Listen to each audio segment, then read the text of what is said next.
In today's video, I wanted to begin my journey through the main story featured in The Witcher 2: Assassin of Kings. Having played through the first Witcher for this channel, I was completely hooked on its characters, universe, plot development, and gameplay. Other than a brief stint with The Witcher 3 and the first 2 seasons of the TV show, which a lot of you have told me to completely disregard, don't worry, it's already forgotten, I knew barely anything about the franchise. Sure, I was sort of familiar with the basics like Geralt, Triss, Vesemir, Kaer Morhen, and the Guild of Witchers, but really not much else beyond those. However, completing the first Witcher game, I was able to learn about subjects like the Kingdom of Temeria, the Scoia'tael, the Order of the Flaming Rose, Salamandra, the Witcher mutagens, the Norse politics, the world's bestiary, the list goes on and on. The Witcher's universe is extremely vast and chock full of interesting characters, plot points, and thought-provoking dilemmas. I'm super thrilled to be making a return to the franchise. I know a lot of you have been asking for it as well, and I'm excited to embark on this adventure all together. For those who are newer to these videos, I'm going to play through the main questline, listen to the dialogue, and discuss my thoughts and experiences as I go along. I'll help to push the narrative in any way I can. So, without further ado, let's dive into the story of The Witcher 2: Assassin of Kings. Booting up the game, the first thing presented is a cutscene. Similar to the first Witcher's opening cinematic, there's not a lot of context for what's shown. However, as the story goes on, this display becomes relevant to the plot and adventure. Furthermore, given how the first game ended and what the title of the second installment is, this cutscene ends up becoming fairly self-explanatory. Also, a disclaimer, this scene is quite gory, so if that's not your thing, you might want to fast forward or look away. It starts off by depicting a king and his fleet sailing by the shoreline. As the king is distracted by the various entertainers, a stranger sneaks aboard the ship. While undetected, this stranger readies some sort of magical/alchemical contraption and lobs it at the crew. The king's sorcerer is able to detect it in time and puts up a magical barrier at the last minute. While he manages to save the king and a handful of guards, the rest of the crew and the ship itself get completely overtaken by frost.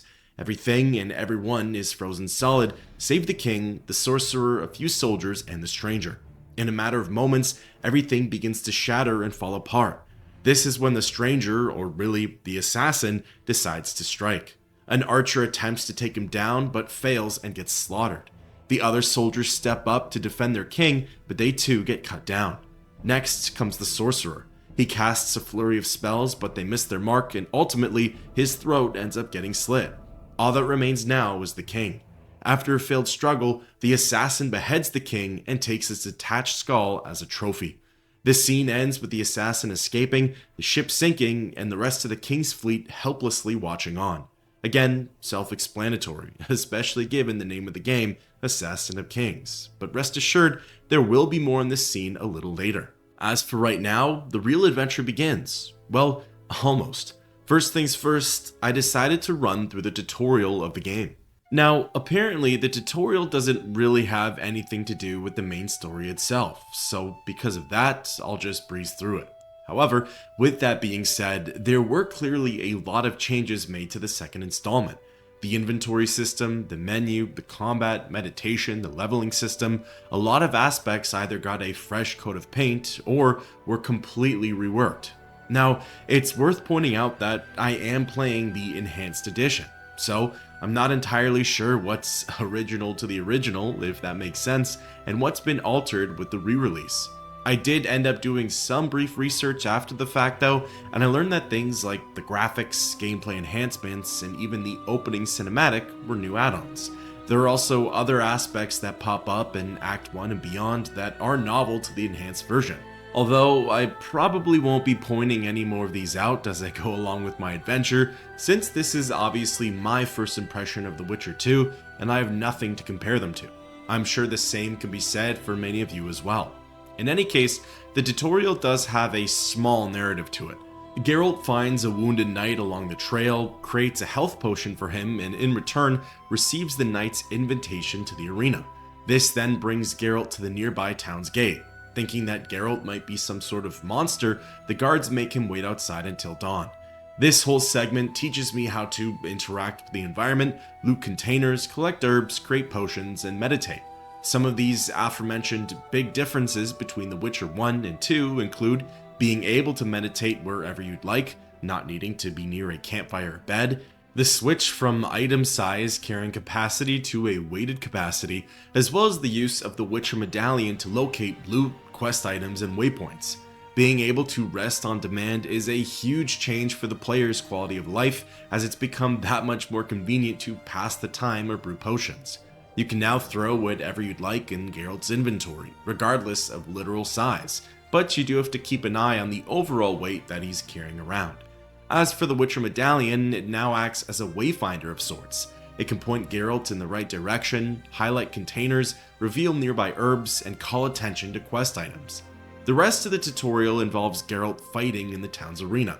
Narratively, it's so the Witcher can earn a few extra orens. Practically, it's so that I can get used to the combat mechanics.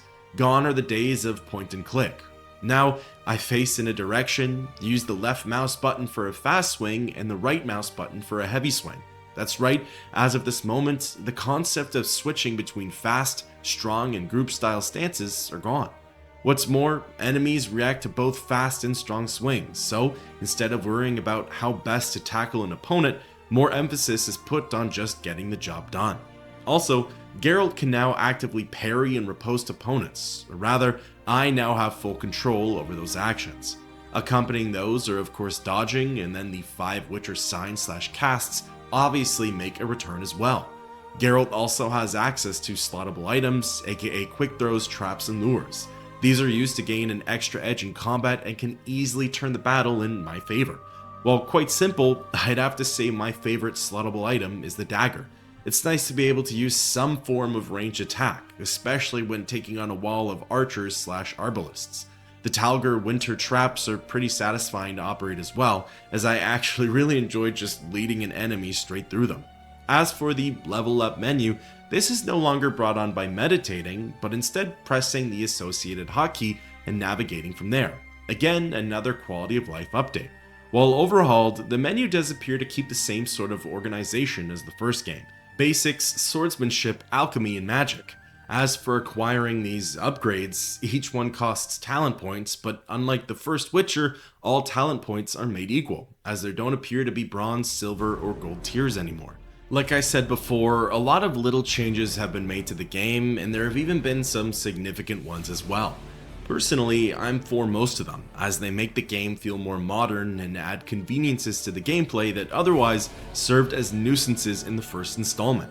I'm especially a big fan of the new combat system, as there's a better flow to it and has a similar, familiar feeling to other modern day games. I will say, I ended up struggling to keep up with all of the new hotkeys and controls.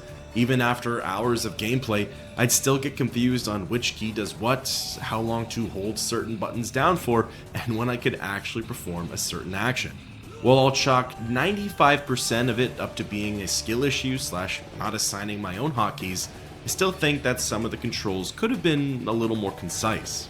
In any case, the tutorial comes to an end when Geralt perishes in the arena, or at the very least, that's when my experience wrapped up. This essentially just serves as a recommendation from the game on which difficulty you should play on. After that, the scene changes and the official story for The Witcher 2, Assassin of Kings begins. The opening shot displays a quote. It reads, "Indeed, not as more repulsive than these monsters that defy nature and are known by the name of Witcher, as they are the offspring of foul sorcery and witchcraft. Unscrupulous scoundrels without conscience and virtue. They are veritable creatures from hell, capable only of taking lives." This quote is taken from Monstrum, a portrayal of Witchers, and the author is anonymous. If you remember anything from the first game, Witchers are no longer seen as human. They're considered to be mutants by most, and anything that isn't 100% human or 100% non-human, so dwarf or elf, is viewed as an outcast from either side. The next few slides go on to describe the current political state of the continent. Much of it is a reminder of the first game. It's been 6 years since the United Northern Kingdoms had beaten Nilfgaard at Brenna. This is exactly 1 year after The Witcher 1 had taken place, and those previous 5 years had Geralt missing and presumed dead. Within many of these northern cities, non-humans are still used as the scapegoat for woes. Instead of choosing to live in poverty, many of these dwarves and elves run off to join the Scoia'tael, a legion of freedom fighters who will do whatever it takes to be seen as equals. Fast forward a bit, and the next slide discusses the ending of the first game. An assassin enters Foltest's court and tries to murder the king. Luckily, Geralt is still in attendance, and he's able to cut down the assassin first. What the slide neglected to mention though is that the assassin had Geralt's eyes, those of which are only acquired through the Witcher mutagen. Therefore, the assassin was a Witcher of some kind. As for the current timeline, King Foltest's armies are dealing with the civil uprising along the Pontar River. The slide portion ends by saying Temeria's armies were victorious, but the price of triumph proved to be immense. Cut to the next scene, and it's a familiar one. It's the same sequence that was depicted at the beginning of the first Witcher game. Geralt is stripped of his belongings. He's running through the forests, confused, tired, and terrified. There are strange noises coming from the trees around him, almost as if something is following the Witcher. From the first game, it's heavily implied that ghostly entities, often referred to as the Wild Hunt, are the things stalking him. While not the culprits, some of his fellow Witchers can be seen chasing after Geralt. Them finding and rescuing the White Wolf is how The Witcher 1 had begun. However, The Witcher 2 has a slightly different starting point.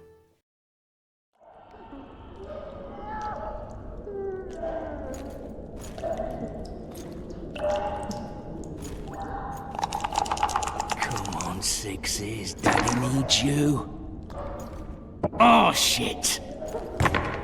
Ha! 20 orange to Grandad. Looky there, he's awake. You daft! Don't go in there! Shut it, he's in chains, can't do a thing. Am I right, Master Geralt?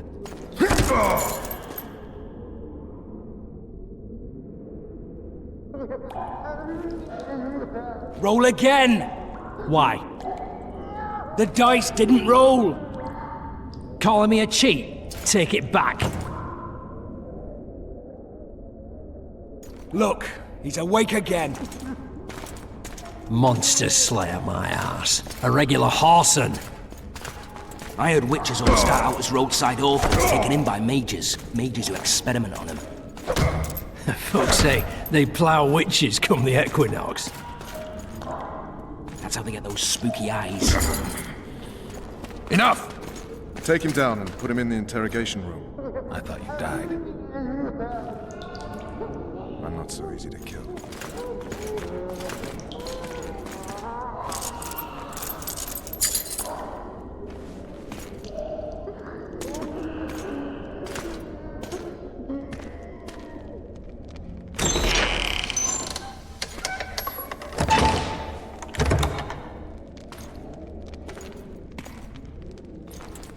I don't believe we've been introduced.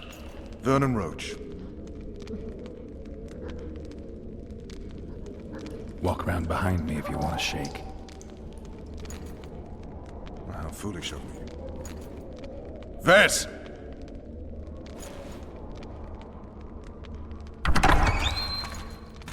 Unshackle him.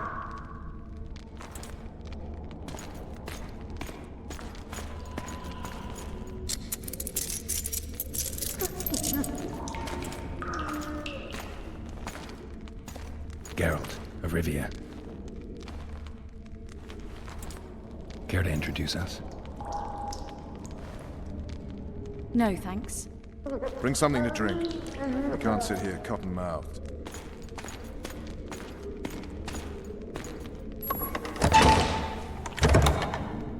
You will tell me everything you remember. The entire assault. And all that happened in the Solar. And if I refuse? I shall have to beat you. I've commanded the Special Forces for a while. Got good at beating others. You're a Witcher. You'd endure much. You better believe it. Worst case scenario, you'll suffer through it, go back to your cell, and tomorrow, they'll publicly gut you, skin you, and hang you. Just like that? For nothing? No. For Temeria. Downright praiseworthy. Where should I start? It was a long day. I wish to hear the important bits. Just so we're clear on this, I was not eager to go into battle, but Foltest is not someone you refuse. From here, the scene cuts to a classic Witcher scenario. Geralt is in bed with a naked woman. Oh, how I missed censoring my videos. Jokes aside, the woman is actually Triss Merigold, one of, if not the main love interest for Geralt in the first game. Apart from that, she's a powerful, accomplished sorceress and played a huge role in Salamandra's downfall. The ending of the first Witcher left their relationship on a bit of a cliffhanger, so I'm glad to see they were able to reunite and pursue whatever passions they had. However, there were a few moments in the first game where Triss's personal agenda and her involvement in the world's politics were questionable. There are still a few loose ends with her that I'm hoping we will get to see in The Witcher 2. Just as Geralt and Triss were going to do what they do best, a Temerian guard enters their tent and ruins the moment. His Majesty, King of Temeria, Pontar, Mahakam, and Sodden, Senior Protector of Bruges, summons Master Geralt to appear before him. Tell him I'll be there shortly. Sorry to intrude like this, milady, but the King... We heard you. A pleasant day to you, milady. Witcher.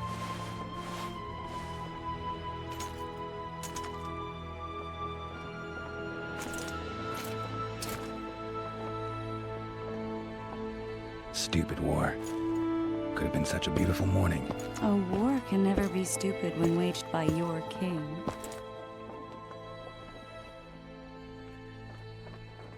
A wise war is a contradiction, Triss. Then maybe you know just how I should advise our lustful monarch. Stop falling in love, sire no further bastards, and don't wage stupid wars. Genius. You know, these bastards could vie for the throne in the future? Then we'd have an even more senseless conflict. Which doesn't change the fact that... I know. Foltest and the other northern monarchs are neither the smartest nor the most refined, but they're kings, one of whom we serve. And I'll see Foltest is summoned, protect him if need be. But once the castle falls, we leave.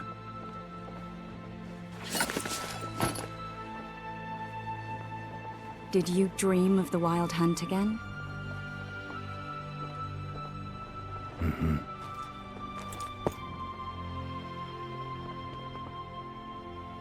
I get the feeling that dream's important. Running frantically through the forest. The Wild Hunt. They're the last things I remember. I wake up and try to relive the dream and the memory, hoping I'll find some guidance. Some clue to grab onto. Something that'll help me recover my memory. Dreams can be very powerful. Some people claim they can even shape reality. People claim a lot of things. The problem is, it's often nonsense. We'll know in time. I'm sure of it. All right. Time to look to the lustful king and his stupid war. I'll join you later. As depicted by the varying scenes, the prologue jumps back and forth between Geralt's time on the battlefield and his sentence in the La Valette Castle dungeons. According to the previous blurb, the dungeon sequence takes place exactly 3 days after the battle at Pontar River. As for how Geralt ended up in prison, well, that's the story he's currently telling Vernon Roche, and the one that I get to experience in the Temerian camp. Leaving Triss's tent, I got exposed to the full atmosphere of the king's encampment. I could see huts stretching on into the horizon. There were soldiers, mercenaries, and laborers buzzing around the grounds, each with their own motives for joining the war effort. Fires were raging, the trebuchets were roaring, and the sounds of marching metal were deafening. Interacting with some of the NPCs in the camp, they ended up recognizing Geralt, and I mean from well before the Battle of Brenna. They bring up their shared experience from Andrzej Sapkowski's short story, The Bounds of Reason. It involved a large party setting out to hunt down a golden dragon. Really, the biggest takeaway from the conversation is the mention of another sorceress.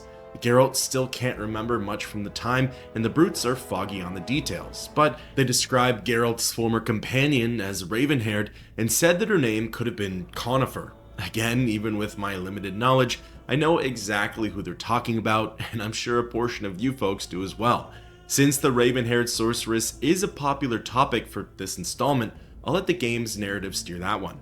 For now though, no more distractions, history lessons, or explorations. It's off to the company of King Foltest, and it's time for the final push into La Valette.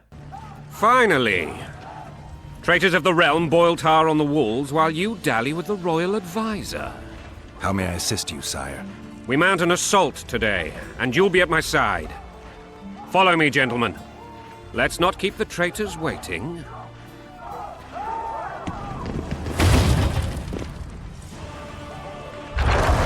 Sire, you said we were out of range. That was a ballista, Excellency. Its arms strengthened with bronze plates and strung with horsehair. It can propel heavy bolts up to a mile away. A deadly and very costly weapon.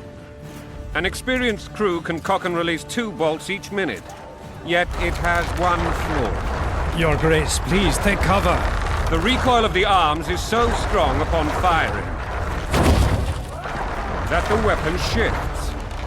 It simply cannot hit the same spot twice. I had no idea Your Grace was a learned military engineer. I'm not.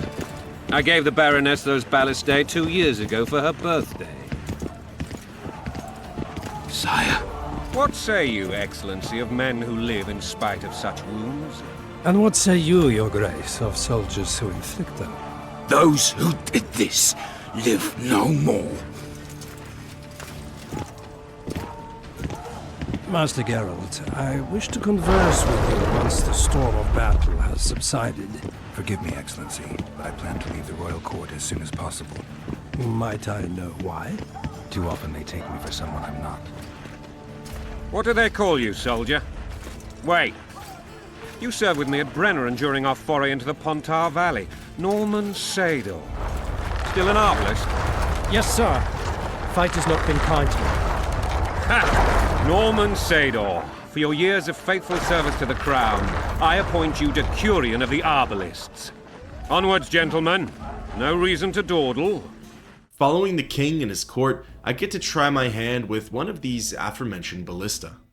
Forgive my candor, Your Majesty, but I must ask, what fate awaits the royal bastards when... They're my children. If I hear bastard one more time, someone will die. Painfully. Your Grace, forgive me. But the laws of succession are irrefutably clear. Piss on the laws. I'll change them if need be. Above all, I'll not allow a band of treacherous barons to use my children as their banner. Your Majesty is entirely within his rights. Thanks to Geralt of Rivia, my daughter Ada is alive, and is now the wife of Radovid of Redania. I see. I fear you do not, Excellency. The midget king merely awaits my demise. I am certain King Radovid of Redania wishes Your Majesty a long and healthy life. That wasn't even amusing, Excellency. The old families will never accept a Redanian on my throne. Ada will have to content herself with Redania. I understand. The issue of succession remains unresolved. Your Grace, I request your permission to retire. You have it. Black One's in my camp before a battle. What has the world come to? Nothing would make me happier than returning his shriveled head to Emir in a sack. But Triss Merigold insisted I be patient and courteous. Was I? Not really. I actually saw His Excellency sweat. But that'll be our secret. You brought your sense of humor along. Have you learned anything about the assassin? Nothing new, sir. A month's passed and we don't know any more than we knew when we began. This investigation's going nowhere. My agents have learned little also. But we'll find the culprits. It's just a question of time. Now, for the battle. I want you at my side today. Then you may go where you please. Thank you, sire. Where are you aiming, imbeciles? Soldier! Spyglass!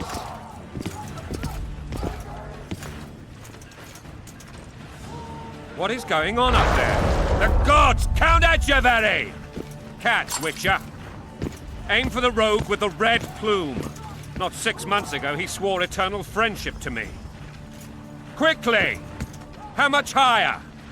Using the telescope, I'm in charge of finding and aiming at the opposition. As far as I could tell, there were only 2 NPCs on the wall, and one of them had an arrow over his head. Assuming that to be the rogue with the red plume, I lined him up on the crosshairs and gave the go-ahead. 3 degrees.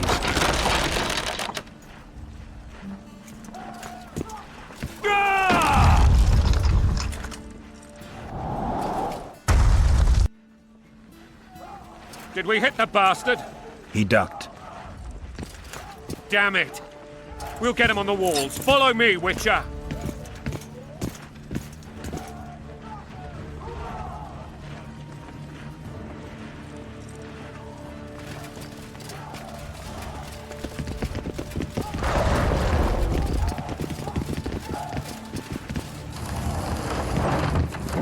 I'm not really sure if missing was a scripted event, or if I really did just misalign the ballista. Either way, no skin off my back, I'll take down the rogue when I meet him on the battlefield. For now, I'm following King Foltest up the tower.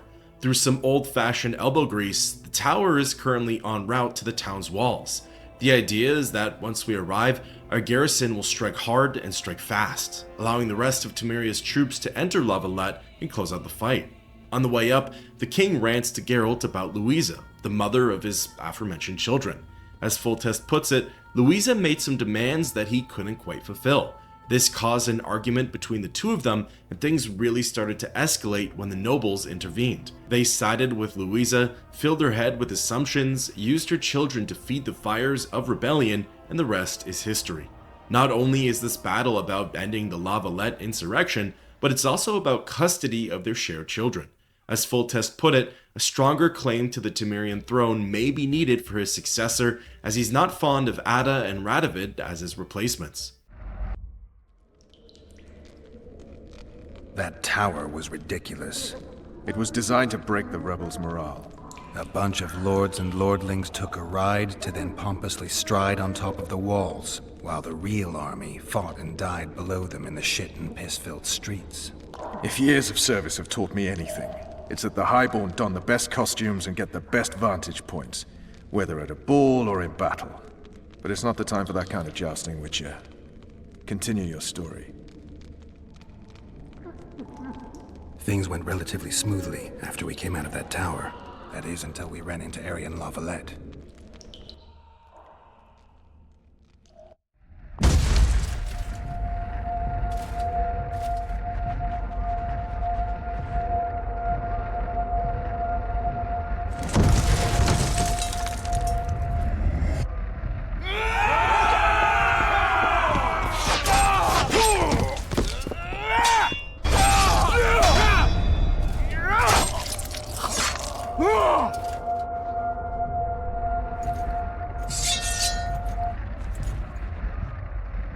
Arriving at the castle walls, the battle officially begins for Geralt and King Foltest. Really, for this portion, all I have to do is follow and, quote, protect the king. This involves hacking and slashing away at any La Valette soldier who gets a little too close.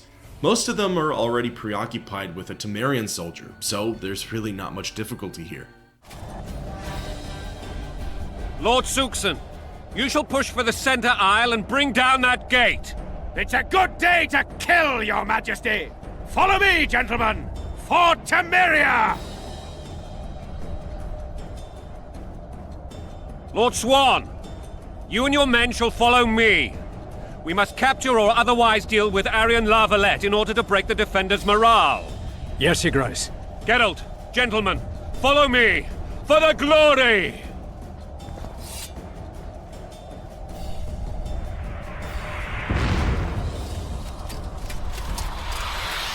Fall back, goddammit! I forbid you to die like imbeciles, hear me! They've taken a good position, the bastards! If this persists, they'll pick us off like ducks, and I'm no duck. Any ideas? That ballista would do the trick. Breaking off from the main force, I get to do what Geralt does best. Not slay monsters, but work alone. Slipping past the arbalists, I left the Temerian forces behind and scaled down the castle walls. Reaching the courtyard, I mostly had encounters with small groups of La Valette soldiers. facing off against no more than a handful of knights at a time. Again, I'd say this portion is like a continuation of the tutorial. It's a chance to really exercise your combat skills. Truly, that's the sort of feeling I got from the prologue as a whole. Nothing was overly complicated, and the game was able to help me out with prompts for the controls whenever I needed them. Still, even with all of the hints, you'll probably notice that my movements were incredibly stiff. Like I mentioned earlier, it took me a while to remember all the mechanics and their associated keys. Rolling was the easiest as it was just the spacebar, so that's why most of my defense is just Geralt tumbling across the battlefield. However, parrying and riposting would take a bit of getting used to, and effectively using my signs was a work in progress as well. Really though, all I'd need is a bit of repetition to get the ball rolling. Proper finger placement and live practice would end up doing the trick. In any case, interacting with the ballista came in stages. In between each action, a new group of knights would appear in the courtyard and interrupt my work. However, defeating them would allow for a moment of peace, and that's when I could resume my task. Cocking, aiming, and finally firing the ballista, I was able to destroy the barricade that blocked access to the rest of the castle. With the way clear, I could climb back up the walls and continue the push. Slashing through a few more knights on the way over, I rejoined Foltest's army and cleared a path through the tower. If you were curious about The Witcher's geography, I found this map online that displays the continent and its regions. Honestly, this really helped me understand the layout of the kingdoms as well as the land in general. La Valette is on the northern shores of Temeria and practically sits on the outskirts of Redania. Just south of La Valette is Vizima, the seat of power in Temeria. South of that is Brenna, where the northern kingdoms defeated the armies of Nilfgaard. Kaer Morhen, the Witcher fortress and the start of The Witcher 1, is all the way to the northeast, stationed in a region called Caedwin. As for Nilfgaard, where Shillard Fitz Osterlin hails from, and a nation that's been fairly mysterious thus far, that sits all the way to the south. Just looking at the map, there are so many kingdoms, cities, and settlements that are riddled within the continent. I can only hope that the adventure takes me to a few of these places, and that maybe, for one of these chapters, I'll get to explore outside of Temeria.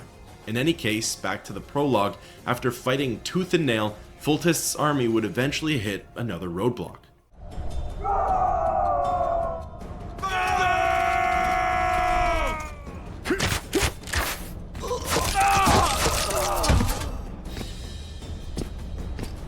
Desist, or be put down like the rabid dogs you are! Arian La Valette, this will be no easy task. Surrender, Arian! You'll be treated with honor! Go plow yourself, King! Bury them in arrows! Come on, men! For Temeria! They're well shielded. You got a better idea? I'll try to get inside. It shouldn't be hard if the archers provide cover. That's the son of Louisa and the old Baron, heir to these lands. He's hot-tempered but good with a sword. Be careful. I'll try to reason with him. Ascending to level 2, I received a talent point to spend on a new ability. For the first 6 levels, I have to stick with the basic selection, or rather the training path. These are fairly simple upgrades, offering things like the ability to throw daggers, an increase in vitality, and the option to parry in all directions. Once I hit a certain threshold though, I have the opportunity to start branching out into the different paths. I have a strong feeling that the swordsmanship tree is going to receive most of my attention, similar to how I steered my version of Geralt in the first game. However, you never know. Maybe I'll really take a liking to the alchemy and magic skills. As the game goes on, I'll just have to see what needs improvement and go from there. After slashing my way through some more La Valette knights, I made it to the top of the castle's tower and confronted the Baroness's son, Arian La Valette. The famed Geralt of Rivia. You've fallen low, Witcher. Word has it you're one of the best swordsmen in the north.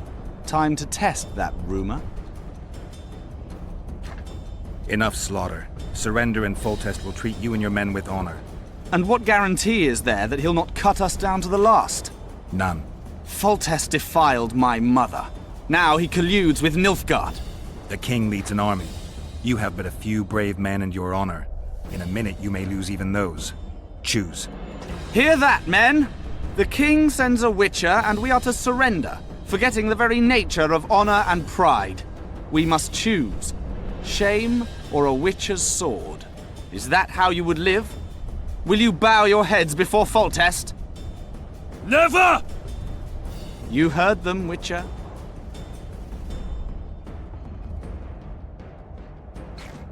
This is between us. So be it. Stand back, men! My nanny told me stories about you when I couldn't sleep. I especially liked the one of Renfrey and her rogues. As I grew, I dreamed of facing you one day.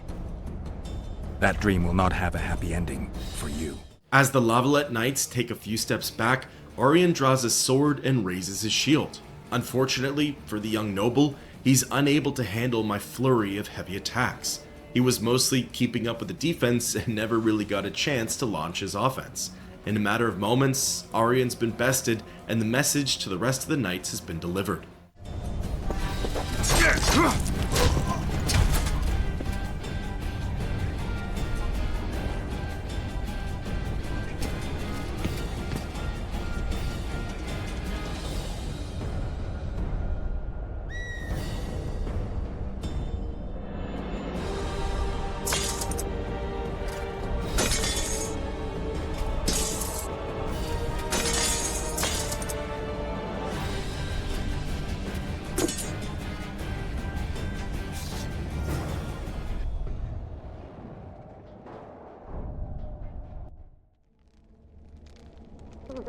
The successor of one of Temeria's oldest families perished at the hands of a monster slayer. A sign of the times, I suppose. You mourn, Arion? No. He was one of a dying breed. And he was a traitor. Continue. While I remember, what happened to the dragon? It destroyed half the castle. Killed hordes of soldiers and flew off. Where? In the general direction of Edda. To think it almost killed us all.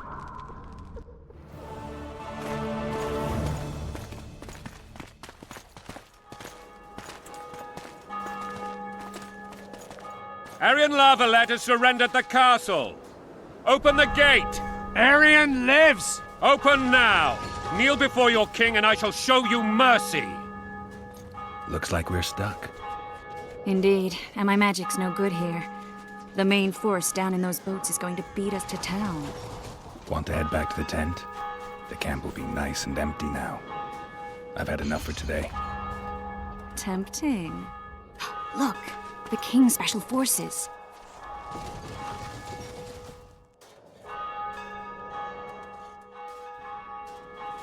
What of the Baron? You really had to kill him.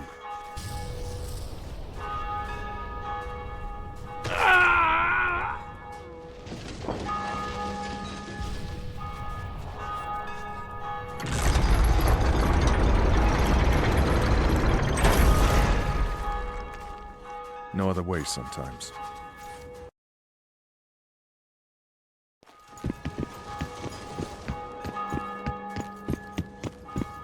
Sire. Vernon Roach. Tell me, Roach.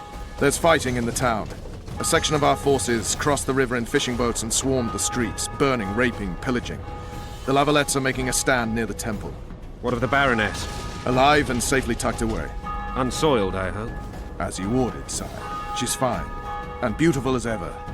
The children were not with her. But you know where they are? In the monastery, but we've yet to penetrate that area.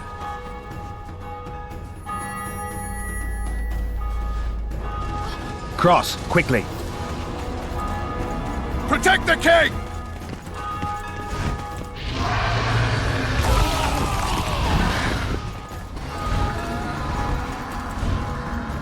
Just as the battle was coming to an end, a new challenger enters the fray. All of a sudden, Temerian and Lavalette soldiers alike are taking cover and fleeing for their lives. The dragon is raining down hellfire across the town. Villagers are burning alive, and debris from the walls is plummeting to the streets below. It's all-out chaos, but that doesn't stop King Foltest from completing his mission. Using the cover from the watchtowers, myself, Triss, Vernon, and the king continue to push forward. Fire behind us and traitors to the front. The only way forward is to cut through anything that's standing in our way. Once the opposition has been cleared, Triss lets us through the gates and salvation is in sight. The town's entrance is just beyond the bridge. However, nothing is ever that easy. Our sorceress gets trapped on the other side of some rubble, and the dragon doesn't let up its pursuit.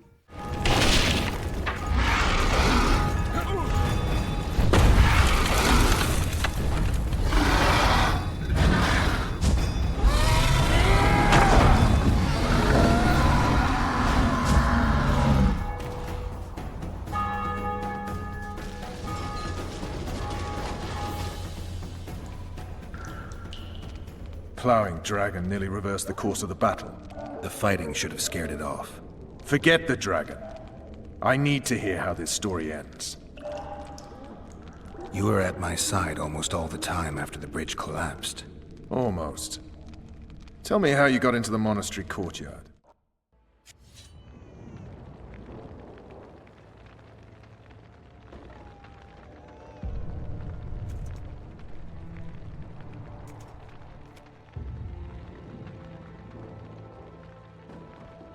Ha!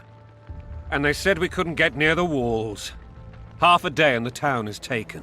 Report! Fighting for the castle continues, and a group of rebels have barricaded themselves inside the monastery. What of my children?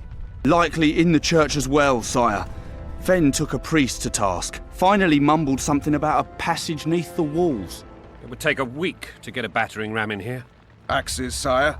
That will also take time. But what other course do we have? This priest. What of him? What of this passage? I fainted before I could really get going on him. He's under guard below. You've some work to do, Commander. Yes, sire. Silas, you look to this door. Fen, come with me. Witcher. Your Grace. I've a mission for you, one suited to your abilities. Vernon can be persuasive, but he's also hot-tempered, at times losing both his self-control and his subject. You must try to find this other passage on your own. Succeed, and you'll be the envy of all Vizima.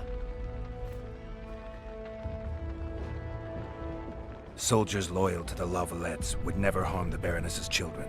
I shall be reassured as to that when I see them, not before. We must act quickly. The rebels are dispersed, in disarray. As dim-witted as they are, I fear they could conclude the children would make good hostages. All right, I'll go. I'm relying on you, Witcher. Some time has clearly passed between the push on the castle's walls and our arrival in town. I think it's safe to assume that the dragon has fled the area. While it dealt significant damage to both sides of the war effort, it more so acted as a nuisance than it did a difference maker. Running down to the square, it looks as though Foltest's armies have secured the space. The houses and shops are burning, and the villagers have been corralled. Unfortunately, it doesn't seem like the Temerian soldiers are showing much mercy to the Lavalette citizens. Pockets are being emptied, corpses are starting to pile up, screams could be heard from inside the buildings. Really, the horrors go on and on. For now, all Geralt can do is obey Foltest's command and find a separate way into the temple. This involves clashing with the surviving groups of rebel soldiers and navigating through the town square. Eventually, I found myself in a back alley that contained a well. Seemingly, the well was my best bet of reaching the temple courtyard, as it allowed access past the blocked off sections of Lavalette. Descending to the tunnels below, I came face to face with my first monster of the game. The sewers were home to some drowners, humanoid fish-like creatures that feed on people. Drowners are some of the most basic monsters in The Witcher though, being presented as low-tier enemies. They're more like pawns and minions than they are challenging foes. Either way, it served as a great time to try out Geralt's silver sword. Of course, other than its material and intended purpose, there's really not much of a difference between this blade and its steel counterpart. At the end of the day though, it's all just sword fighting. After spending some time wading through the sewers and cutting down whatever lurked in the dark, I made it to a ladder that brought me within the temple's reach. Just as I was going to continue onwards, Geralt looked down from a hole in the wall and noticed something peculiar. The Scoia'tael were lined up on the Pontar River, waiting around for something or someone. Whenever the Scoia'tael are mixed in with a civil dispute, you know that something large is at play. If the outlaw group is brave enough to show their faces so close to a war zone, they definitely have something planned and up their sleeves. Either way, there's nothing that Geralt can do about it right now. There's no backtracking, and there's no way to inform Foltest and his soldiers. So the best I can do is keep moving forward. From here, I made my way through the tower and into the temple, slashing away at anything that challenged the Witcher. Arriving in the courtyard and taking out the soldiers, I managed to pick up the gate guard's key from amongst the carnage. Using it, I now had access to the gate controls and could let Foltest and his men into the courtyard with me. You have just become the most titled Witcher in the world. And the wealthiest. I'll remind you of that when this is all over, sire. See, Vernon? Geralt succeeded. Lucky he did. The priest was downright discourteous and went off to meet his gods. I saw Scoia'tael on the river. Where? How many? What colors did they wear? Plough the elves. We'll tend to them later. The monastery awaits.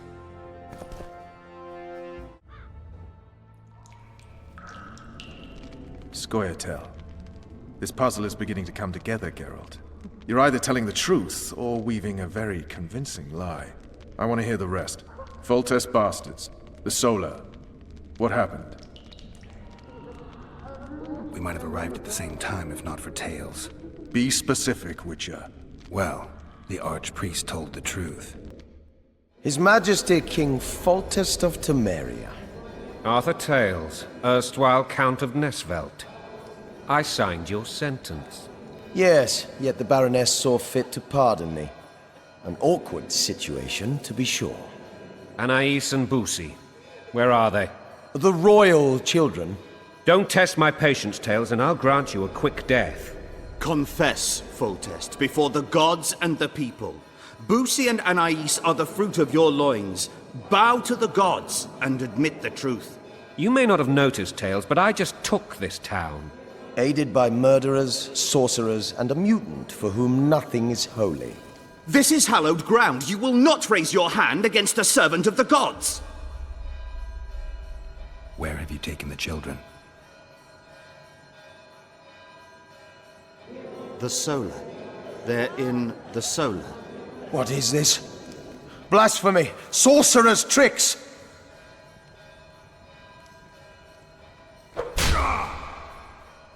Holy man unharmed and the noble gets slapped.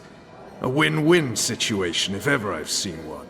The temple houses refugees, noblemen, and priests. For the most part, it looks as though Foltest's army has left this place unharmed, although we did only just gain access to it.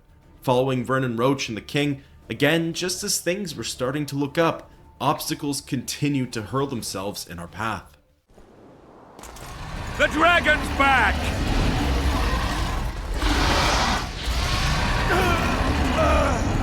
I can't. This was a neat little minigame. Geralt and King Foltest need to make it across the bridge. Meanwhile, the dragon is hot on their tail.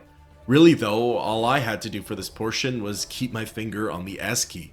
Periodically, the dragon would catch up to us and take a swipe, but it never seemed to get within proper range.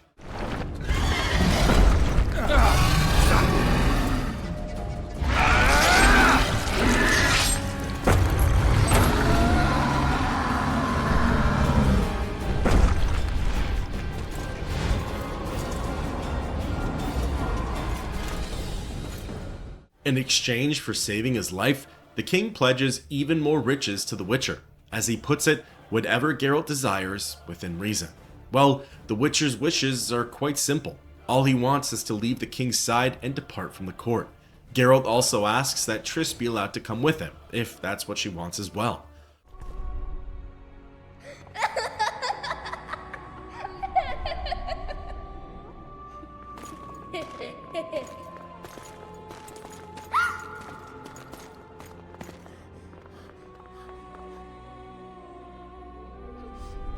Who goes there? Foltest. I've come for my children. Geralt, wait here. We might scare them.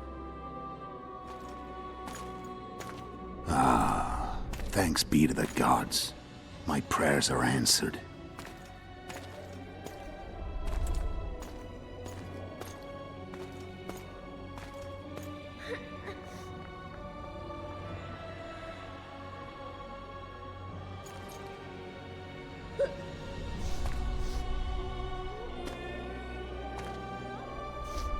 go, Boosie.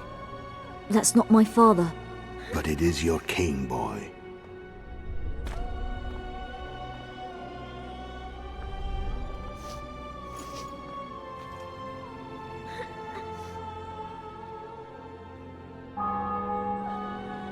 Bells, your triumph is complete.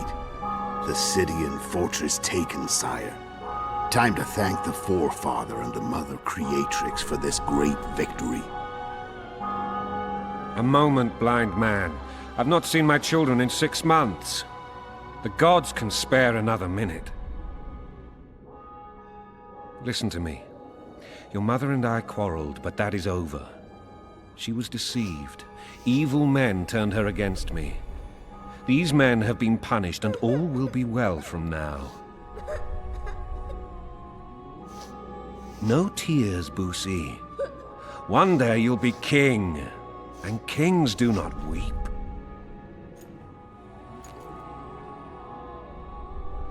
Armed men approach, sire. Children, go to the refectory. My knights will soon be here. You must meet them, for one day you will rule them. Boosie, go wash your face. They must not see that you wept. There's a bucket of water in the next room. Anais, help your brother.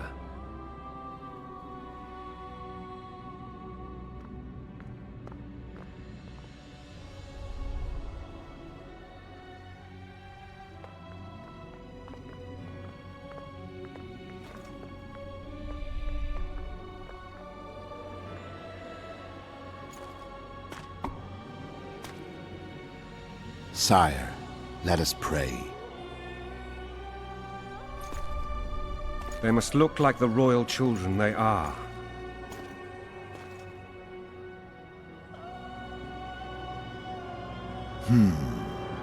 They have your eyes, sire.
I suppose that's the extent of what you'll give me.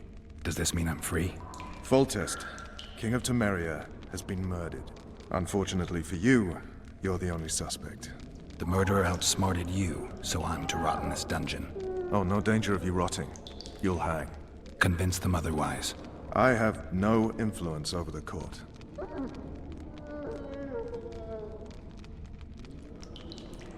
For fuck's sake, you command the Blue Stripes. Do something.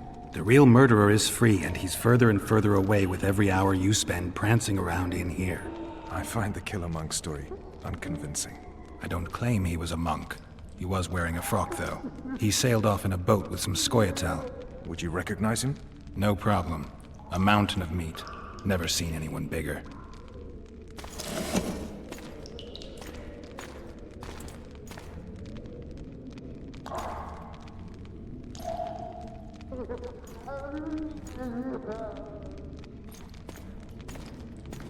What would you do if you escaped? I'd go after the Kingslayer. You know where to look for him? Some Scoia'tael helped him escape. That's where I'd start. I expect you might know this particular group of elves. How'd you work that out? They wore blue-striped masks. Trophies, I expect. Yorveth's commando. I know where to find them. We've a trail to follow after all. If you want to start over and take it easy this time, get me some food. Now that you mention it. Ves! Bring us food and drink.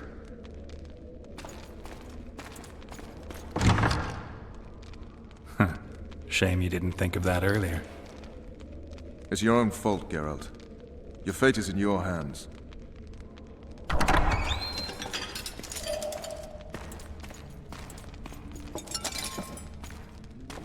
Thank you.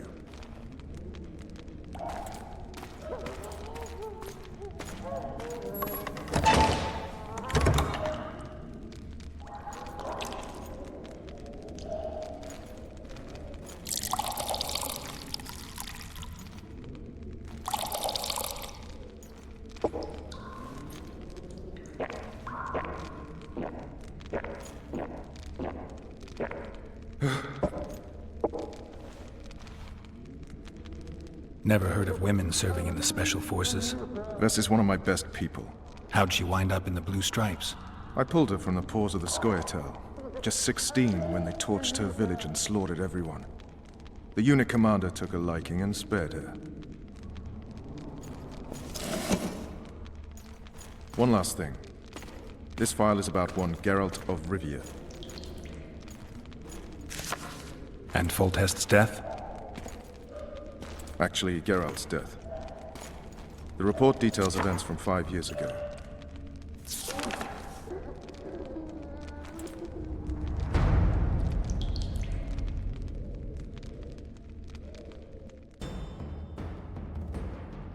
Rivia. Population 1,234. In that, 253 non-humans. September the 25th, 1268. A riot erupts. A massacre ensues. The streets run with the blood of elves and dwarves. One person finds the courage to face the raging crowd.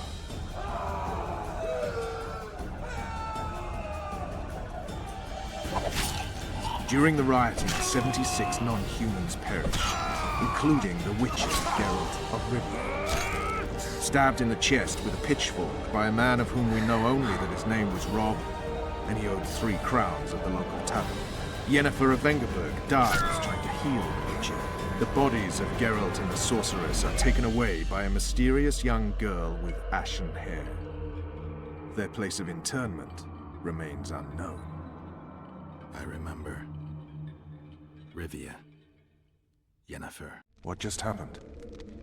I saw my own death. And the rest? Have you regained all your memory? That's all. I just remember the end. Ves!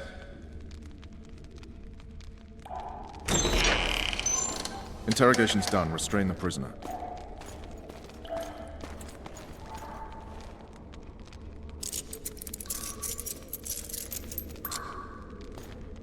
I'll take the key.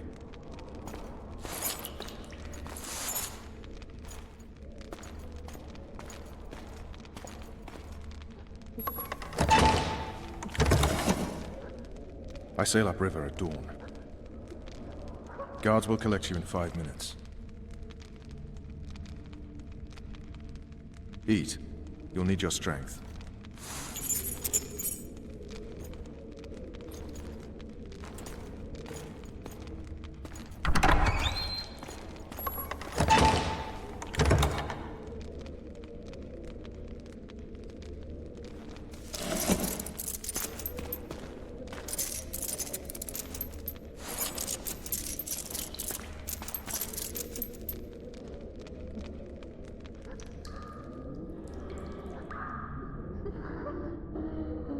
Not yesterday, he was a hero pretty much. Everyone's man.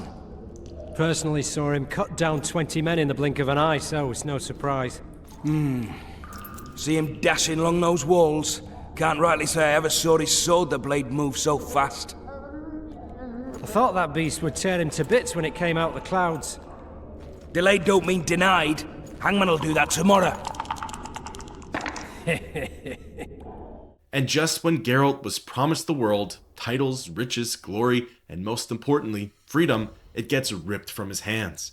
With Foltest dead and the Witcher as the only suspect, he's become public enemy number 1. Whatever plans he had with Triss are out the window. Now, his only hope to get any semblance of independence is to clear his name. First things first, I have to escape the Lavalette dungeons. Provoking the guards, they storm into the cell and ready themselves for a beatdown. Little do they know that Geralt is free of his bonds and is more than capable of fighting back. Taking out the jailers, I looted their bodies for the prison key. With it, I could finally begin my escape. The finale of the prologue was quite fun. Using a mix of stealth, combat skills, and wits, I had to navigate the dungeon and take on a host of guards. There were a few containers along the way that held useful items like the blackjack. This bludgeon could be used against the Temerian jailers and offered Geralt equal odds in the coming duels. Now, if I was smart, I would have paid more attention to the game's hints and followed the instructions for a stealth approach. By extinguishing the torches and catching the jailers from behind, I could knock them out with a right mouse click. This would have caused much less commotion, and lore-wise, the soldiers would have been able to go home to their families. However, immediately forgetting the mechanics and choosing to not reread them, I just stuck to the more violent option. Maybe by attacking with the blackjack, Geralt could have only broken some bones and smashed some skulls in. There's a chance that some of these guards could still be alive, right? In any case, securing the upper dungeon's key, I was free to move on to the next area.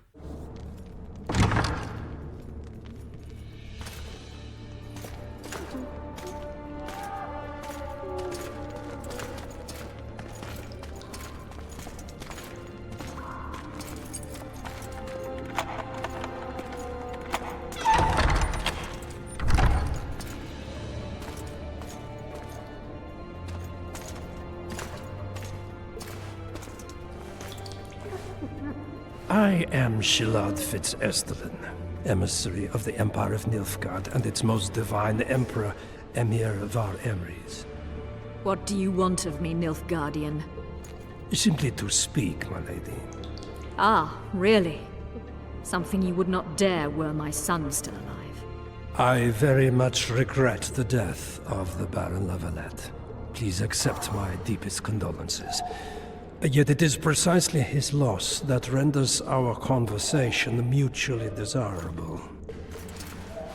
Let go of me. I shall walk unaided.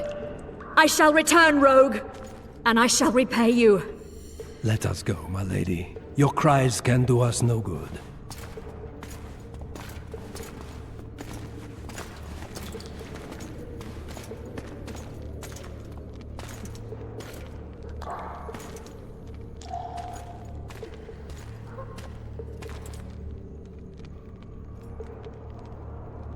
I suppose Shilard is either in on my escape, sees it as beneficial to Nilfgaard, or just genuinely believes in Geralt's story. Going through Louise's old cell, I was brought to a room that held the executioner and a scribe. Defeating them wasn't all that significant to the story, however, it did feel like a one-up on the system, and a symbol of Geralt escaping a grim fate. Following the ambassador's trail, it led me to more guards, and that meant even more brawling. Again, lack of stealth means more commotion, and that brought on a horde of jailers. Compared to the last few tussles, this encounter felt fairly drawn out. I wondered if it was meant to be seen as a punishment from the game for not being sneaky, or if that's just how the event was scripted. Either way, before long, I made it to the cell that Louisa and Shallard were occupying. Come in, Master Geralt. Allow me to introduce the Baroness Lavalette, mother to the royal children, who at present mourns the passing of her eldest son. Milady. I comfort the Baroness with assurances that House Lavalette need suffer no more, its future brighter as it stands protected by the Empire of Nilfgaard. Did you kill my son, Arion? I had no choice.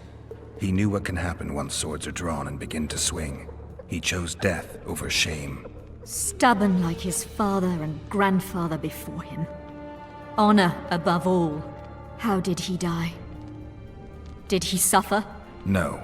I doubt he felt the final blow. Didn't even see it coming. There's that, I suppose. Milady, I killed many during the assault, not just your son. War demands sacrifices. You might remember that the next time you're about to start one. Have some compassion, Master Geralt. The Baroness requires support. She is distraught as it is. Unnecessary toil, Excellency, for witches have no feelings. And the truth, especially when painful, can wake us from the slumber of self-deception. I deserved as much. Milady, I wouldn't trust the ambassador if I were you. Master Geralt, let us be serious, please. Let him speak. I wish to hear this. I didn't know your son, but I know he saw the Empire as a foe, as did King Foltest. You've no notion of the events transpiring in the kingdom, of what Kimbold, Maravel, and their ilk are capable. My duty is to Foltest's children, their safety. And though I too see a pact with Nilfgaard as a pact with the devil, I feel I have no choice. Besides, can you say that you really knew the king? Well enough to be confident of my words. Truly? In that case, what kind of a man was he? I wish to know your view.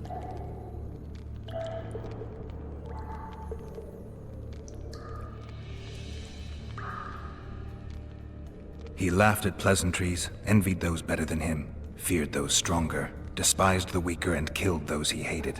Those he loved he presented with ballistae. He was a man like any other, except he was born to be king. True. He was a boar in a crown. Milady. And that was the first and last honest epitaph he'll get. Once the poets start in, nothing will remain of the real Foltest. Milady, you will set down your memoirs. I shall make that my mission. Once we bring in the appropriate artist... Later, Excellency. All in due time. The ambassador questioned your guilt. It seems now that I too believe you did not slay the king. Your Excellency, you will aid the Witcher to escape the castle. That is my wish. But, my lady, this would represent an immeasurable risk in my estimation. And there is the matter of your son. He chose his fate, and departed in a manner worthy of the Lavalettes. How am I to believe you'll protect me from reptiles like Kimbold and Maravel when you balk at the notion of deceiving a few prison guards? Milady, I shall do what is in my power. Give me a moment, Witcher, then proceed to the main gate. So it appears the ambassador is a man of opportunity. The city's on fire, its leader captured, and the king is dead. Yet he makes it his top priority to make an alliance between the Lavalettes and Nilfgaard. I suppose all my guesses for his cooperation in my escape were equally true. He's working behind the scenes for Nilfgaard, he doesn't think I killed the king, and he had some notion that I might be leaving. Really, the main takeaway from this encounter is that the southern kingdoms and their representatives should have an eye kept on them at all times. They're striking while the iron's hot, but no one's really sure on what kind of weapon it is that they're crafting. In any case, Shallard creates a distraction for Geralt, and this allows me to escape out into the city. Under the cover of night, and with a few more lethal takedowns, I'm able to meet back up with Triss. I suppose Vernon thought she could be trusted, as, after all, the sorceress was a close ally to the king. Following Marigold, she leads me to Roach's riverboat. From there, the Witcher is able to close out this chapter and leave Lavalette behind him. You were to sneak out. Avoid anything resembling a bloodbath. You left me the key to my manacles, not an invisibility cloak. Triss, is everything all right? Not exactly. I'm no longer the royal advisor. I've lost my post, my home in Vizima. Witcher's mistress, they call me. Kingslayer's whore. Triss, you put yourself out there. An interregnum is chaos by definition. Rats like Baron Kimbolt and Count Maravel rule Temeria now, or strive to. But no one save old Natalis can restore true order. Natalis is far away and of low birth. The crown's simply out of his reach. Baron Kimbolt, on the other hand. Politics is secondary right now. Vernon, learn anything new about the Kingslayer? A week ago I got a message from an informer in Flotsam. He saw Yorveth in the company of a large, bald man, not unlike the one you described. A week ago? Sounds like a cold trail to me. We need to start somewhere. The trading post is a few days upriver, in the forests that lie on the Aedirnian border.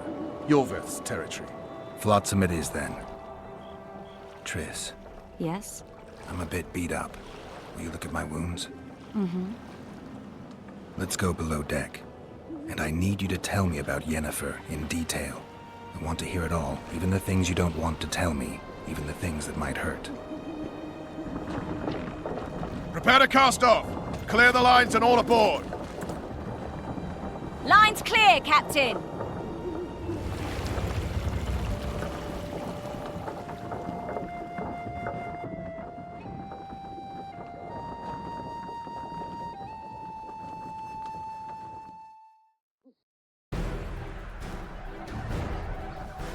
War is a good time to forge friendships, alliances.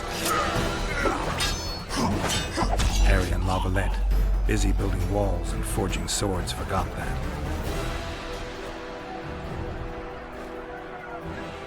When he was gone, those he loved were forced to forge friendships with those he hated.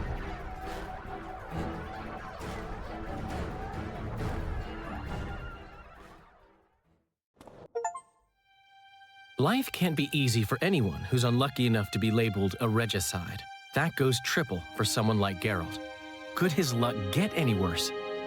I've known the Witcher for a long time, and I'm sure that kings, courts, and politics concern him about as much as last year's snow. But hey, life doesn't always dole out what we expect, right? Sometimes it even forces us to associate with unsavory characters like Vernon Roach. No, I'm not making any excuses, and yes, I had my reasons. The Witcher spent most of the way to Flotsam talking to someone. Long into the evening, as water lapped against the boat's side, Triss told him forgotten stories of his unexpected child and his toxic relationship with a sorceress named Yennefer. Stories of a life stolen from him. Am I boring you? Don't set this tale aside. Give me just a few minutes more, for someone special's about to appear in dire straits upon a scaffold.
Sheathe your sword, elf. I'm here to talk.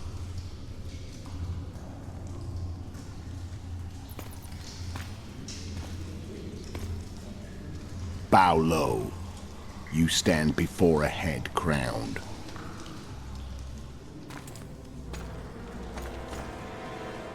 That of Demavend, King of Aedirn, by the grace of the gods, sovereign of the Pontar Valley, and so on. And you are?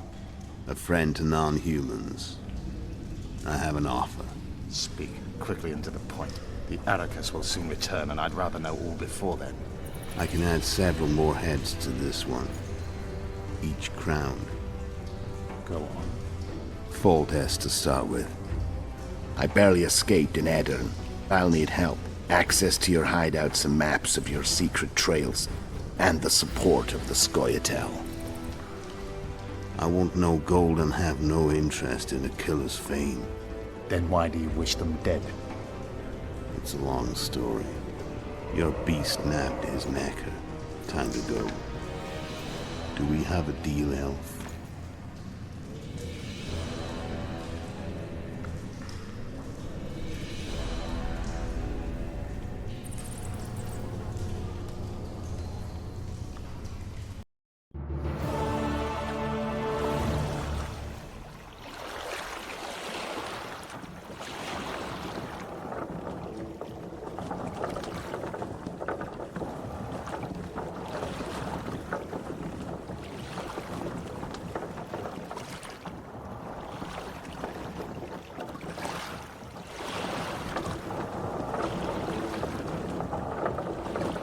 Flotsam should be just beyond the point. We'll take the beach. Who's we? You and me. Reconnaissance. I'm coming too. You should stay behind. We can't be sure of the reception we'll get. Precisely why I won't let you go alone. Someone's got to look after you. Arriving on the riverbank between Temeria and Aedirn, the prologue comes to an end and Chapter 1 of The Witcher 2 begins. Leaving the riverboat, Vernon and Triss talk about the area around Flotsam.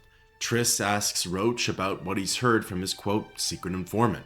The commander relays that the ports have been blocked and that the Scoia'tael, or rather Yorvith, rule the forest. Therefore, travel in and out of Flotsam isn't going to be easy for anyone. After that, Marigold throws in a brief history blurb. It's about how these forests once belonged to Demavend, the previous king of Aedirn, whose head now rests in a cave nearby. Before the conversation continues, Vernon cuts her off and shushes the group. There's a recorder being played in the distance, and almost immediately, Roach attributes it to an elf.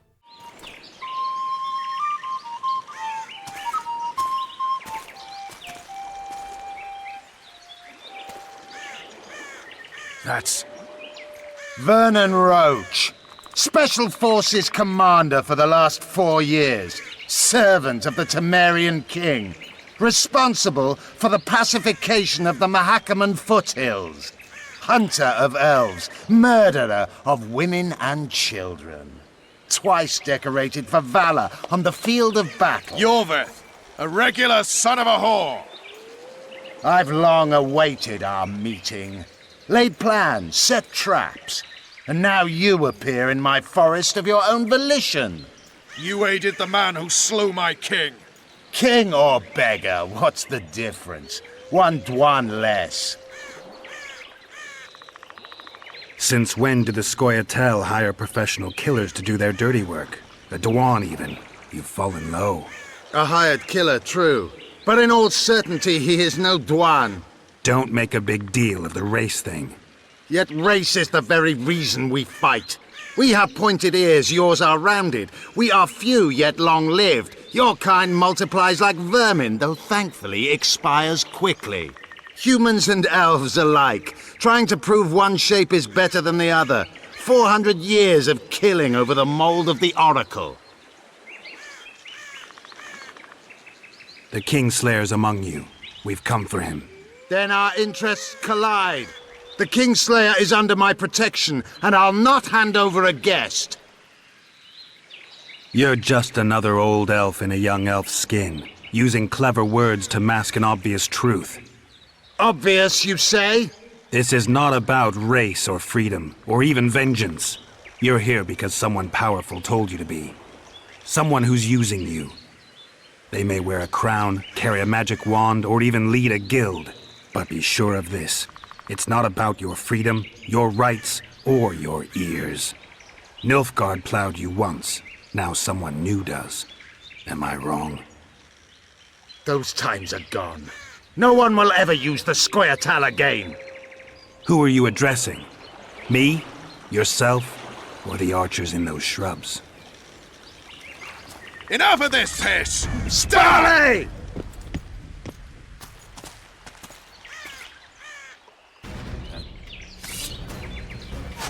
Tiny spars, parapet wand, warped!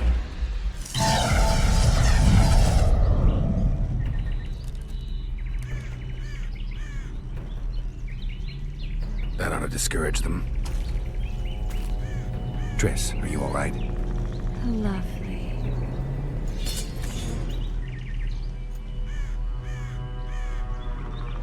You should have charmed the archers. They're coming.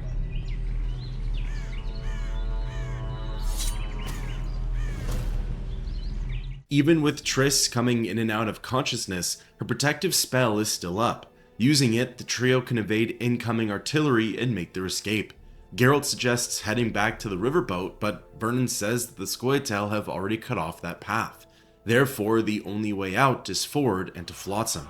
Since Triss's spell is only active around her, and we're obviously not going to leave her behind, Roach volunteers to carry the sorceress through the forest. However, that leaves just Geralt to deal with any incoming Scoia'tael attackers. Fortunately, the elves only approach in pairs or as singles, and they go down with just a few swings. Meanwhile, the trek to Flotsam has Roach and Triss bantering about how he's holding her, and the whole exchange is quite comedic. Before long, we were within striking distance of the trading post, and the whole town was alerted to our arrival.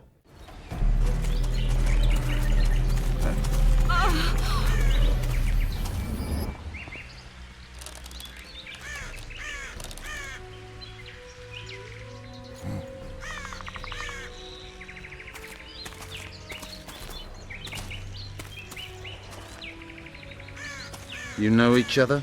Rather well. But he has amnesia. I actually took the Witcher by surprise when I killed Foltest. Fear not, Elf. I know Geralt. I know his weakness.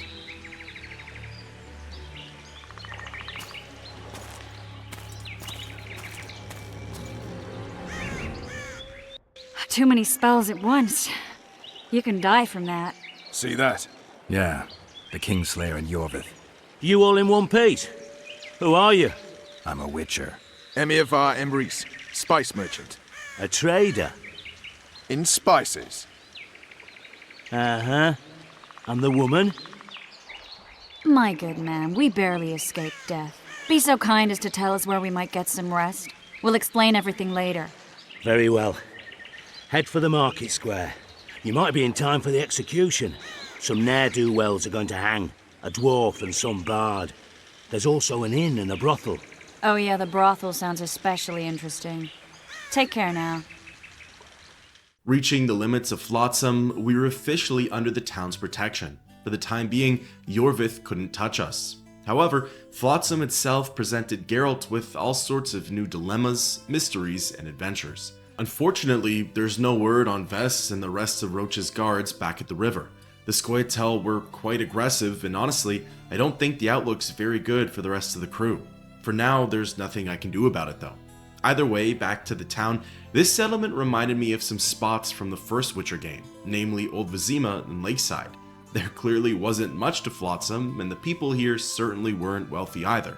But it did have its fair share of savory characters and points of interest. For starters, all anyone could talk about was the hanging. Right off the bat, when I heard they were executing a bard and a dwarf, I knew exactly who those prisoners were.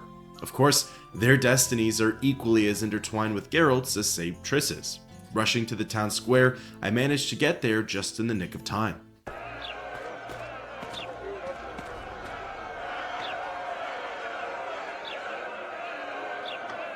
Zoltan.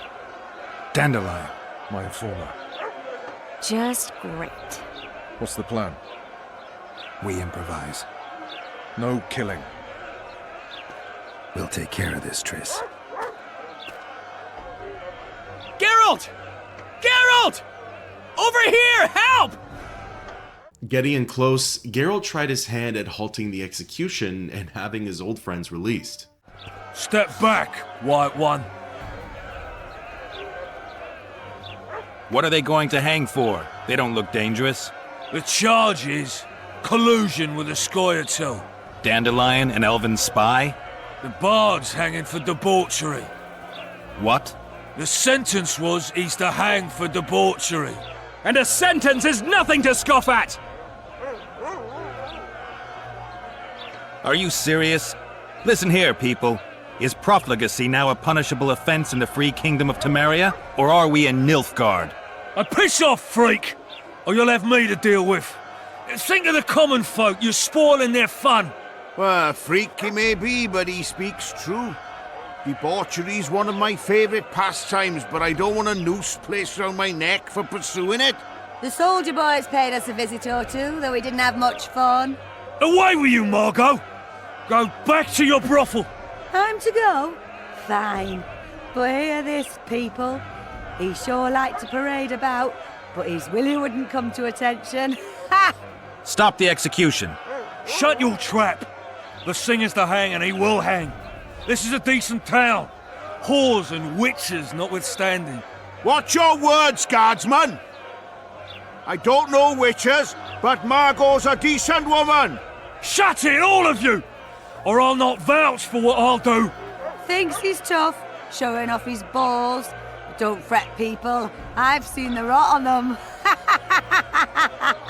I'm warning you for the last time, Margot! You wouldn't hit a lady. You're no lady! So, The Witcher 2 likes presenting the player with these quick-time events. So far, they've mostly been used for fistfights, like back in the Lavalette dungeon. Technically, they're not that hard. You just press the prompted WASD key and continue to do so until it's lights out for the other guy. However, me being me, I didn't realize how the event worked until my last fight. I thought I had to mash the highlighted key. Doing so ends up completely failing the quick-time event, and that's when Geralt gets pummeled. However, all it's supposed to take is one click and some patience to move on to the next sequence. Before long, I was facing down the executioner. Knocking him senseless, that seemed to save the lives of Zoltan Chivi and Dandelion the Bard.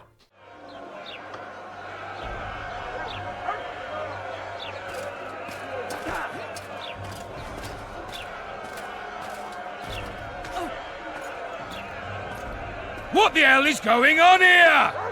I said, what the arse fuck is going on? I'd like to report. Out of my sight, Clover. A few ploughing bandits and you can't even hang them.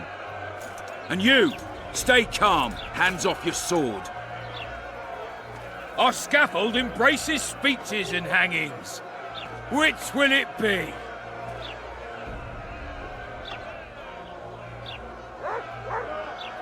You have no right to hang them. Interesting. Because I'm the law in Flotsam. I take issue with that. Vernon Roach, officer of the king. Well, well. Blue stripes. The non-human hunters. Precisely. Anyone suspected of collaborating with the Scoia'tael falls under my jurisdiction. And Dandelion? What's he accused of? He burned down a watchtower. What's your jurisdiction say to that? I thought so. Is that true? It might have looked that way, but I swear it wasn't my fault. I'd rather give you a thief. Relax. I'm joking. I hate thieves. We can put on another show. Bloody and serious this time, mind you. Or we can come to an understanding. Meaning? Give me a minute, would you? Listen here. You may have heard rumours of the tragic events that transpired during the siege of Lavalette Castle. Sadly, they are true. King Foltest is dead. It's likely that Scoia'tael had a hand in this heinous murder.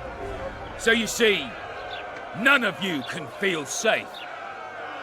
That is why today, wagons with armaments will roll out into Flotsam's streets. I hereby declare a state of emergency. await orders. Prepare to fight, and ready yourselves to avenge your fallen king. Now disperse. Go to your homes. What about them? They'll not hang for now. Let's say I'm reconsidering their cases. The scaffold's no place for civil conversation. We'll talk at my home. Your friends are free for the time being, but they're not to leave town. Come after dusk. I'll be busy till then. There's one more thing. Welcome to Flotsam, Witcher.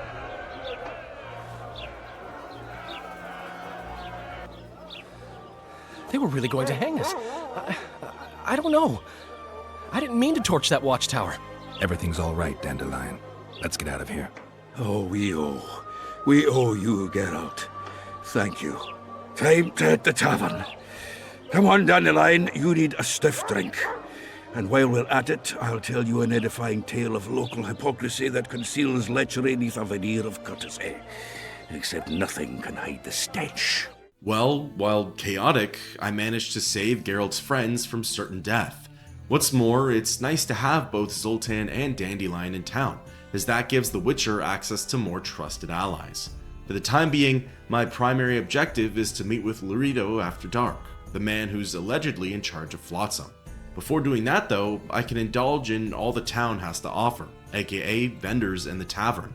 The former is great for dumping all of my excess loot and receiving some orens in exchange. The latter is of course excellent for catching up with my old companions. While out and about, exploring the streets, I actually ended up getting cornered by some mercenaries. Apparently, there's a bounty out on Geralt's head, and while the Witcher is worth more alive than dead, they'll settle for the minimum amount of orens. Dealing with the bandits, I figured that it was probably time to get off the streets and made way for the inn. Chatting with Triss first, Geralt and her talked about their lifestyle change, going from high-class citizens to fugitives, getting to know Roach's men, and Geralt's death a few years back. The conversation has a lot of flavor, but it doesn't progress the story much. Moving along to the nearby table, Geralt and Triss sat down with the other three companions. The group chat offers a little more insight into some of the characters, and I even got to hear more about the assault in La Valette. For example, Triss was there when the Highborns of Temeria tried to select a successor. They argued for 3 days and still couldn't come up with an answer as to who should be king. Tensions were high and some candidates were apparently poisoned, and yet no ruler was chosen. As for Dandelion and Zoltan, the former is apparently Vernon Roach's informant, while the latter has been accused of joining the Scoia'tael. After Chivy's engagement was broken off, the dwarf traveled to Flotsam from Vizima. During that time, his presence likely aroused suspicion from the locals. Zoltan claims that he'd never stooped to banditry, and given that he's one of Geralt's few friends, the Witcher owes him his belief. As for Dandelion, the bard doesn't deny spying for Temeria. He says that poetry and music alone aren't enough to sustain his lifestyle, and you know what? That's fair. From there, the conversation ends with Geralt explaining his current situation. He talks about Foltest's murder, the assassin, and clearing his name. However, just before the conversation could be expanded on, the town's alarms are raised and a villager frantically rushes into the tavern. Greetings. Save yourselves, good folk! The beast attacks! We better get out there. Someone's casting spells.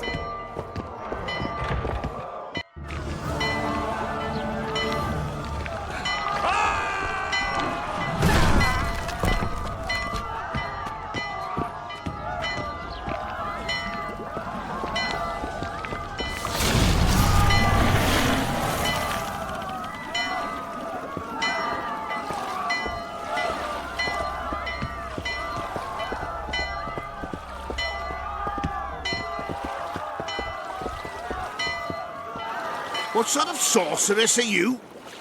A lot of good you did. Can't you hear me? Why didn't you help him? He's alive, isn't he? The beast nearly pulled him in the water while you stood staring like a calf at a shit-covered clover. Watch your words. Where's this beast? Ask her. Geralt. Ah, I guess we knew each other. Oh, look here. Birds of a feather. Let's say I've heard of you. Master Witcher, this is foolish. The beast near pulled Sozek into the depths, and you're simply chatting with this damsel. Sozek's alive, and nowhere near the depths. The monsters vanished without a trace. You best take us seriously, lest you vanish without a trace. I'm tired of your whining. Get out of here. Ah, as ever. It's the common folk that get ploughed. Come on, lads!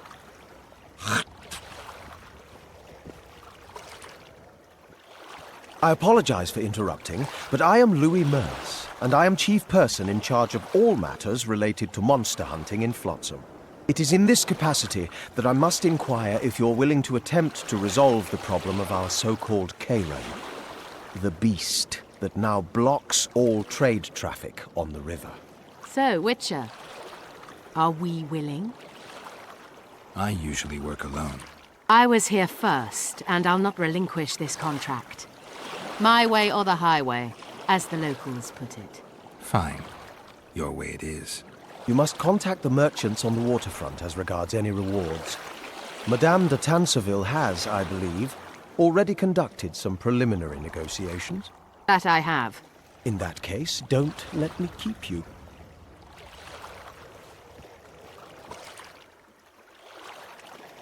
Triss, how long must I wait for you to introduce us? Sheila de Tanserville, advisor to Queen Zulika of Kovir. Kovir's a long way north. True. I had my doubts if the Kayran was worth the journey, but those were dispelled with what it showed today. Here to hunt down some ingredients? Triss Merigold. Sharp as ever. You're thinking that... Troll eyes, ghoul venom, virgin's blood, all those disgusting marvels we take from dying species, to throw into the cauldron at Sabbaths. Right, Triss? Absolutely. Virgins are a dying breed. Oh my. Your sense of humor seems to be intact too. But enough of these pleasantries. Tell me, Geralt, you saw the tentacle. What do you make of it all? The beast must be huge. Maybe inhabited one of the Pontar's tributaries before, hunting animals.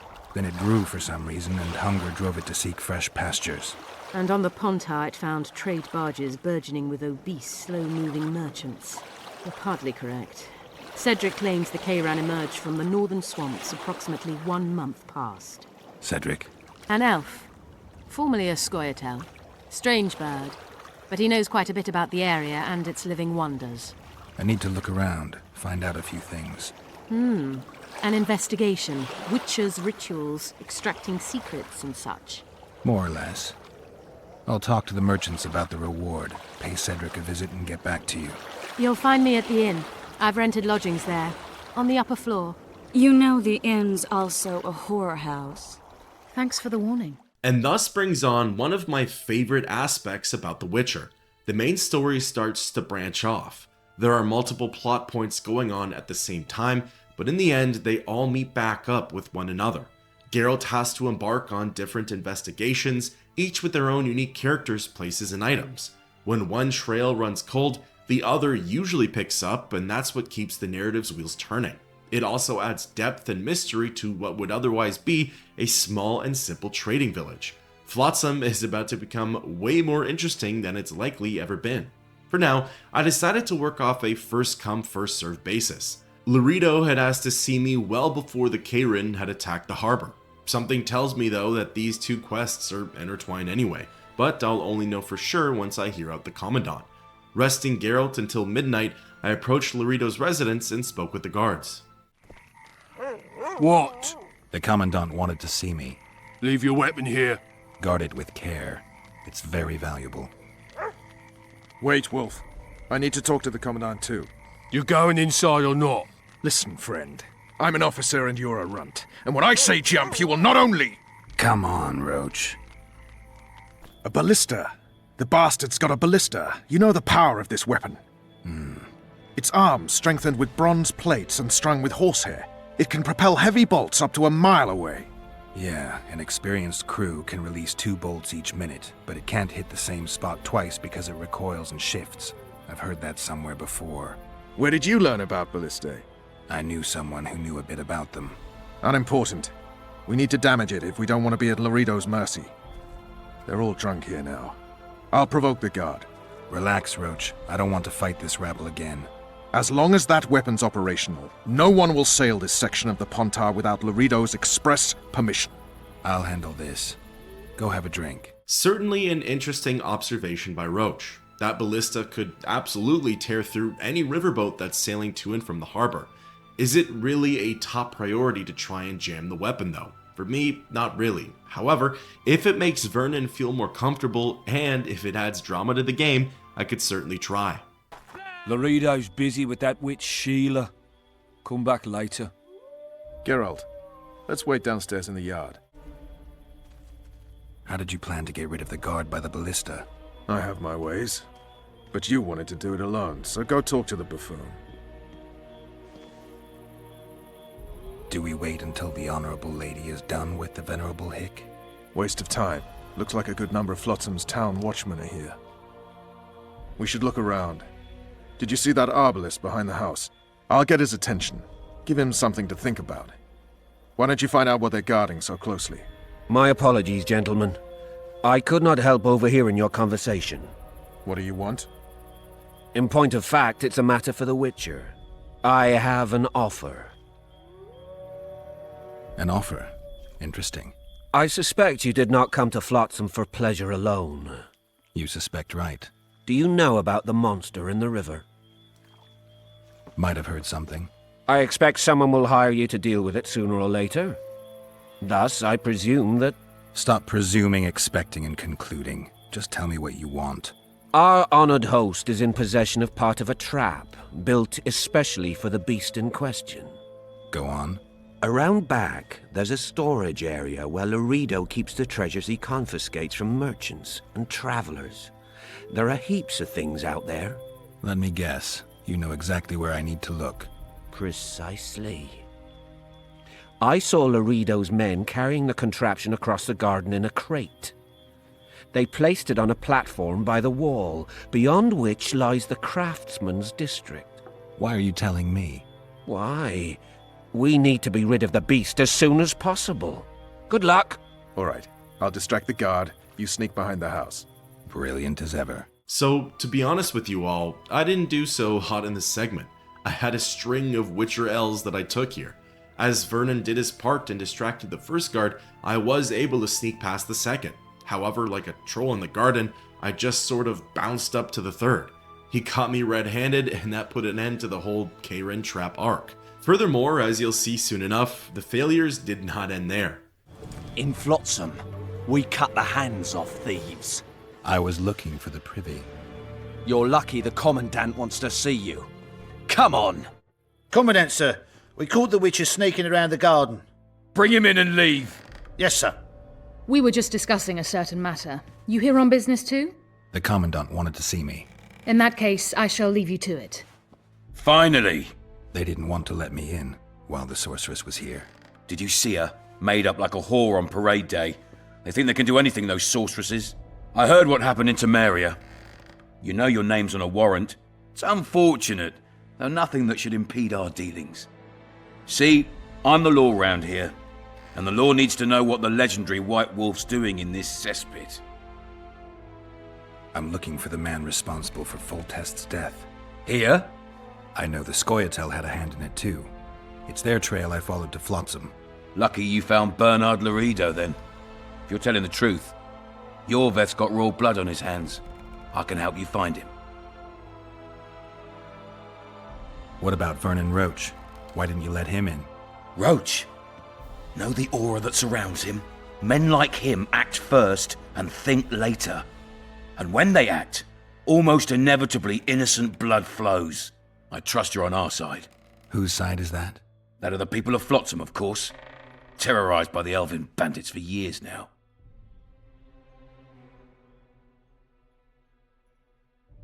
A local conflict, none of my business. You killed some elves on the riverbank outside Flotsam. We were attacked. You failed to understand. It's you who doesn't understand, Laredo. To tell you the truth, I'm not human. You an elf? A dwarf? No, talking bollocks. I piss on the fact that they call you freak for your white hair and glowing eyes. You're a human like any other. We're fighting a war. And you, my friend, cannot straddle the fence. Your point, Commandant? You're a witcher. Your job is to protect the simpletons from monsters. I protect them from the danger that lurks amongst the trees. I see where this is going. Yorvith's no better than a monster that attacks those who go out to gather kindling. Matter of fact, he's worse. He's smarter and crueler. How do we get him? I don't want you to kill him. Even you don't have a hope against his entire force. I've an idea, but I'd rather not go into it now. The squirrels are up to something. Every night their scouts come closer. I suspect they plan to attack the barge moored in the port. What do you want me to do? As long as Yorveth remains free, humans, elves, and dwarfs will live alongside each other in deep distrust. I've got to learn what the pointy-eared rat is planning. How am I supposed to get that information? You underestimate me, Witcher.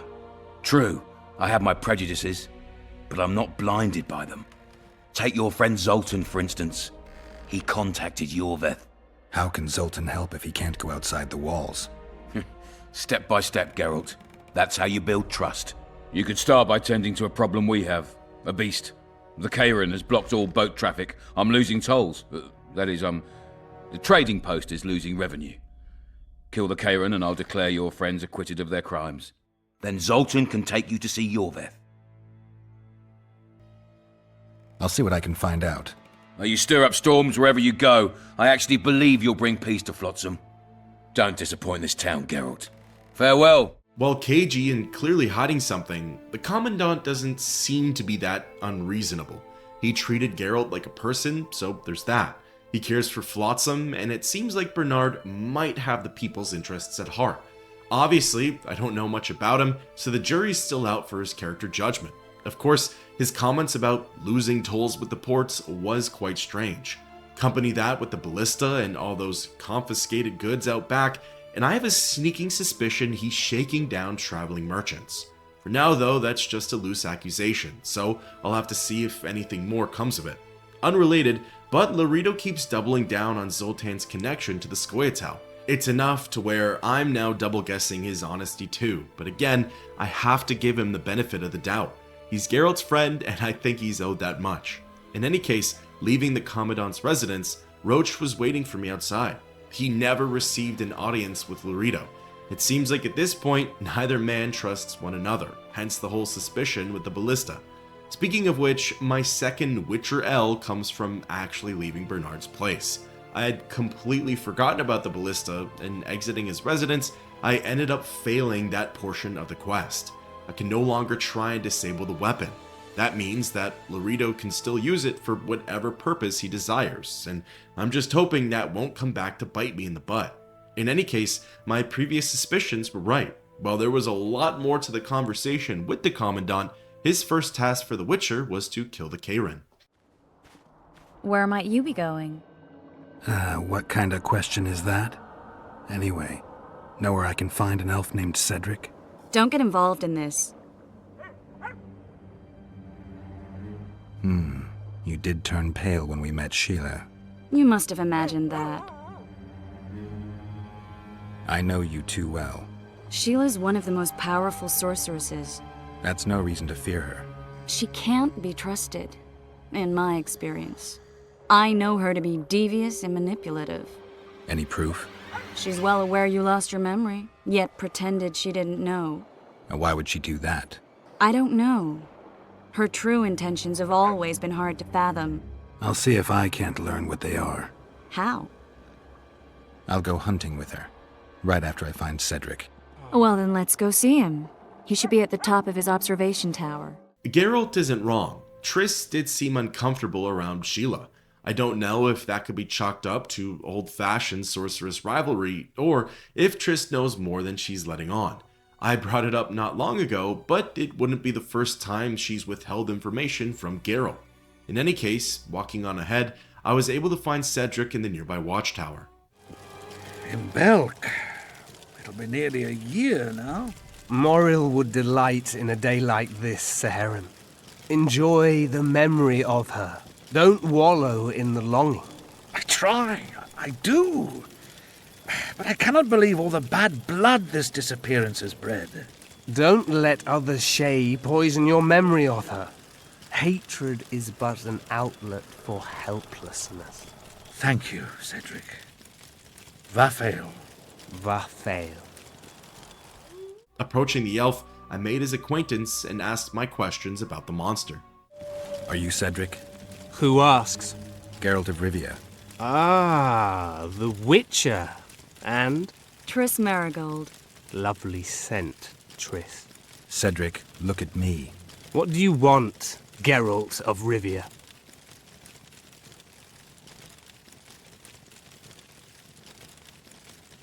I aim to kill the Karen. Heard you might be able to help. That depends on the sort of aid you seek. I need information. We should have killed it years ago. Now I don't know. The beast has become too large for the riverbed, and it has strange growths on its tentacles, extremely thick skin. Previously, it inhabited a swamp along one of the Pontar's tributaries. Completely wild terrain. Even the Scoia'tael don't venture there. You should go see the wreck of the boat it recently sank. Inspect any traces it's left. See the destruction. Where's this wreck? Venture south into the forest, then turn east toward the river. You'll find the ruins of a bridge erected long ago by the Enshe. The wreck lies at their foot. Thanks, Cedric. Using her magic, Triss teleports over to the site and leaves me to venture there on my own. Thanks, Marigold. As pointed out by Cedric, the wreck is along the swamps of the forest, outside the safety of Flotsam's walls. Readying myself, I pushed past its gates and ventured back out into the unknown. According to the map, the shipwreck is slightly northeast of the trading post. There's a path along the forest that takes me directly there. Honestly, I thought I'd be running into enemies like ghouls, archospores, Zekanops, and Kikimores. You know, monsters that I encountered in the first game. However, that didn't end up happening. Instead, I ran into several groups of bandits, which, to be honest with you, felt a little more sinister. Obviously, monsters and beasts will tear apart the townsfolk too. However, there's a level of intelligence and premeditation from the bandits that makes it extra nefarious.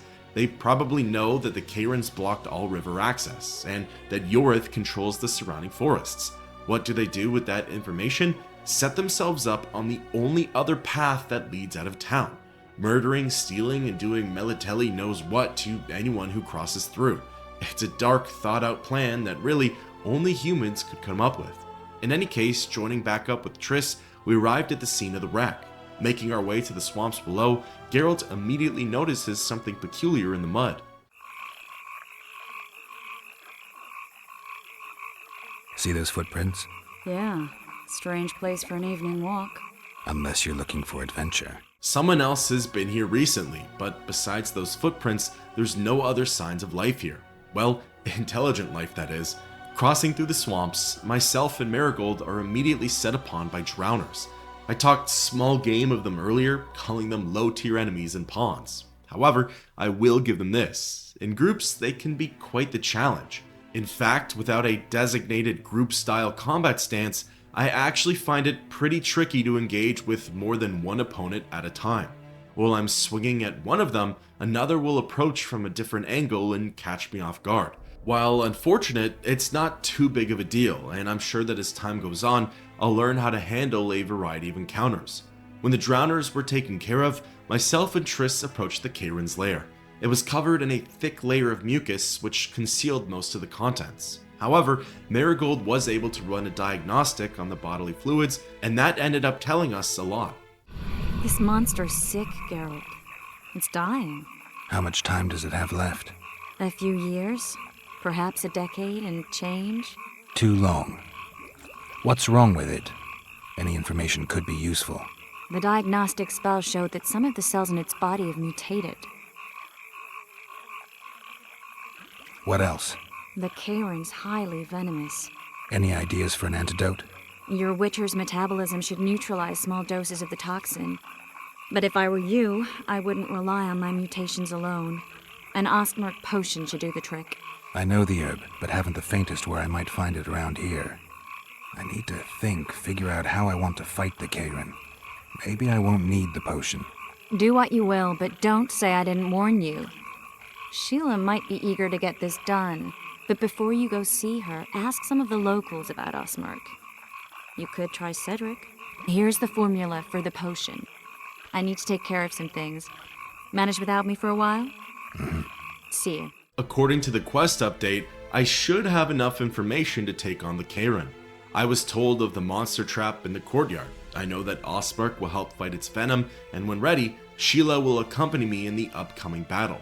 Really, it's just up to me on how I want to proceed with this matchup. Returning to Flotsam, I thought about my next steps. Ultimately, I decided not to pursue the Osmark. My reasons were that 1, Triss said that Geralt's metabolism should be able to handle small doses of the venom, and that 2, Geralt himself said that he probably doesn't need it.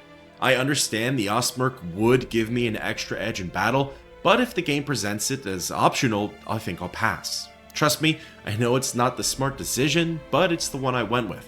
As for what came next, well, I tried to go back to Laurito's residence in search of the Karen trap. While the ballista portion of the quest was an utter failure, I didn't see anything regarding the trap. I thought maybe there's a chance I could try looking for it again and get a leg up on the beast this way. Well, unfortunately, that was also a dead end. I managed to sneak into the previously inaccessible area, but couldn't find anything resembling a trap. I searched everywhere, found other interesting items, but no dice on the Karen's Bane. Referencing my journal, there is a log about how clumsy Geralt was and that he initially got caught while looking for it.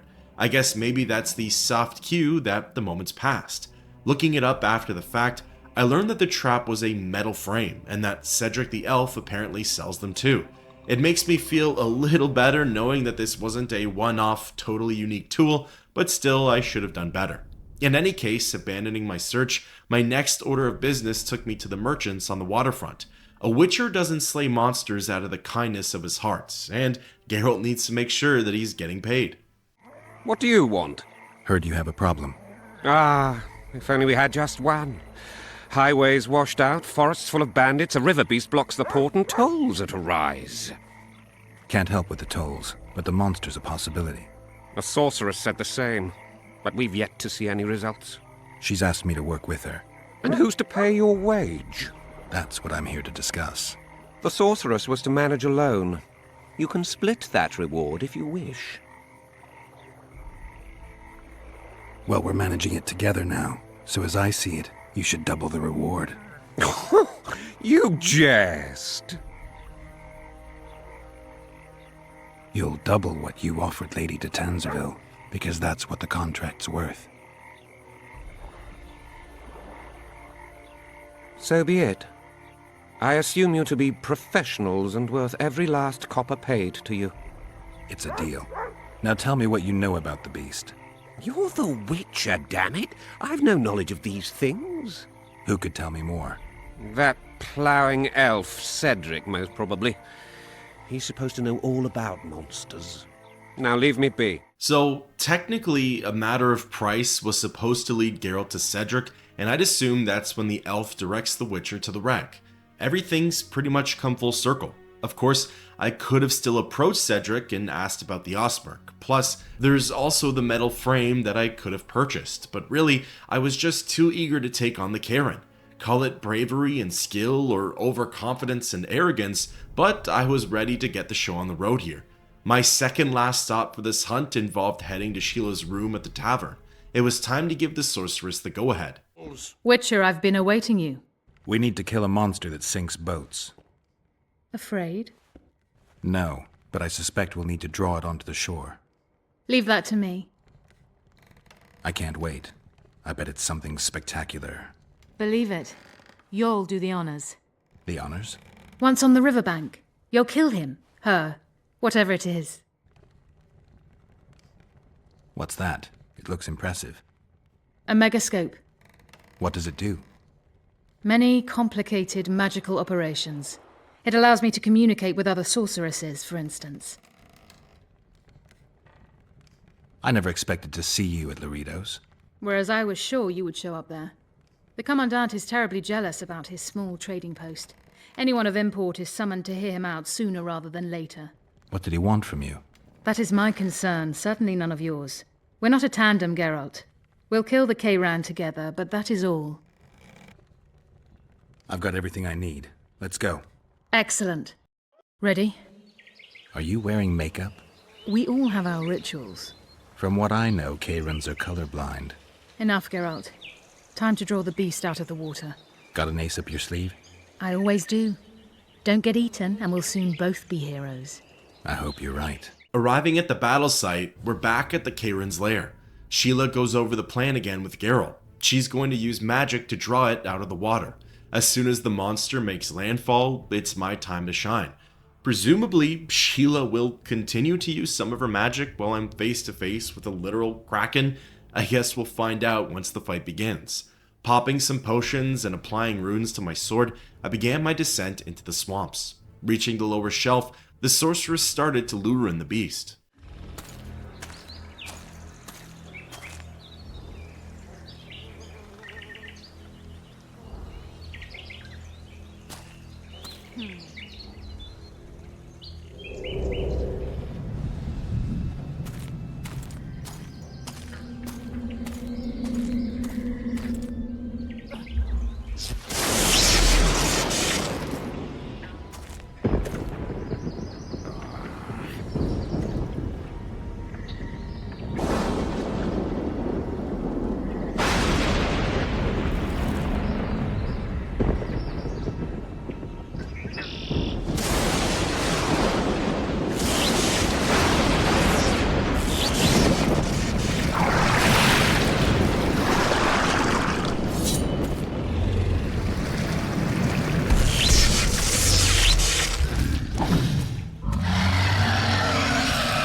The Kayran is absolutely massive.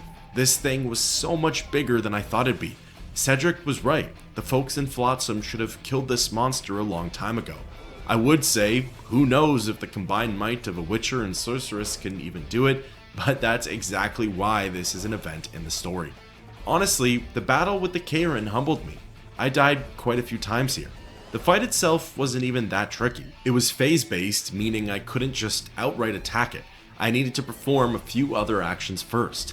The issue was that it took some trial and error for me to learn what I needed to do. I'd die a few times, unlock a piece of the puzzle, advance forward, die a few more times, and the process would repeat. Basically, through the help of Sheila yelling at Geralt, I learned that I had to begin the fight by casting Yrden. The Kayran had 6 tentacles, and 4 of them contained these strange growths. Those growths were its weak spots, and the only way I could hack away at them is if they were trapped in my Yrden cast. Attacking one of the designated tentacles, Geralt would end up cutting it off. This is how I'd bring down the monster's health, and it'd severely weaken it. However, its remaining tentacles were able to pick up the slack, and one hit from the Kayran would drop my health by almost half. Furthermore, the Kayran had the ability to spray toxins from its mouth. My guess is that's where the Osmerk would have come in handy.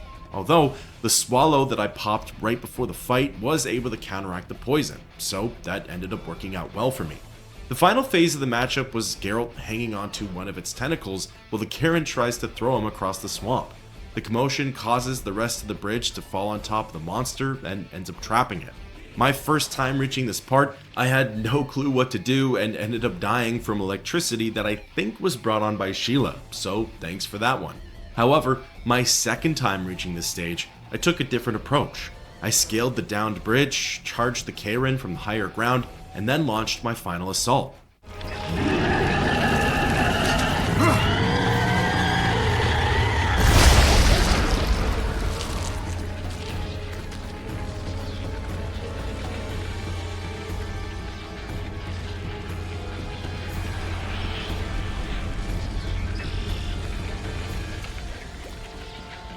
We did it.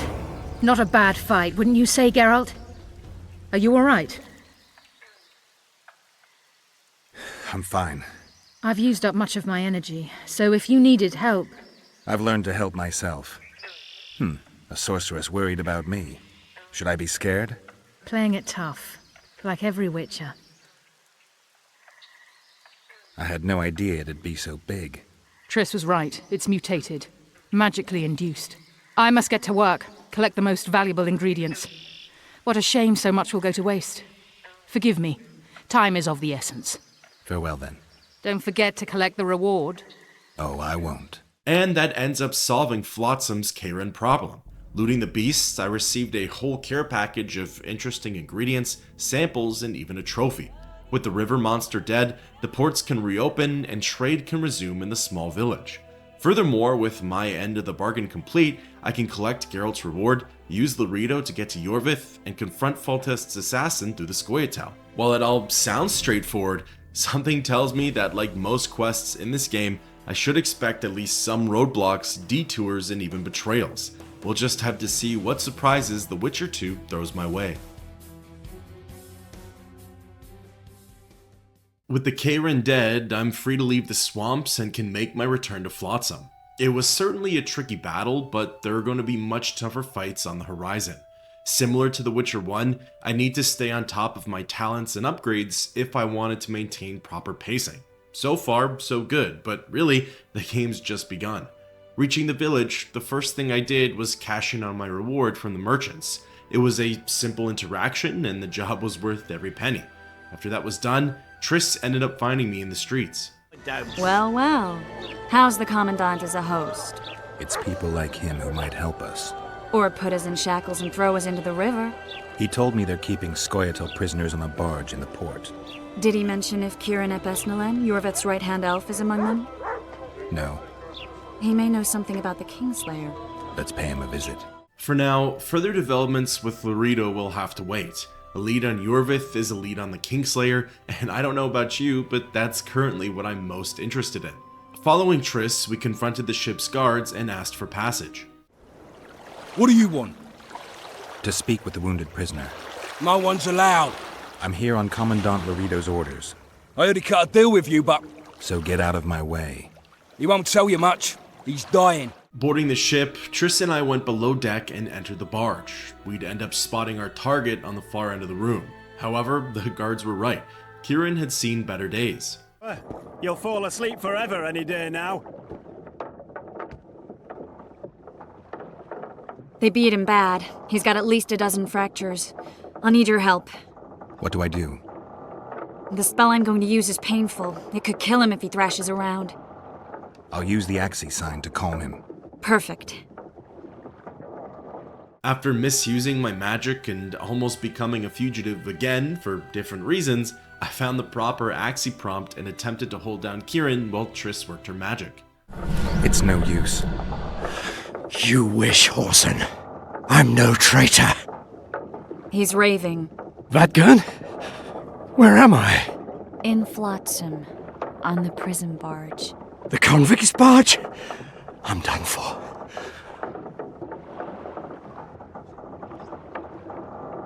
We need your help. We need to speak with Yorvith. Like hell, Dwan. I'll tell you nothing. There's a Witcher in Yorvith's unit. Like every Dwan. He turned out to be a bastard. What happened? He betrayed us. He said he had an offer for me. So we met, where roses of remembrance grow. I should have known. Roses of remembrance? Yes, some of the last in the world. He thought that I'd betray my elven brother in order to control the unit. I refused, and there was a fight. I've never seen anything like it. No human can move that fast. It was a massacre. I was the first to be hit, thus I survived. I would have bled to death had Laredo's men not found me. Letho will kill Yorvith, and all will be lost. So many dead, so much suffering, all for naught. Letho, he's the Kingslayer? Yes. Why does the Dwan want Yorvith dead? He used us from the start. Our hatred. But he no longer needs Yorvith. Sees him as a thorn in his side. I don't know what Letho wants. What does Yorvith want? Why Flotsam? Go plow yourself. You have to tell me. I'm on your side.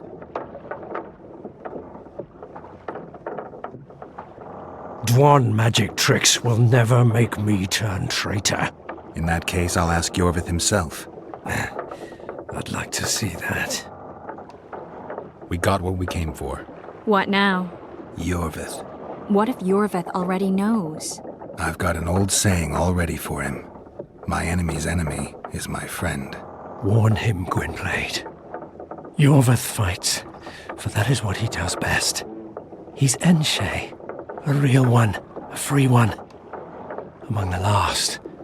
Fighting makes sense. Now more than ever before, there is still hope. What are you talking about, Kieran? Hope for what? For change. For a better tomorrow. I'll not see it. They'll torment me to death on this barge, and I'll go gladly where the apple trees bloom. But you must warn Yorvith.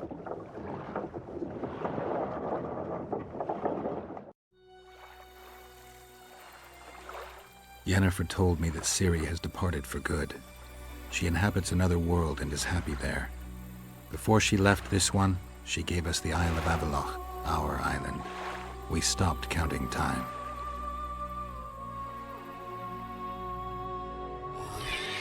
People believe that the wraiths of the Wild Hunt are immortal. They race across the heavens, gripping in their bony hands swords, their lightning bolts. They take away mortals, ever expanding their cavalcade of spectral riders. They burned the orchard and the house. In their armored boots, they trampled our island.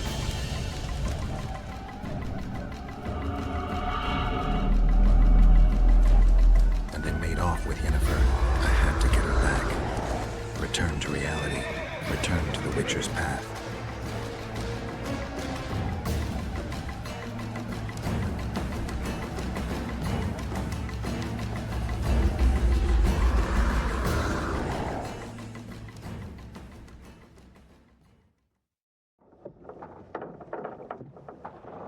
Geralt, are you all right?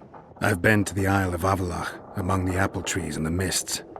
After the massacre in Rivia, Ciri took me there, and Yennefer.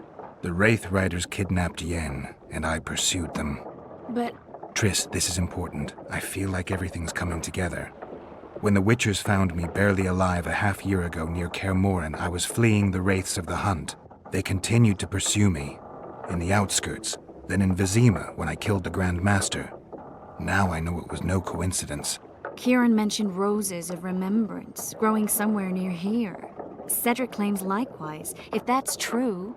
Right now I should be searching the forest for Yorvith, not looking for flowers. I could restore your memory. You sure? Everything seems to indicate that. Whatever's blocking your memory is clearly weakening. I think I could break that barrier with just one petal from a rose of remembrance. Those flowers are truly powerful. In that case, Yorvith can wait. Want me to go with you? I'd love your company. All right then. Let's go. Cedric mentioned there are some old elven buildings near the cascade in the forest. We should start there. Lead the way. So, I finally got a name for the Kingslayer, Letho. Also, I have a possible location, or at the very least, a place that's seen a confirmed sighting of Letho, the Roses of Remembrance.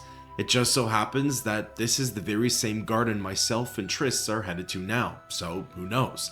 Maybe I'll get lucky and have a two birds, one stone type of encounter. Also, it's true, with every major event, Geralt seems to be regaining some of his memories. As we all just saw, he remembers settling down with Yennefer, the aforementioned missing sorceress on some kind of island. He also remembers a little bit about Ciri, Geralt's quote, lost child, although child isn't meant in the traditional sense here.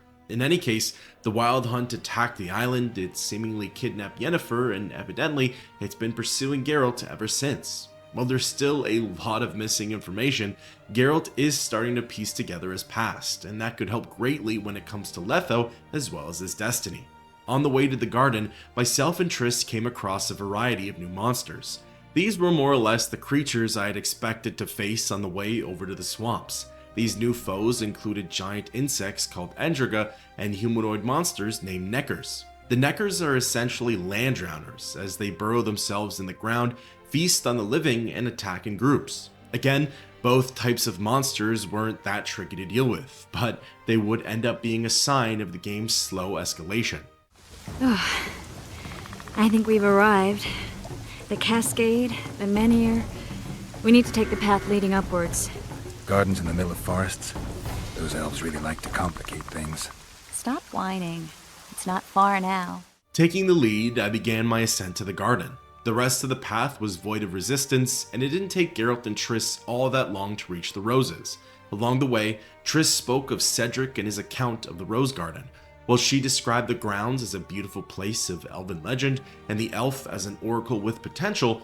Geralt had a more cynical take on things.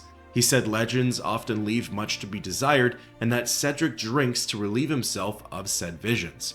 While brief, this conversation reveals quite a bit about the two characters' personalities. One is searching for the best in everything, while the other prefers a raw and realistic take on the world. Either way, arriving at the Rose Garden, I picked one of the flowers and then spoke to Triss again. Triss. Cymoral's Rose of Remembrance. Legend has it they wilt unless nourished with blood, and also if they're sold. But give it to someone you love, and it'll live forever. This one's for you. Oh, Geralt. I want you to keep it. If there's any truth to the legend, it shouldn't wilt, even if you pluck a petal or two. Thank you. This is the statue, Curly. Don't mind us. Imagine the corn we'll get. I won't leave the brothel for a month. 6 weeks even. Where does that woman get the gold for all this? I mean, her and the old man, they're buying a new house. And now these statues for the garden. Must be defraying the treasury. What's a town chancellor do anyway? It'd be ploughing hard to move. We'd never shift it in one piece. I know. We'll break off the legs, the heads, remove it in bits. Break off your own head, clown. Shut your trap, cunt. Just when things were getting romantic, trouble steps onto the scene and ruins the moment. Well, I'm not sure who's paying the bandits to remove the statue. It doesn't really matter. They're aggressive and bigoted. Plus, if this were any other time on the road, I'm more than certain they would have tried to rob Geralt. So, consider it like taking out the trash before the bin even gets full.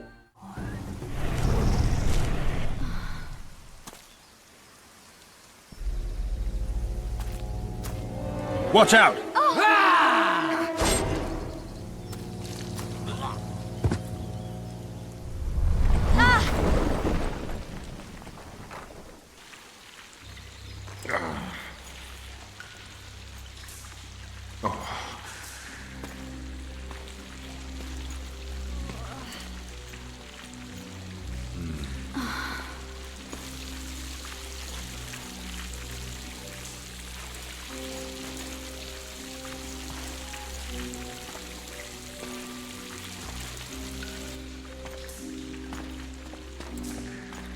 Incredible what the N-shape built before human ships ever appeared in the Pontar Delta.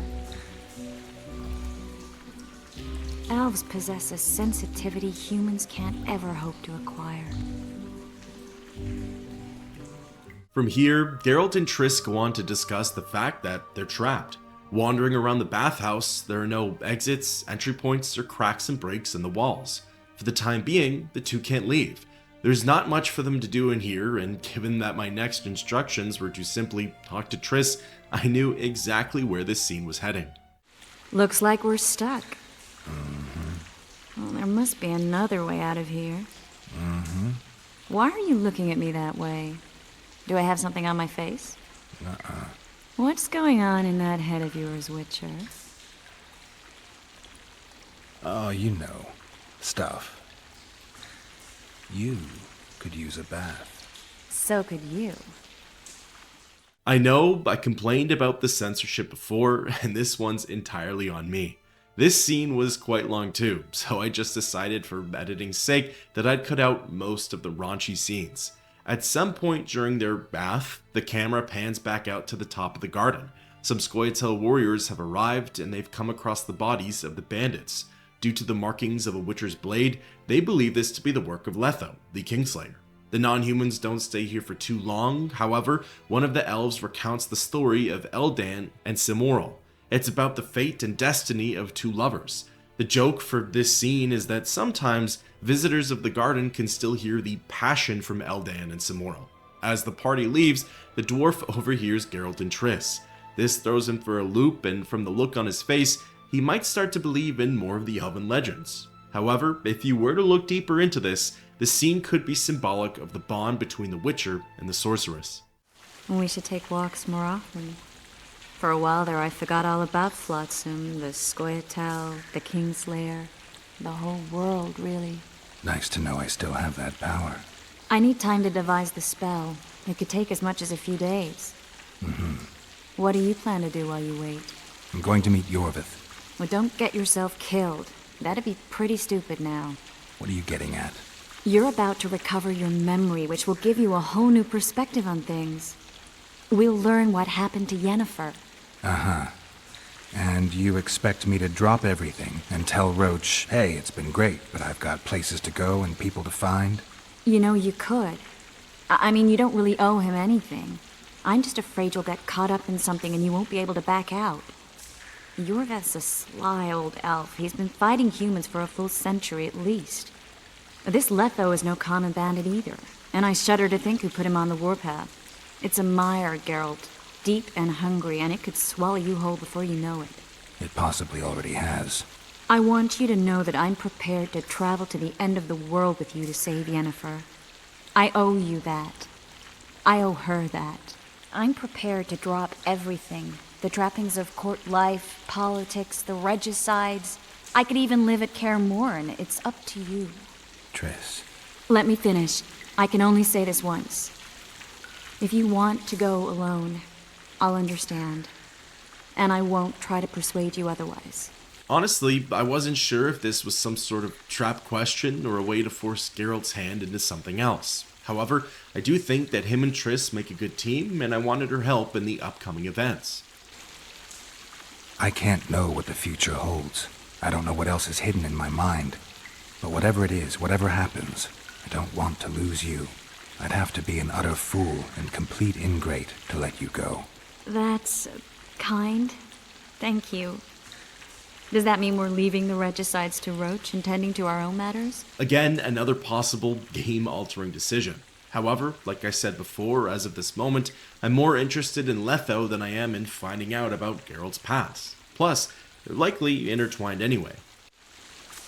I really would like to go, but I need to clear my name. Foltest's men and bounty hunters of all kinds would never let it go. We'd be fugitives, and that's not a life I'd want for me or for you. Besides, I'd feel as if I'd given up when there was still something to do. I'd feel like I fled, and as I see it, we haven't lost yet. Whatever your decision, I want you to know you can count on me. I need a few days to prepare the spells. I need to talk to Zoltan about Yorvith. It's not a closed conversation. We'll talk again, but only after I've settled things with the Kingslayer. Well, for the time being, there seems to be a plan laid out. First things first, though, there's the matter of leaving the bathhouse. Luckily for the pair, it appears as though Vernon Roach's tracking abilities are a little too good. The commanders manage to find the Witcher, and after some battering, he smashes through the walls of the bathhouse. For now, Triss decides to stay behind. She does have the means of teleportation, allowing her to escape no problem. Come to think of it, that probably could have helped earlier, but I suppose everything happens for a reason. As for Geralt and Roach, the two of them make their return to Flotsam. There's not much spoken dialogue between the pair, and the trek back sees more fighting with the Neckers and the Endriga. Really, it just serves as the bridge to the next step in this adventure. Geralt's been on Zoltan's case about contacting the Scoia'tael. Chivi has kept denying it, but even Laurito's doubled down on the dwarves' involvement with the non-human gorillas. Funnily enough, though, Geralt's sort of banking on Zoltan having lied to him before, as without this middleman, there's no way he'll be granted an audience with Yorvith. Good to see you, Zoltan. What are you doing so far from home? It's a dog's life, Geralt, I'll tell you that much. You work your fingers to the bone for 6 years, you listen to the tirades of that old tyrant Breckenrig, you buy jewels. Then she breaks off the engagement. And there I was, learning a gavotte. Fuck it. Out of sight, out of mind. Farewell to Eudora, the forge in Novigrad, and all the world's Breckenrigs. I'm a plain merchant, and I've made my peace with that. Really quick, I mistook arm wrestling with Zoltan for the quest-related prompt. Arm wrestling is essentially another way that Geralt can make some pocket change while in town. The controls are easy enough. Using the mouse, I had to keep the indicator in the yellow field. The indicator slowly moves to the right end of the bar, and it gets smaller while doing so. It's a somewhat interesting minigame, and while I probably won't ever arm wrestle again, I did enjoy my brief time with it. Zoltan, I need to ask you a favor. Shoot. I heard you know the local Scoia'tael. You heard? Meaning some goat's arse in a helmet hollowed it out in the market square. I need some way to get to this Yorvith. You know, I don't want you thinking I'm all chummy with the Scoia'tael. And Yorvith detests me. Why would you want to see him anyway? He knows where the Kingslayer is. Yorvith? And here I always thought him a common thug. All right. No reason to sit on our arses. Come on. You can tell me everything on the way. Well, there it is. The truth sort of comes out. While Zoltan isn't a member of the Scoia'tael, he has been in contact with them. Furthermore, as he explains later into the trek, the Scoia'tael have actually asked him to command a unit. For the time being, it seems as though he's declined, or at the very least, put off his answer. On our way to the forest, Chivi talks more about the local politics of Flotsam. Between Yorvith and Laredo, he calls the elf the lesser of the two evils. Laredo is stirring up trouble against the non-humans and using them as a scapegoat for the town's woes. Also, apparently, the Commandant is in talks with King Henselt of Kedwin. In exchange for titles, gold, and glory, Laredo would gladly allow the king of another region to station his men in Temerian territory. This is it. I was due to meet them here. I know. They're aiming arrows at us. What? Geralt, I know full well you're always vigilant, but quit poking fun at me. Give them the password. What them? Hurry up, they're edgy. Kierkegaard! Stop bawling. What do you want? Countersign. Heidegger. I asked you a question. Take us to Yorvith. Why? If we wanted to speak with you, we wouldn't ask for your leader. Yorvith won't talk with you. You don't know that. Leave while you're still able. The two of you won't scare us off. There are 4 more in that tree. How do you know? I can hear them breathing. One's sick or on Fistek. How? He's wheezing. What? You elfin cock's gone soft? We just want to talk to Yorvith. Wait at the clearing. The dwarf knows where. We'll let Yorvith know. Make sure you do. Come on, Geralt. The rest of the trek through the forest doesn't take all that long. Zoltan and I fought through some Endriga and made our way up the terrain. Landing at a small clearing, another challenge awaits the pair. We're here. That creature prowls down there. Right where we're supposed to meet Yorvith. Exactly. Any ideas? I last fought an Ericus some time ago. I never had the swiving pleasure. Not that I mind. Wait here. What are you... Think me a limp prick? In case you forgot, this is the site where Yorvith first met with Letho. In order to get into his cave, Yorvith tosses a necker to some monstrous creature. Well, that creature is the Arrakis, and Geralt is about to face it. The Arrakis fight isn't too challenging. It just requires a bit of patience and a pinch of strategy. The monster is capable of inflicting huge amounts of damage with one hit. What's more, unlike other bosses in the game, the Arrakis is a little harder to stunlock, at least in my experience it was. So, taking a page from the Kayren's book, I used Erden to trap and stun the creature. This allowed Geralt to get a fair amount of licks in. Abusing this tactic over and over again, I was able to defeat this monster with some ease.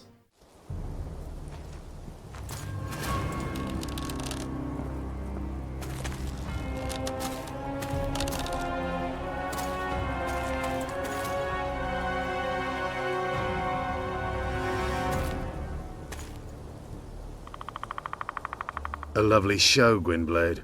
But tell me, was it worth it? An uneven fight and certain death await you anyway. I could ask you the same thing. What do you want, that gun? Speak quickly before I kill you both.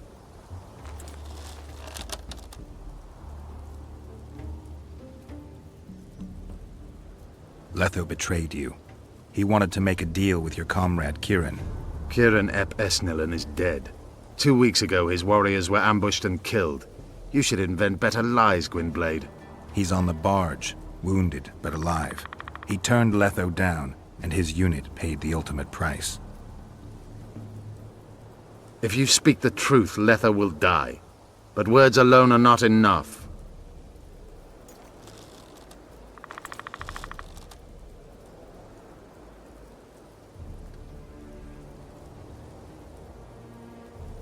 You still trust this assassin? You may be lying. If I'm lying, so did Kieran. We'll investigate it for his sake. We shall see how Letho reacts to your sensational news. Where is he?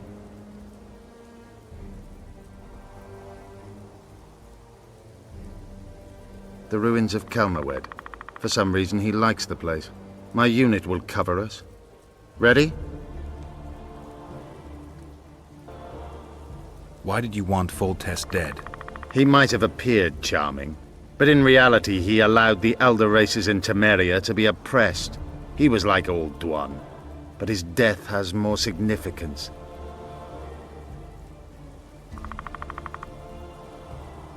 We need to go. We need a ruse. Tell Letho you've captured me and want to hand me over to him. And you? I'll be unarmed, hands bound. If you're not lying, his reaction will confirm it. I don't trust you, of course. My warriors will cover us if you try anything stupid. I get it. I don't think so.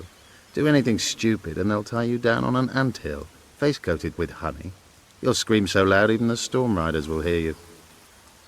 Are you always so grandiose? We could just tell Letho to own up. I'd fail Menhiria Tenvera. Conquer with courage rather than strength. Exactly. Let's go. Certainly an odd turn of events, but hey, whatever it takes to catch Letho. Leading Yorvith to the Rose Garden, I could see the Kingslayer sitting by the statue. He looked unbothered and, most importantly, unsuspecting.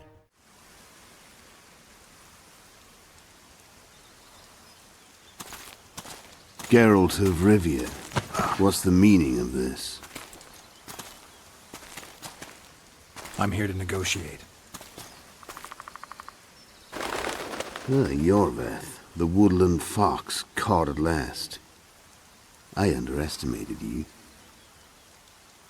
Who are you? You really don't remember? I'm sick of that question. So it's true.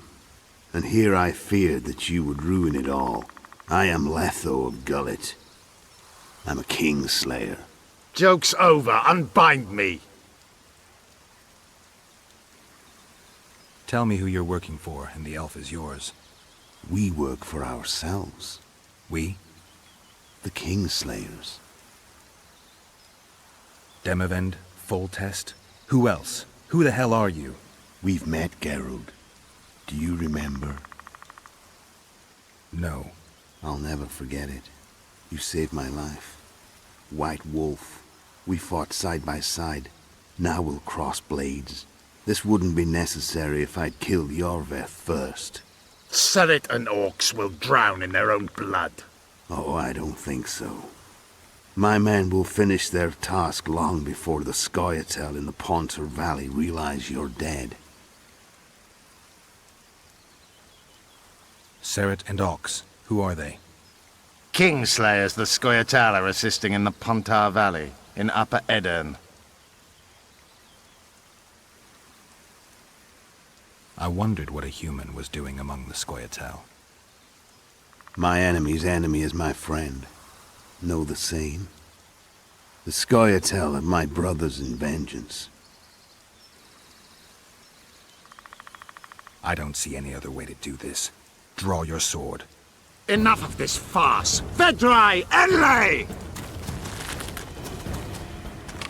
What game are you playing? One that you just lost.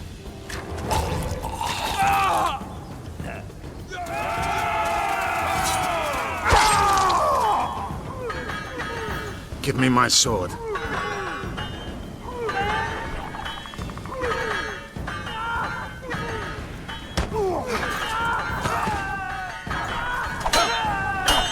Get the Kingslayer! I have to kill you. Try it, but I'm no king.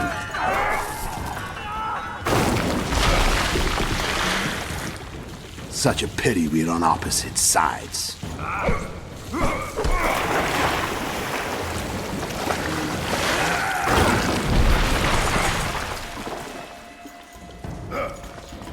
I see you still know how to fight.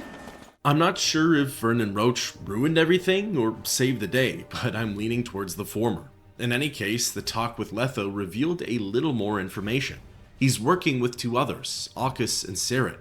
They're currently in the kingdom of Edirn, but why is unknown.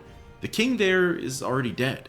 It was a given, but there's likely so much more to this plot than meets the eye. This goes well beyond a simple plan to remove the heads of states. In any case, the here and now is dealing with Letho. Fortunately, unlike the Karen and the Arrakis, Letho can easily be stun-locked. So long as I keep the combos coming, there's nothing my fellow Witcher can do to counter them. Small spoiler, but besting him in this battle doesn't really make a difference in the grand scheme of things.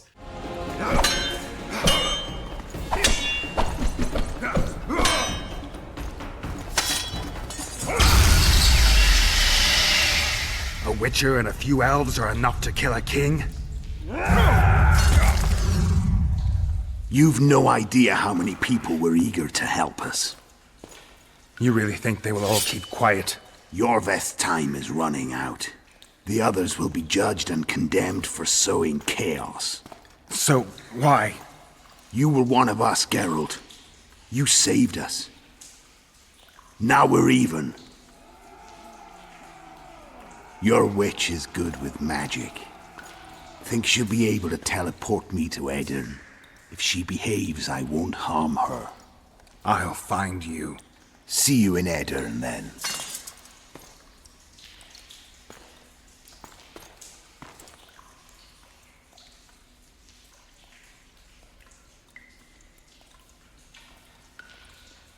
What happened?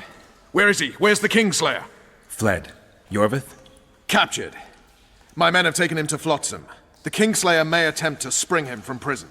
I doubt it. He needs Triss. Really? Why? I've set the elves against him so he can't move through the forests. I have to find Triss first.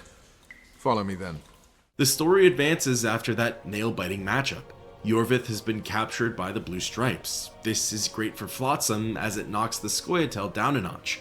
In a bad way though, I do feel partly responsible for his imprisonment. I chose to help Roach with the fight instead of giving Yorveth a fighting chance, even when he, quote, trusted me. However, given where this story has gone, I'll always side with Vernon over Yorveth. As for Letho, well, I have to be hot on his tail. He's gone after Triss, and knowing the sorceress, she's not going to give up without a fight, and that could be very bad. Collecting the loot around the bathhouse, I then took my leave with Vernon Roach. Again, we had a rather dull conversation on the way back to Flotsam. Him nor Geralt said much of interest. Really, all the commander would say is, what a fight, and we got him. It would have been nice to hear a little more meaningful dialogue, and maybe I just missed it thanks to all of the enemy encounters, but who knows. In any case, returning to Flotsam, the village seemingly wasted no time in setting up the festivities. A truly triumphant entry.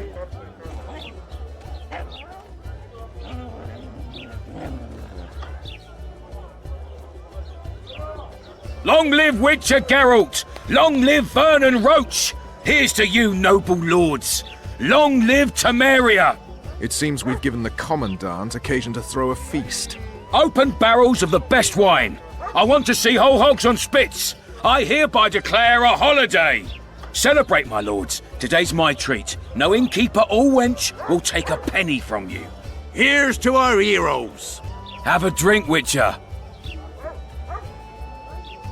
Another time. Well, that's uncalled for, but hard luck. See you, Vernon. Right. And don't worry about our prisoner. We'll take good care of him. I was more eager to have Geralt check in on Triss than I was for him to get drunk. However, after declining, I started to reminisce on all of the drunken adventures that Geralt had in the first game, and after that, I told myself I wouldn't reject any more offers of free drinks. In any case, Flotsam's festival does look rather lively. Banners and flowers have been placed all around the town square. They maybe could have removed the bodies of the hanged elves, but at this point, I'd have to assume they're still up there to simply send a message. When ready, I entered the tavern and located Dandelion. And here he is. Honorable ladies, noble lords, allow me to introduce Geralt of Rivia. I was so worried about you. Dandelion, we need to talk. Geralt, you're Flotsam's hero. Have a drink. Laredo's buying. I guess I deserve a shot. Cheers. Here's to the beautiful ladies. I need to find Triss. Triss? Oh, yeah, Triss. Totally forgot. She went to meet Sheila at her rented quarters to see this thingamy megascope or something. Anyway, here's to the beautiful ladies. The ladies will have to wait. I need you. Come on. I was lucky enough to get the key to Sheila's nest. Incidentally, for a big woman, the innkeeper's wife is surprisingly nimble. Unfortunately for the fun, but fortunately for my motion sickness, the drunk effect wore off as soon as Geralt and Dandelion had stumbled out that door. I guess it was meant to symbolize that an important plot point was about to take place. Ascending to the upper floor, Geralt immediately notices some blood outside of Sheila's room. Stepping inside of the quarters, the scene only gets more concerning.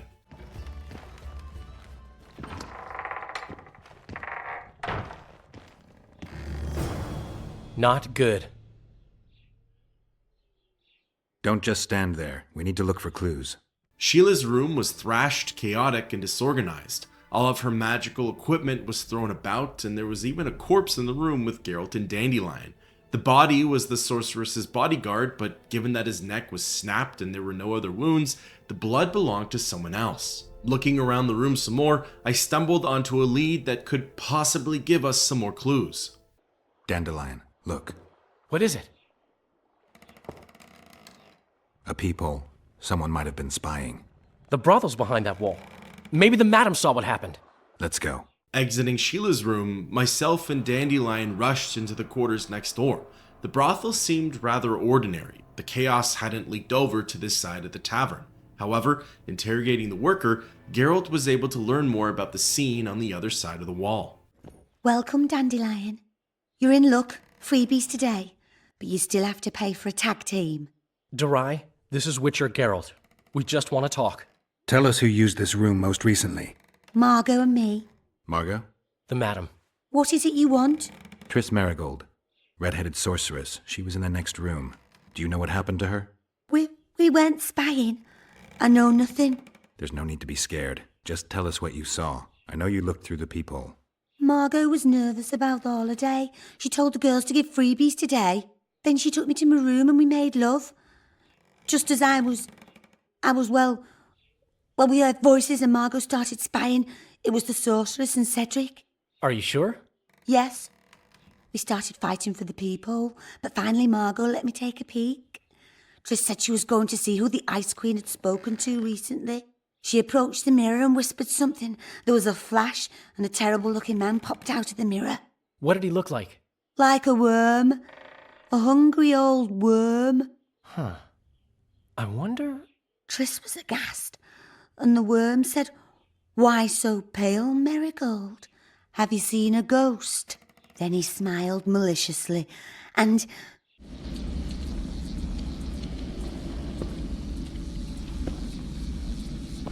Why so pale, Marigold? Seen a ghost? What is it now?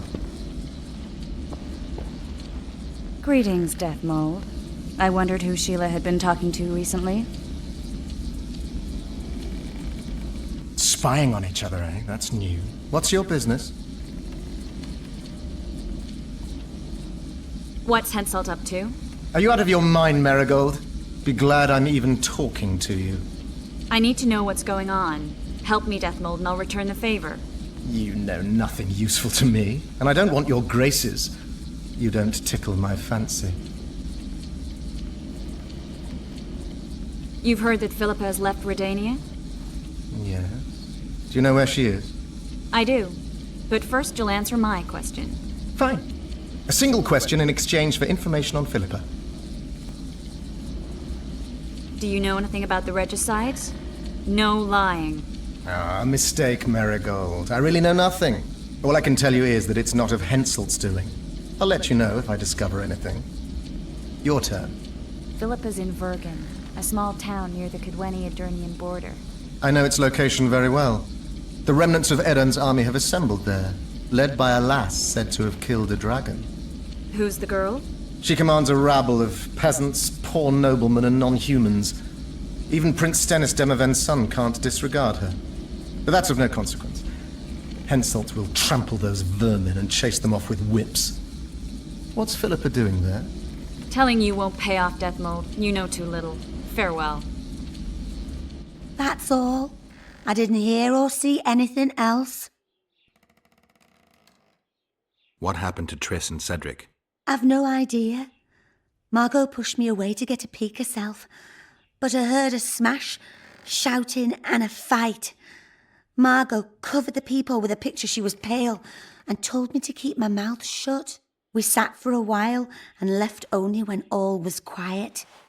Margot went to her room and I haven't seen her since. But I noticed Cedric staggering away down the alley that leads towards the forest.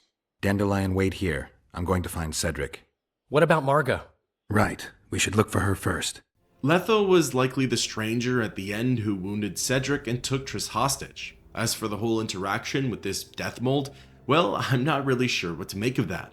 At the very least, when I first played through the story, I was left somewhat confused. After learning who Henselt was and of Deathmold's position in the Kedwen court, it started to make a little more sense. However, Triss's interest in Kedwen's politics is somewhat odd, and the can of worms that is Kedwen is still baffling.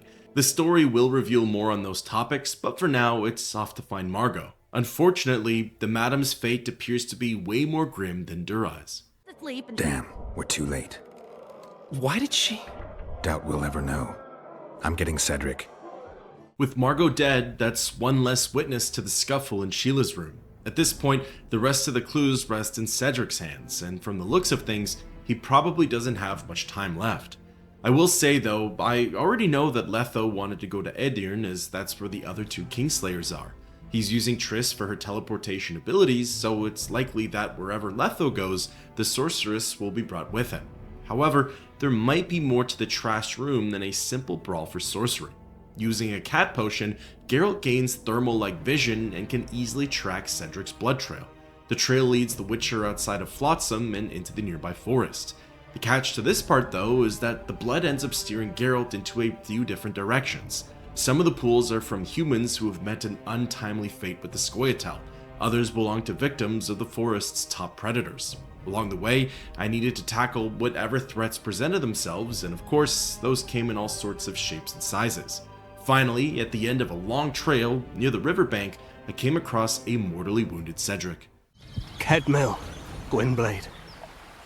I no longer feel the pain. Always wanted to die among trees. Cedric, what happened? Triss asked me for help. I killed the Dwarn guarding the door, and we broke in. Again, I killed a Dwarn. I know. Where's Triss? A Witcher came in, attacked us. I tried to protect Triss. He was fast. Too fast for me. He hit Triss before she could cast a spell. He knew how to fight a sorceress. Then he ordered her to activate the megascope. He needed to get to Edirn, near the dwarven town of Bergen. Triss said it was madness, that she didn't have the coordinates.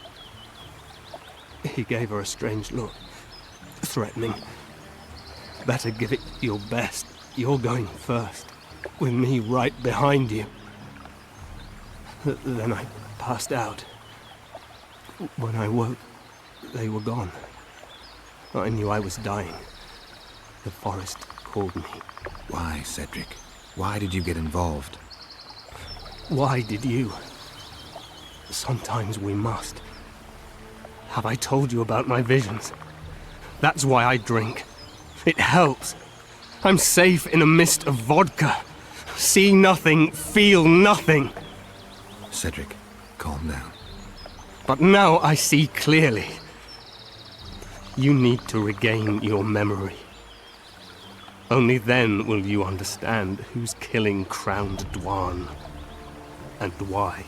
How can I get it back? In Edirn. In a place tainted with dark magic. Where ghosts of the fallen will fight a great battle. Save their souls, and your memory will return.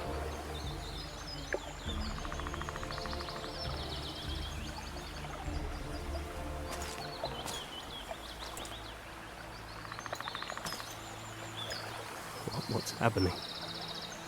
Through the forest. I feel a presence.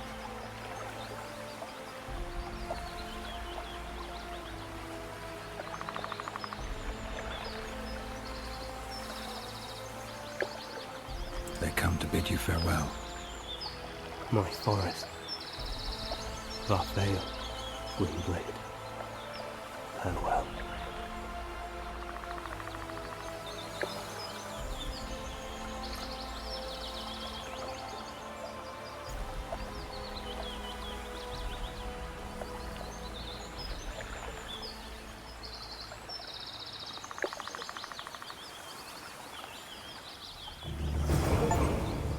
Geralt, where have you been?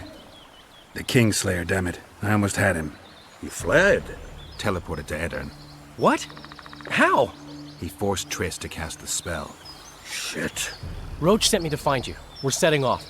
He's learned something new. The Scoia'tael are also up to something big. What's Roach planning? He went off on Laredo, so it must concern the Commandant. It's something important. What do you know about the Scoia'tael, Zoltan? They want to free Yorveth and the other prisoners. Your help will be crucial. When did you join the Scoia'tael, Zoltan? It's not like that. They're taking the prisoners to Drakenberg, a special prison for non-humans, bloody monument to human hatred. The Scoia'tael don't trust you, nor me for that matter. But you can change that. I'll talk to them. Maybe Roach or the Scoia'tael can finally be useful. Well, here I am at the end of Chapter 1 and on the doorstep of Chapter 2. From all that Cedric had to say, the biggest takeaways are that Letho is in Vergen and the vision that he had about Geralt. The Witcher will regain his memory in a place tainted with dark magic, where ghosts of the fallen will fight a great battle, save their souls, and your memory will return. For now, all I can say is to remember those words. In any case, Geralt comes to an interesting and game-altering crossroad. I always try to stay away from looking up too much information after the fact. I want to do my best to avoid anything that could sway me on future decisions. However, some plot points deserve a third-party glance. Chapter 2 branches off into two different paths, and it all depends on whether I choose to help Yorveth or Vernon Roach.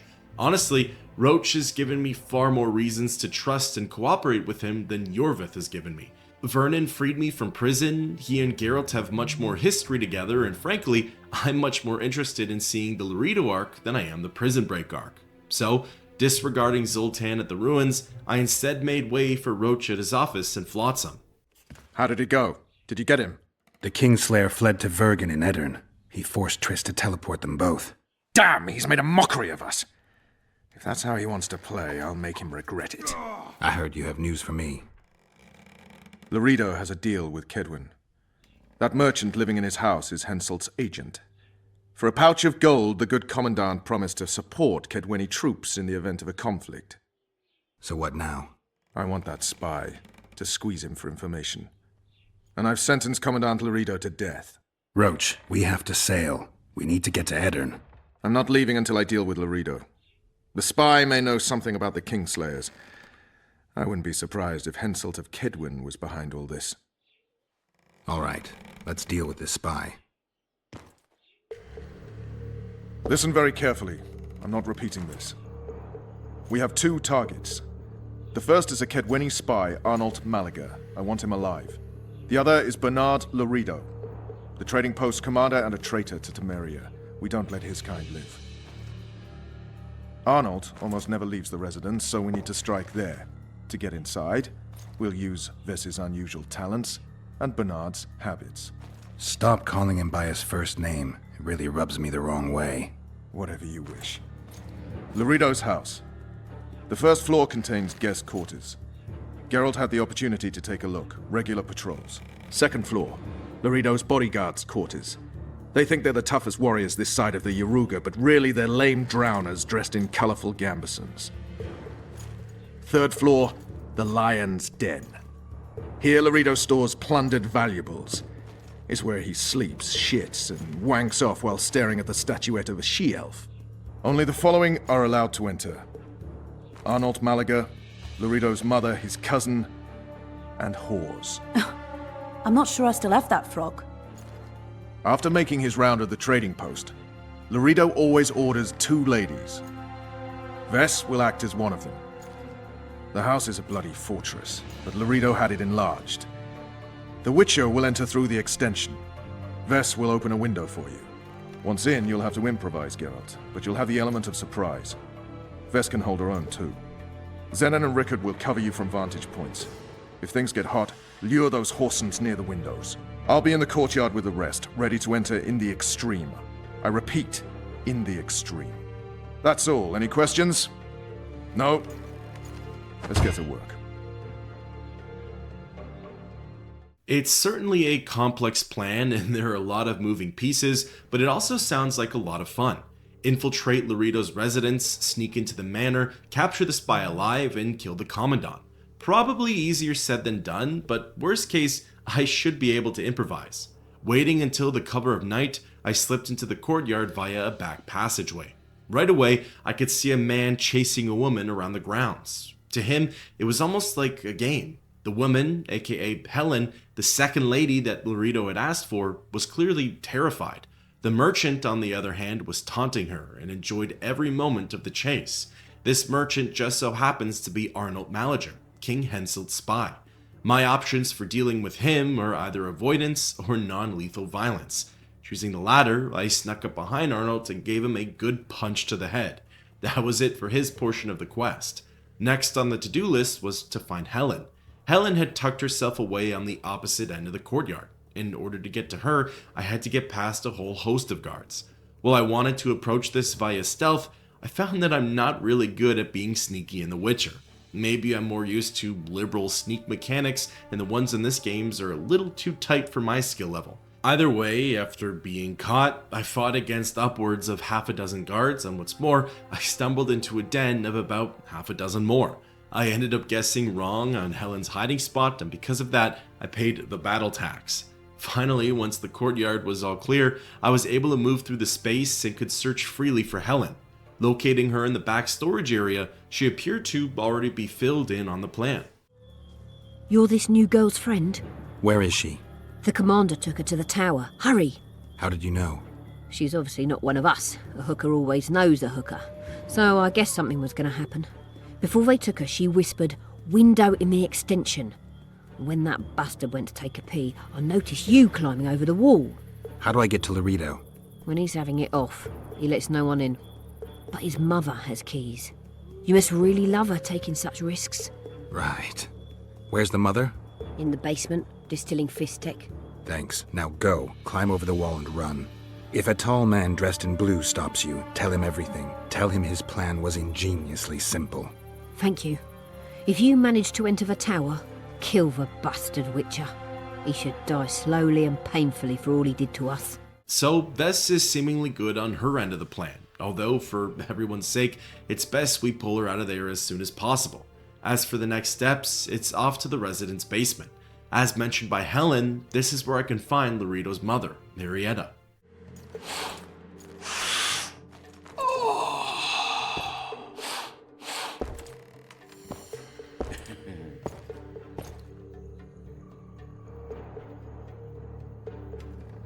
Delving further into the basement, I happen across the Fistek den as well as Laredo's mother.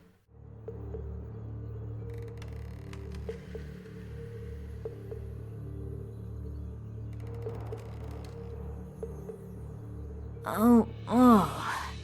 Who the hell are you? What do you want?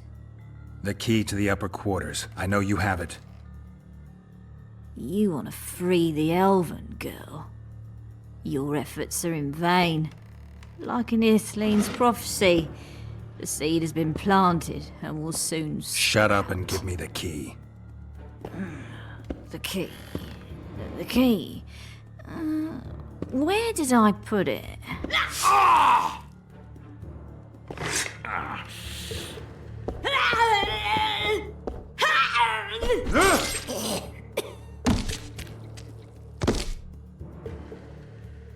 While unintentionally under the influence of Fistek, at least Geralt's able to secure Marietta's key.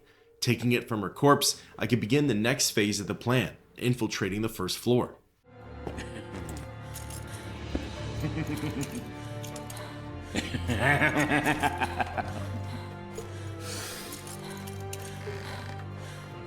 Again, that Witcher's metabolism must be in overdrive, as the effects of the fist deck are completely gone. Navigating through the residence, I had a run-in with a few more guards. Again, I really did try to be stealthy here, but it just wasn't working. Fortunately, it didn't seem to matter all that much. The story still progressed in the same manner, and my tussle with the guards on the first floor didn't seem to alert anyone on the second and third floors. Speaking of the middle level though, that one was mostly my fault. I got greedy, explored more than I should have, knocked a bottle over, and woke up all of the sleeping soldiers. A sneaking suspicion tells me that this could have been for the better, as I may have had to deal with them after the third floor, but I don't actually know if that would have been true. In any case, killing the guards and securing the key to the third floor, I made my way up the stairs and unlocked the door. On the other side, I could see Vess. She seemed to still be in one piece, which was a relief. However, there were no signs of Laredo. It's a trap! Look out!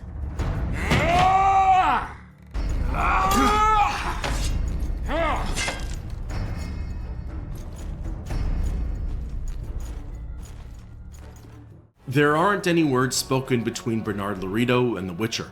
I suppose the Commandant knows that the jig's up.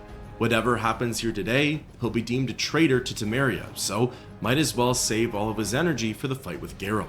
Speaking of which, Bernard was another one of those opponents that could easily be stun-locked. An onslaught of quick combos were too much for him to counter. However, wanting to play with my food for a bit, I let Laredo get a few swings in. I wanted to see what he was capable of, and it wasn't much. But after the Commandant landed one too many hits, I decided that this fight was done. I resumed my flurry of combos and soon after dealt the killing blow. There were no cutscenes for his death or anything akin to that. Bernard Laredo died like a regular old NPC, and I thought that was rather fitting for his end. Thanks, Geralt. I heard something behind that door.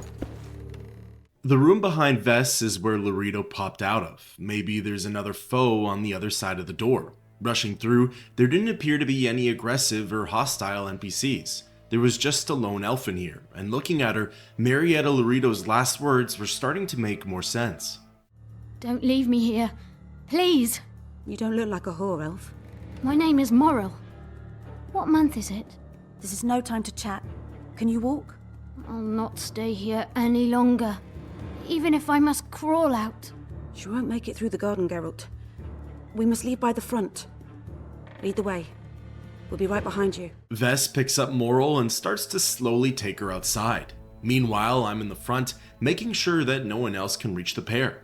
On the way down, Morrill asks what month it is. After learning it's fall time, she explains that she was kidnapped sometime in the winter. Therefore, 9 months have gone by. She refuses to acknowledge the child's father, and unfortunately, I think we can all guess what happened here. I can't make it. I think I... Damn!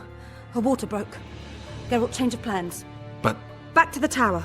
I need a clean bed, hot water, and some time. We can't be disturbed.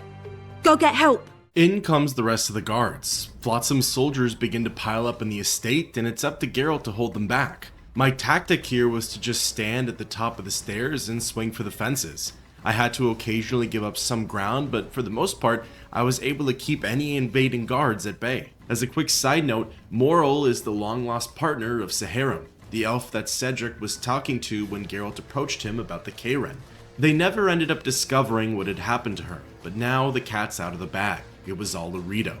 Talk about me being a bad judge of character. I knew the game was going to set him up to be some heinous antagonist. I just wanted to give him the benefit of the doubt first. Clearly that wasn't right though. Moving along, after the house was cleared, I moved to the first floor and could still hear the sounds of battle. Stepping out to the courtyard, Roach's men had launched their assault. It was an all-out skirmish between ruffians and the Blue Stripes. Honestly, this was one of the more fun fights that I've been in thus far. Felt like I was part of the team. The tension had been building for quite some time, and I knew whoever came out victorious would change the course of Flotsam for good. The scuffle was chaotic, but entertaining. There were so many moving parts that if my mind got taken off of one aspect, it'd be pulled into another. For me, death to the traitor has been the highlight of this journey so far. Of course, The best part is that the adventure has only just begun, and there's so much more to The Witcher 2. In any case, after every thug and corrupt soldier in the courtyard was defeated, Vernon finally made his appearance. Geralt, I see we're in time. Where have you been, Roach? A little problem along the way.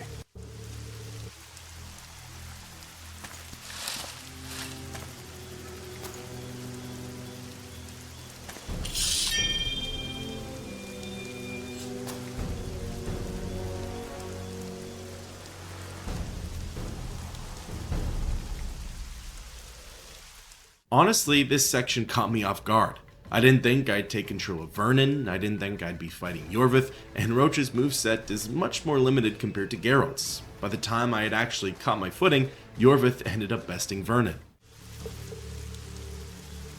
The Temerian Special Forces, created by Foltest to combat the Scoia'tael after the First War with Nilfgaard.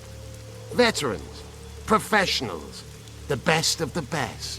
This is the end, Roach. See these emblems? Temerian lilies, that's all I lacked. I've defeated the commanders of all the special forces in the north. Now I shall unite the Scoia'tael. Finish what you started. I shan't kill you, Roach. We Enshe never kill the last specimens of dying breeds. Live on and remember who defeated you. Remember he can do so again. Vafail, Vernon Roach. You're making a mistake, Yorvith. I will find you. The horseman ran away, but I'm sure he'll show up again. Bloody non-humans. Enough of Yorvith. What's with Loredo and where's Ves? Loredo's dead. I saved Ves. Barely. What happened? Your plan was hardly the most. A boy, Geralt! A healthy boy! Whose child is that? Morals. Whose? We found an elf woman Loredo kidnapped almost a year ago. He was the father. I'd never touch a she-elf. Enough! We don't have time for that. The ship's waiting.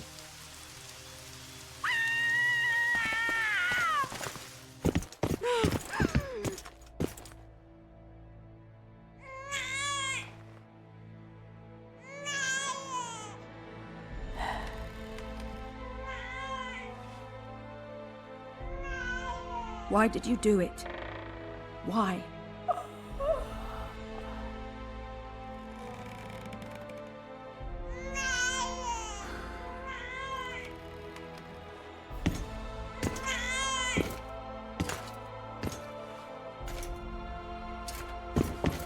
Don't touch me! I hate this town.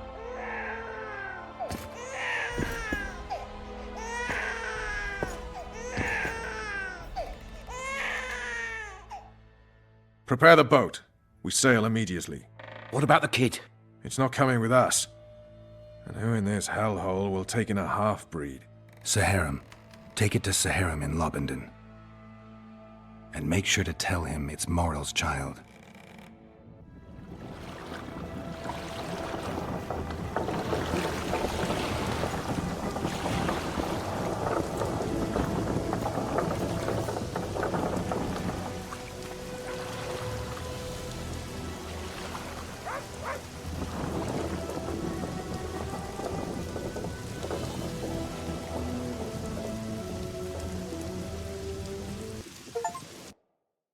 The assassin had had his day. Very true. He'd kidnapped Triss Marigold. It seemed like Foltest's life had not been enough. It seemed like the killer also wanted the monarch's former advisor. There was no time to think. It was time to act. Grabbing Geralt, I embarked on a voyage upriver, deeper into the Pontar Valley. There, in a region known as Lormark, King Henselt of Kedwen had made camp with his army. King is the key word here, denoting the central figure in my plan to capture the Kingslayer. The special forces of King made the soil lie lightly upon him. Foltest had lost some of their customary enthusiasm, treating us to not one single joke of the how many ways can you skin an elf variety. Which only goes to support my theory that the human mind is capable of producing a finite amount of horror before some manner of reflection springs itself upon it.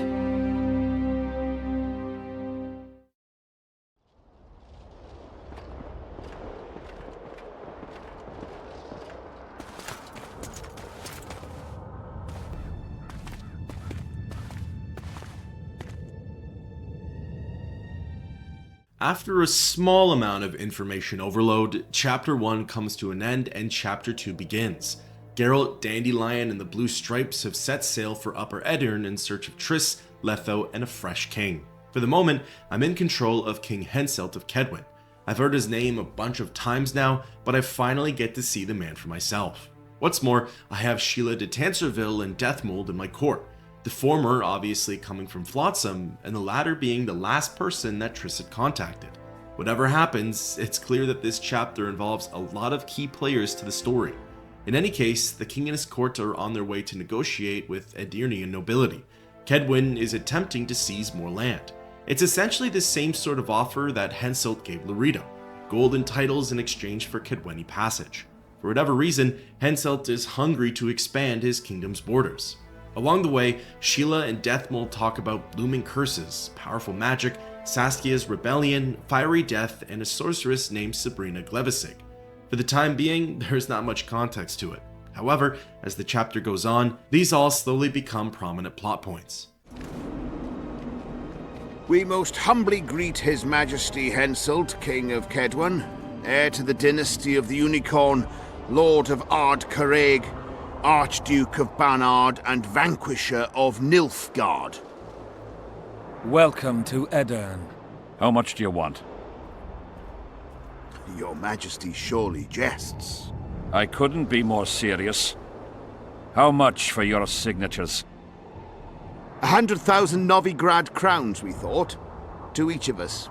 And the titles of Marquis. Ooh. We speak of Upper Edirn. Of coal and silver mines, numerous factories. The sole white marble quarry this side of the Yaruga, and the North's main east-west trade route. We speak of Lawmark. I advise you to adopt the new nomenclature. In exchange, we shall swear fealty and acknowledge your majesty as sovereign of these lands. You'll receive 50,000 apiece and no additional titles. Also, you'll provide guides and supplies to my army. My men will install themselves in your castles. Your armed men will gather under Sorcerer Deathmold's command, and will set out to quell the peasant rebellion. Sire, the common folk will hate. They simply won't understand. Yes, Ferret, they will hate you, but at least this way, you'll live. Comfortably, I might add. Refuse, and die. By my hand, or that of Saskia the Dragon Slayer.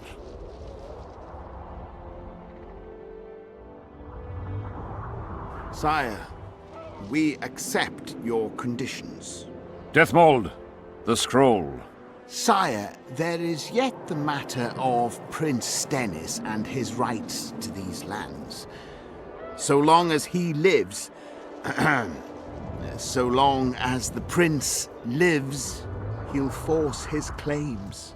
Then kill him, Ferret. Sire, I'm no warrior. In that case, shut up and sign.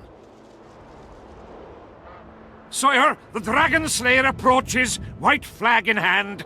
Excellent. Let her pass. What are you waiting for? Pick up those quills and sign. Just out of curiosity, what does Upper Edirn sell for these days? 50,000. How much would you have demanded, lass? King, command your vulture to shut his beak before I thrust his cockerel up his arse and twist so hard he'll crow until noon reverts to morning. Sire, you must have her restrained. Oh, will you bully me as well? Anything to save Edirn, King. A whore, after all. Deathmold may not be the bravest soul, but he's right in one respect. Were I to restrain you, there would be no war. You're either very brave, or very stupid. Will you hear me out, King? Or must we continue our threats and insults? Tell me what you want. King, withdraw your army, recognize Upper Edirn's sovereignty and your persecution of non-humans, and give them leave to quit your realm. Do this, and save yourself and your army. You have balls, woman, but what would I gain? My soldiers would call me a coward. I am Henselt of Ard-Carreg. I'll not run from a woman, even if she be a dragon slayer. I see one other solution. You and I, King, here and now, before these folk and the gods, I challenge you.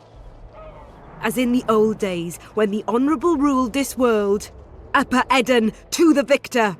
The lass has gone mad. To challenge a king. Sire, this is absurd. We shall crush them in battle. They say the lass has slain a dragon. She could be dangerous. Precisely why she makes a worthy foe. Don't disappoint me, Dragon Slayer. Please show me how it's done. Begin! This time around, I was actually prepared for a duel. Fighting as King Henselt, I still don't have access to rolling or any signs. However, remembering which key was for blocking and simply swinging for the fences, Saskia stood no chance. Overwhelming her with my combos, Loremark was ultimately rewarded to Kedwin and Henselt, or at least it should have been.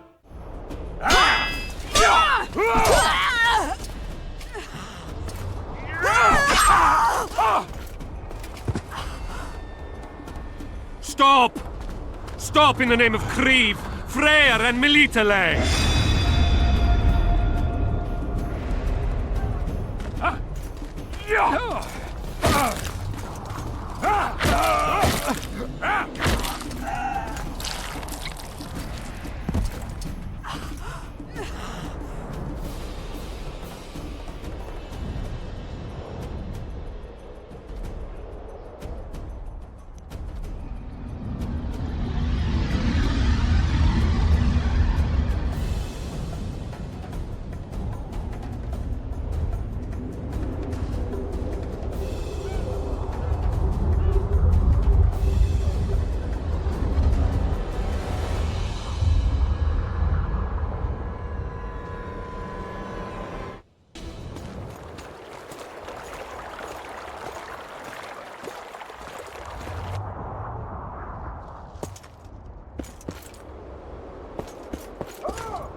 Hey, halt!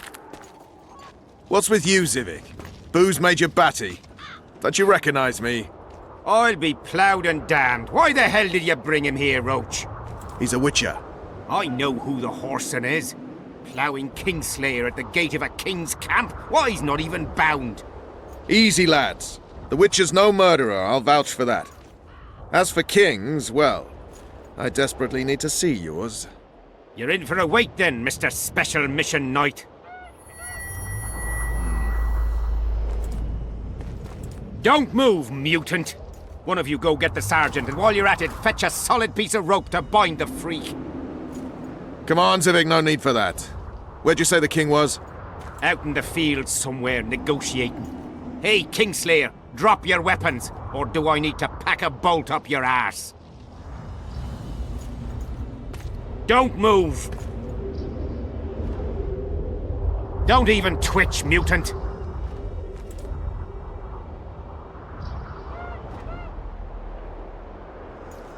Hands where I can see him! Shoot! Smash the freak!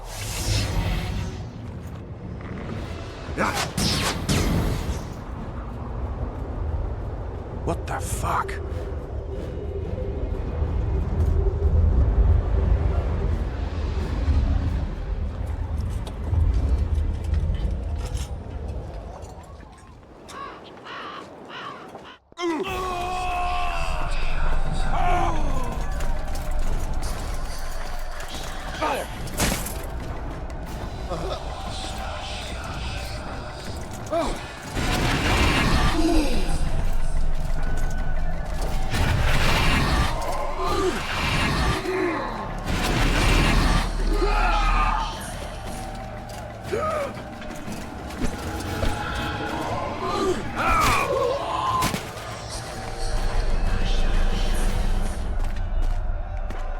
It's funny that when things hit the fan, everyone forgets how special a king is. All of Henselt's subjects bulldozed past him and left him for dead.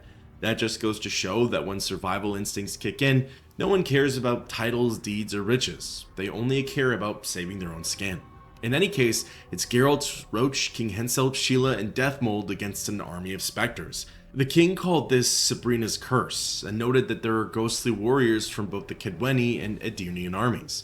The current objective is to fight off the Wraiths, while Deathmold prepares some sort of spell that's going to get us out of here. The battle with the Wraiths wasn't too bad. There are enough meat shields around Geralt to where I don't have to take all of the aggro. Furthermore, a few swings with my silver sword and they get sent back to the void. Really, this encounter is more mysterious than it is difficult or scary.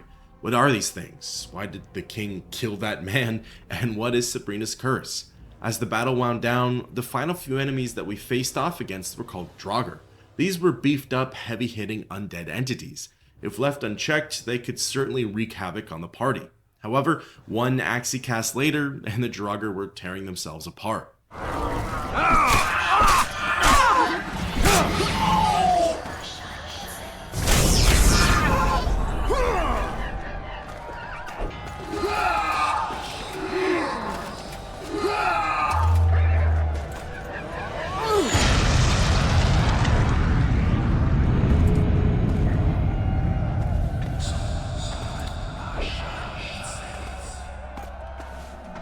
With Deathmold's spell finally up and running, the next part of this quest was fairly simple. All I had to do was follow the sorcerer and co. Granted, it took me a little bit to learn that I literally didn't have to do much here. I fought against any specter that entered Deathmold's bubble, and I even ran outside of his protective force a few times. As the characters go on to explain, there's currently an eclipse. Somebody had cast a very powerful curse on the battlefield. This led to a darkened Pontar River, which in turn allows for the specters to move freely. Stepping outside of Deathmold's spell causes Geralt to take constant damage. This almost led to my death, but I was fortunate enough to catch my mistake before my health bar hit 0. As for the specters themselves, most of the time they can't enter the bubble without getting zapped and taking damage. That means that so long as I stay near the group and continue to trek through the battlefield, I don't have to do much of anything. The only times where Geralt needed to step up were when the Wraiths would corrupt the circle. A handful of entities would attempt to overpower Deathmold, and that's when the rest of us would have to leap into action. This gets pointed out later on, but if you look at the battlefield, you'll notice that the specters are actually fighting amongst themselves. It's almost like a war reenactment between the Kedweni and Edirnian armies. If anything, that almost adds even more mystery to this case. However, one important thing to remember, Cedric's last words. In a place tainted with dark magic, where the spirits of the fallen fight a great battle, should Geralt save their souls, he'll regain his memory.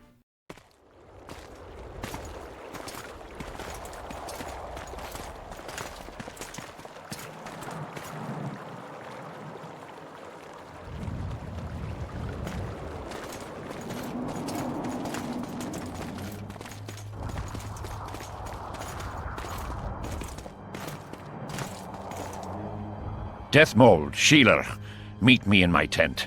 You're to explain what the hell happened there, and how we're to get rid of it. As you command, Your Majesty. I'll tolerate no delays on this matter, and summon all my company commanders. Immediately, Your Majesty. Corporal, I'd like you to watch the Witcher closely. He just pulled me from a magic hell, so I doubt he wants my head as he took fall tests. But I'll not have him wandering round the camp like some stray dog.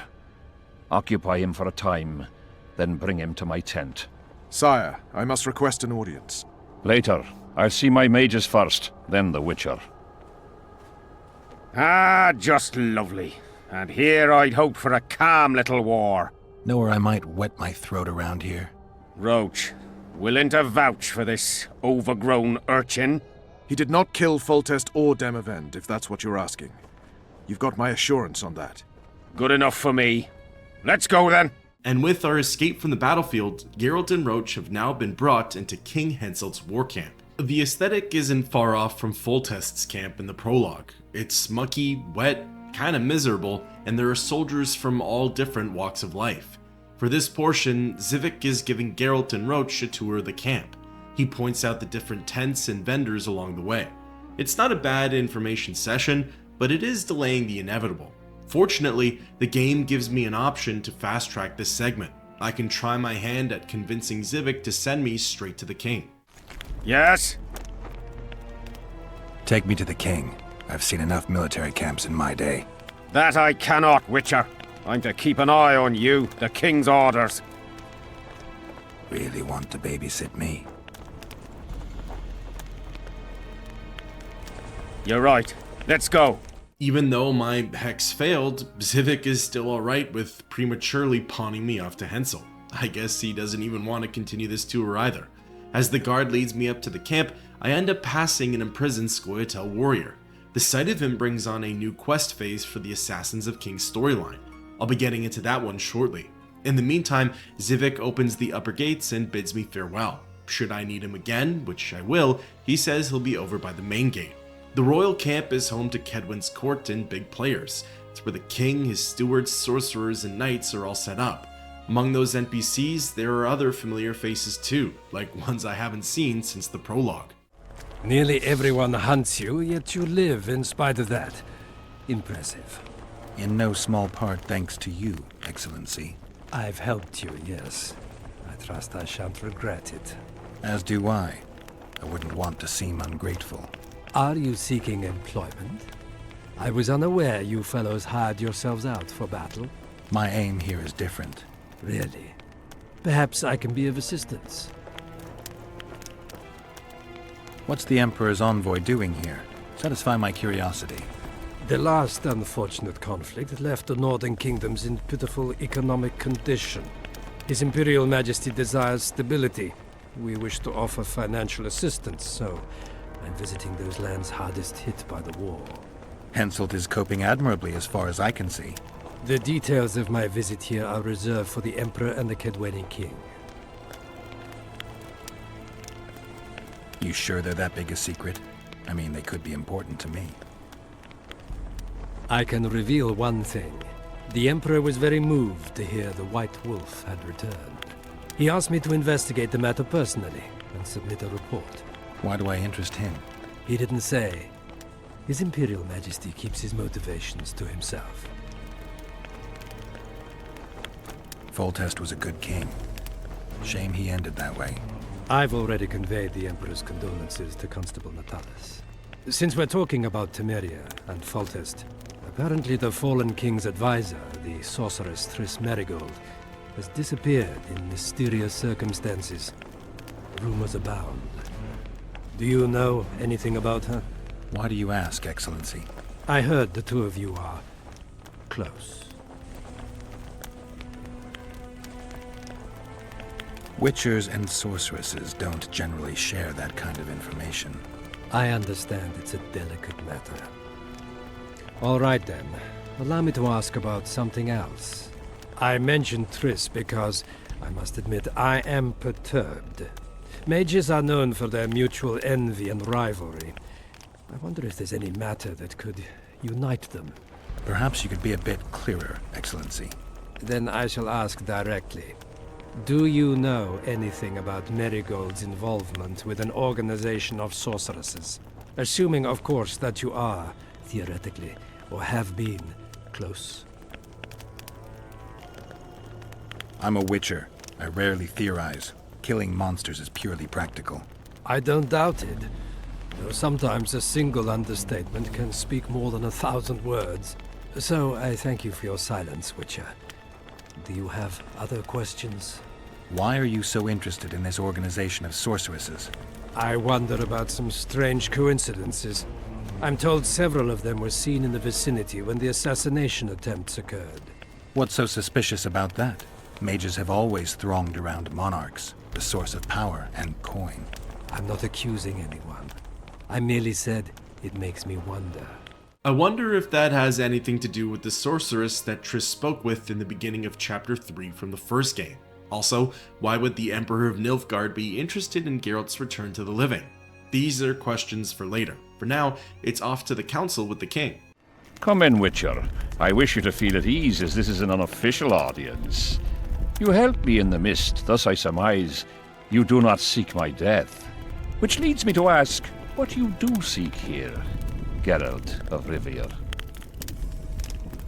Peace and quiet, sire. I need to clear my name. Though I tend not to meddle in politics, this time I believe I have no choice. You must answer quickly and unequivocally. You must be clear, Witcher. I'm in no mood for excuses hiding behind professional codes and trade secrets. Did you kill Foltest? No. Do you know who did? A witcher named Letho. Do you know each other? I don't know. I have amnesia. Letho has suggested he knows something about me. It's possible we met before. There's an old Kedweni saying, a bitch will never bite another bitch. 100% accurate where sorceresses are concerned. To the matter at hand, sire. De Tarnseville claims this Letho is in the area. Is that true? Yes. What does he want here? My head? He's hiding from Yorvith and his Scoia'tael. I don't know his plans. And you aim to get him? I do. Last question. Do you know who had Foltest and Demavend assassinated? Who's behind the Kingslayers? I don't know, but I'll find out when I find Letho. My spies have confirmed your words. I suppose I must believe you. Now to the other matter. The mist, the wraiths, all that magic shit holding up my campaign. My mages, as usual, have proved useless. They blather on about higher magic, delayed curses and other hogwash, but nothing comes of it. This matter must be settled with a sword. A witcher's sword. Will you manage this task?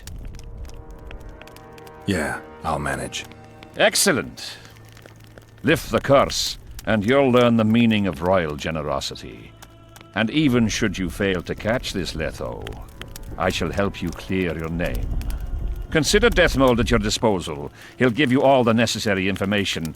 Also, you are free to move about the camp and its environs from now on. Now, leave me alone. As we forged our way through the fog, you claimed it was Glevisig's curse. Sabrina Glevisig's. She was a sorceress, my former advisor. I ordered her bound to a wagon wheel and burned alive. While dying, she cursed me and my lineage. That was 3 years ago.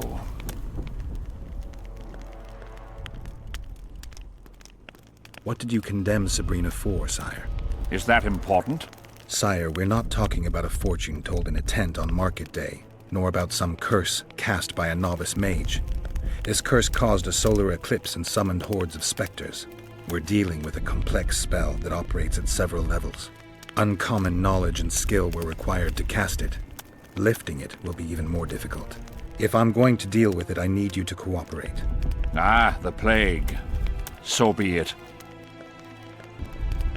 Sire, do you remember the curse itself? What exactly did Sabrina say? All she said at the time has been fulfilled to some degree.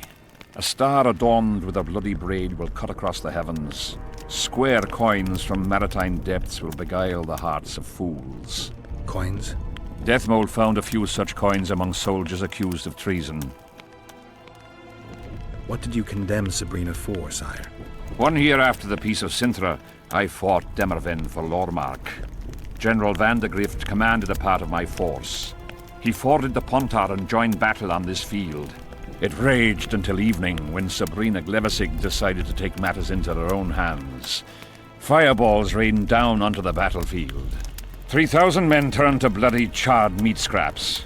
The fire consumed Kedwenis and Adernians alike. Knights boiled alive in their armor. Mad beasts howling with pain. War is for the honorable. When the likes of Glevisig enter the fray, it turns into hell. What drove Sabrina to attack her own army? Any specific reason? I've heard none, not even speculation. She was my advisor, a member of the Council of Mages. For years I was forced to tolerate her excesses, schemes, court scandals. Was she loyal? Ha! Only to herself. Well, Geralt's been introduced to the legend of Sabrina Glevisig, but there's still a few missing pieces. The story still doesn't quite add up.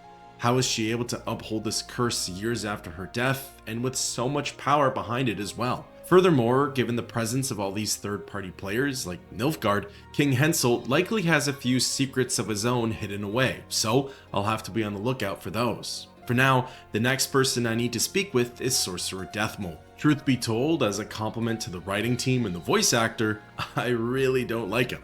Deathmold irks me, and I think a lot of you will feel the same way. You have no idea how delighted I am to work in tandem with you. True, I have no idea. Better times approach, Geralt, you shall see. I trust you're not bothered if I refer to you by name. Not at all. Wonderful. I feel we shall become great friends. That remains to be seen. Shake my hand, Geralt, to mark the beginning of our friendship. Don't worry, I've no poison needle up my sleeve. I'm not looking for new friends, Deathmold. Let's get to work. I see. As you seem to be the hero, how might I help you, White Wolf? Did you notice that not all the specters were aggressive? Most would disappear when we neared them. I think the curse's power corrupts the ghosts of those who died in the battle, turning them into Draugrs. Draugrs? Is that some professional name you witches have for specters? They're demons, Deathmold. Draugrs are demons of war that arise on battlefields where the fighting was vicious and the slaughter particularly bloody. They are hatred and bloodlust in condensed form. The name matters little. Do you know how to rid us of these Draugrs? A silver sword's enough to send them to their rest. But as long as the curse remains active, new ones will appear. The soldiers' ghosts are the key. If we could reverse the tide of the battle... Don't delay. Grab your sword and start reversing. I'll need some symbols of war that belonged to the soldiers who perished here. Artifacts symbolizing hatred, death, courage, and faith. They have to be magically active and linked to those who died. Without them, I won't be able to summon the ghosts. Well, I've no idea how to find them, apart from which I know little about war symbolism. I'll deal with the artifacts. I have another job for you. Have you dealt with curses before? I've cast a few in my time. One victim sprouted donkey's ears and a tail, another's house burned down. Nothing too serious. Shame. Have you removed curses, lifted spells? Never had the chance. But I mastered the theory involved. Best in my class at the Magic Academy. They don't teach you about curses like this one at Banard. Glevis's Curse is a 4th-level blood spell. It's also known as the Archmistress's Curse. A misnomer, for they've been cast by generally crazed mages or priests, not necessarily women. You've done your homework. Explain this blood curse to me. An ordinary blood curse is a trivial thing. You let a little of your own blood, best done at midnight surrounded by lit candles. Sabrina had a whole pyre around her. Tell me about Glevis's Curse. Read about it for yourself. I have all the necessary literature. In fact, you only need the Great Encyclopedia of Curses, Spells and Prophecies, and a volume compiled by Tessard de Vries and Marguerite Loantil, Masters of Magic on Curses Selected Writings. Quite a tome. We've got our comet and murder. What about the coins?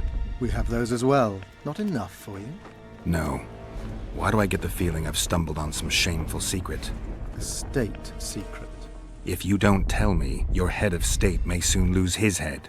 There's a plot afoot within the military. Those involved share a symbol, a square coin adorned with a fish. Let's do this. I shall in no way hinder your investigation, and you will reveal to me anything you learn. Should I happen upon anything related to the curse? You'll let me know. So be it. Are you sure Sabrina cast the curse? Positively. Curses of this kind are cast rarely. There have only been 6 confirmed cases. How many confirmed cases of their being lifted? 1. By a team of mages led by Archmistress Francesca Findabair, whence came the curse's other appellation. In any case, Sabrina Glevisig was part of that team. Small world, and one that just got a little uglier. That's not all. The curse that Francesca and Sabrina dealt with was meant to end the lives of the last of the Tyson dynasty, the rulers of Kovir. It was cast by Scarlet Rodalega, a very talented but completely mad man. A prophecy and an activator were also involved. I see. Sabrina just stole her curse from this Rodalega. Precisely. Beside which the king himself and a company of armed men witnessed her casting it. You're gonna help me, Deathmold. Of course, as the king ordered. Listen up. You'll do the paperwork. I get the feeling you like it. I'll need a number of protective runes to summon Sabrina's ghost. They need to detain the sorceress's ghost and anything else that enters this world with it. Find something for me in your library. The runes need to be easy to produce. I haven't seen any artists around here. Apart from that, the Draugrs are likely to begin their forays in search of Henselt. When they leave the battlefield, they'll grow weaker. Your men should be able to handle them. Just equip them with silver-plated weapons. Henselt could also use something silver to defend himself.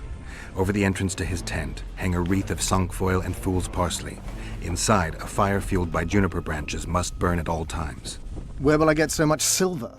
Melt down your collection of pots for all I care. Just get it. Those aren't pots, they're silver vases of Naziah. Last of all, give Henselt an instructional talk. Explain that I'll need him. And what will you be doing? Drinking ale and fondling the camp women? There's that, yes. Though I'll also prepare to summon Sabrina's ghost, and figure out what I need to send the fighting specters back to the afterlife. I'll drop by and give you more work as I learn about this curse. How did you divine that you might recover your memory by lifting the curse? I don't like people poking around in my life. Learning about others is my job. I must know the secrets of all who wish to approach the king. I've no problem admitting I like the work. My past has nothing to do with Henselt. You don't know that. Do you know why I have no friends, Witcher? Because sooner or later I learn all their secrets, which is followed by interrogations, torture, executions. Just leave my past alone. Alright, so that was information overload at its finest. Essentially, here are the cliff notes, as they're divided into multiple quests. I need to find Dunbanner's standard, Vandergrift's sword, a piece of Seltkirk's armor, and Henselt's medallion. These all have magical connections to the previous battle and will be imperative for summoning the spirits. Next, I need to search the site of Sabrina Glevisig's execution. This will hopefully reveal some clues regarding the curse. Then, I need to ask around Henselt's camp about the symbol of courage. Following that, I need to figure out about this conspiracy regarding the traitors and King Henselt. This is likely linked to those aforementioned square coins. So far, the takeaway for Chapter 2 is that there's a lot going on at once. There are so many different pieces to this puzzle, and what's more, where one trail pauses, another one picks up. When you think about it, in terms of pacing, The Witcher 2 is mirroring the first game, which I'm all for. With each chapter, the choices and narrative become less and less linear. Geralt's decisions have weight to them, and the consequences affect the future of the story. Furthermore, the game holds my hand less. Instead of directing me to points via quest markers, these next few tasks throw me to the wind and have Geralt conducting his own investigation. While a little more difficult to proceed on, it is completely worth it and that much more satisfying. On that subject, for the next 30 plus minutes, I was running around Henselt's camp scratching my head.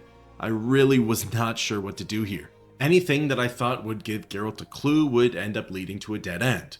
All the dialogue from the King's Court was tapped out. For the time being, I was in the dark on all of the relics. Trying to speak with the Scoia'tael prisoner, the guards wouldn't let me go near him. Asking about the square coins, everyone would tell me to go plow myself. When the soldiers were asked if they like Henselt's camp, no one would give me an honest answer. On top of that, more than half of the guards here didn't have anything to say to the Witcher. While speaking with some of the nearby NPCs, I got hit with a handful of side quests which really muddied my perspective on the main questline.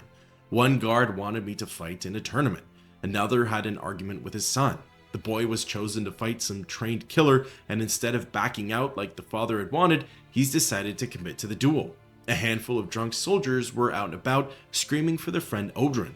Odrin is their drinking buddy who can usually handle his alcohol, but this time he's ended up going missing. While trying to get warm, one old soldier was hazed and bullied by his comrades. It is overwhelming, but I will give it this. These conversations offer an immersive and telling experience for the little guys, the pawns, the soldiers in Henselt's camp. You often forget that by the game's standard, they have lives too, and they could be just as complex and eventful as Geralt's. Leaving the walls of the camp, Zivik approached me and asked for a favor. 2 of his men have gone missing, so add another side quest to the tally. They're somewhere out and about in the nearby rock fields, but given the rates and the nearby monsters, they could be in deep trouble. After that, I was able to ask Zivik more about the battle 3 years ago and the death of Sabrina Glevisig. He told me about his unit, the Dunbanner, and how they were the first to attack the Edirnians. The Edirnians had the legendary White Knight on their side, Seltkirk of Gullid. He was single-handedly able to reverse the tides of battle. However, this is where Vandergrift comes in, another legendary knight who fought for Cadwyn. Seltkirk and Vandergrift had an intense duel. Zivik describes it as a battle of titans. In the end, Vandergrift won and had slain Seltkirk. Right after that, though, is when Sabrina unleashed her fireball spell and killed almost everyone on the battlefield. Zivik only made it out thanks to some priest who had a medallion that protected them from the fire. While flavorful, this little lore blurb is also key for one of the quests. It explains the importance of the magical relics that Geralt needs to collect. The medallion, the sword, the armor, and the standard all played a huge role in the battle, the execution of Sabrina, and the curse that was put upon the king. This conversation with Zivik wasn't as confusing as some of the other exchanges I had in the camp. However, I was still unsure of a starting point. On top of all that, there's a whole region of the Pontar River to explore. There's a traveling brothel, and Roach and the Blue Stripes have their camp set up nearby as well. There were so many potential leads and topics of interest here, I just had no clue where to begin. Finally, after running in circles and a lot of time had passed, I decided to just start with the basics. If the men in Hetzelt's camp needed me to gain their trust, I'd have to play by their rules. Of all the side quests presented, the Butcher of Cidaris interested me the most. This was the mission that involved the worried father and the condemned son. The Butcher of Cidaris is the nickname for Latond Abbott, a mercenary here in the camp and a feared warrior. In fact, according to Manfred, the father, Abbott likes to kill his own countrymen. What that means is essentially, for this upcoming duel where both contenders are supposed to leave the pit alive, it's not looking like that'll be the case for Manfred's son, Sven. The father and son's garrison drew straws for who would have to fight in the arena, and Sven pulled the short one. What's more, due to the lack of fighting out on the battlefield, the king is endorsing these bloodier matches, just to keep everyone's mind occupied. Bottom line for this quest is that should Geralt help Sven, Manfred promises to help Geralt in return. Sounds like a good transaction to me. There's plenty of information that he could reveal to the Witcher. Locating Sven by the canteen, I spoke with him and relayed Geralt's genius plan. Sven is still going to fight in this duel. This way his honor can be spared. However, he'll fight with the Witcher at his side. This means that Latond also gets a partner in the upcoming match, so Sven is still going to have to fight for his life. He'll just have Geralt to carry the duel for him. Approaching Abbott, I proposed the new terms of the match to him. Geralt was smart here, as he appealed to Latond's ego, but also egged him on a bit. There was no way the Butcher was going to back out of this one. Furthermore, a soldier by the name of Edwin Leastham, aka the Petal, overheard us. He came over right away and volunteered to be Abbott's partner. With the new rules set, myself and Sven met with the two soldiers in the pit and the battle had begun. Sven still had a health bar attached to him, and I'm fairly certain I needed to worry about that. Should it have fallen to 0, I assume that would have resulted in quest failure and nothing more would have come from Manfred. So in the beginning, I tried to take as much aggro as possible. However, I quickly learned that Sven could actually handle his own, as his health stayed in a pretty decent range. What's more, I managed to cut down Latond pretty early into the match. I guess I hit a powerful critical strike or something of the sorts, because with 3/5 of his health left, Abbott dropped dead. No complaints from me there. That just left Edwin. Keeping up with the combos and not giving him a chance to retaliate, the Petal soon died as well, and that was the end for the Butcher of Cidaris. With Geralt's end of the bargain held up, I could ask any favor of Manfred. Thank you. You salvaged my honor. He salvaged that foolish head of yours. I'm a knight now. The king himself will do the honors. You were born in a pigsty where the labour came to your mother 18 springs ago. Nothing will change that. Witcher, I said you could demand what you will, and my word's no worse than a noble's. You demanded payment for helping me? Everything has its price. What is it you wish? Information on those who carry square coins. Father! Silence! Why do you need to know? I just need to know what this is all about. It's a long story. I've got time. It started before the victory at Brenna, when we split Edirn between ourselves and Nilfgaard. We were shamed throughout the north. What's that got to do with the coins? Everyone wanted to thrash the Black Ones, not play brother to them. A group of officers hatched a plot. The coins their mark. I don't know who gathered the first group of plotters, but the seeds of the scheme fell on fertile soil and sprouted quickly. Then came Brenna, and it all died down. The plotters themselves lost direction, though it seems they resurfaced recently. Is Henselt dealing with Nilfgaard again? Who knows? But he's welcomed that shriveled old bat here and spends time in discussions with him. That plot, well, the lads just want to prevent the Black Ones from meddling in our affairs. not more. You know a lot. You got a coin? I'm old, and know that he who gains power loses his heart. I'm past the age of taking the crown off one head and placing it on another. But my son still believes a monarch can be just. Why must you know if I've a coin? I can't say. And neither can you, father. An old soldier's word is no handful of hay with which to wipe your arse. I'll have naught to do with this. Go to Madame Carr's brothel and ask for Whistling Wendy. The madam will take you to her tent and leave you alone. Wendy will ask what you wish. Tell her you want her smile to open the gates of paradise. Are we even? Yeah. And beware of Vincent Trott. He may be hiding with the conspirators. Dangerous man, that one. Deathmole's looking for him. And if he finds him, we may all end up tasting the executioner's axe. That scoundrel falls into the sorcerer's hands. He'll give us all up to save his own skin. I'll be careful. Trott wears a magic suit of armor. He could prove a difficult foe, even for you. Finally, I've got a lead on where to go next. There's newfound information regarding the previous battle, and I might be able to uncover the secrets of these squared coins. Exiting the camp and moseying on over to the brothel, I began my search for Whistling Wendy. Well, well, a witcher. Girls, prim yourselves. How can I help you, handsome? I'm looking for a whore. We've got plenty of those, you'll be glad to hear. But you'll need to show me your coin before you choose one. We all have our principles.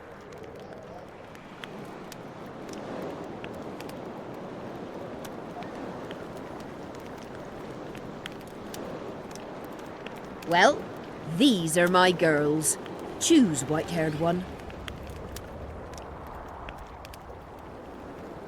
I've heard good things about Whistling Wendy.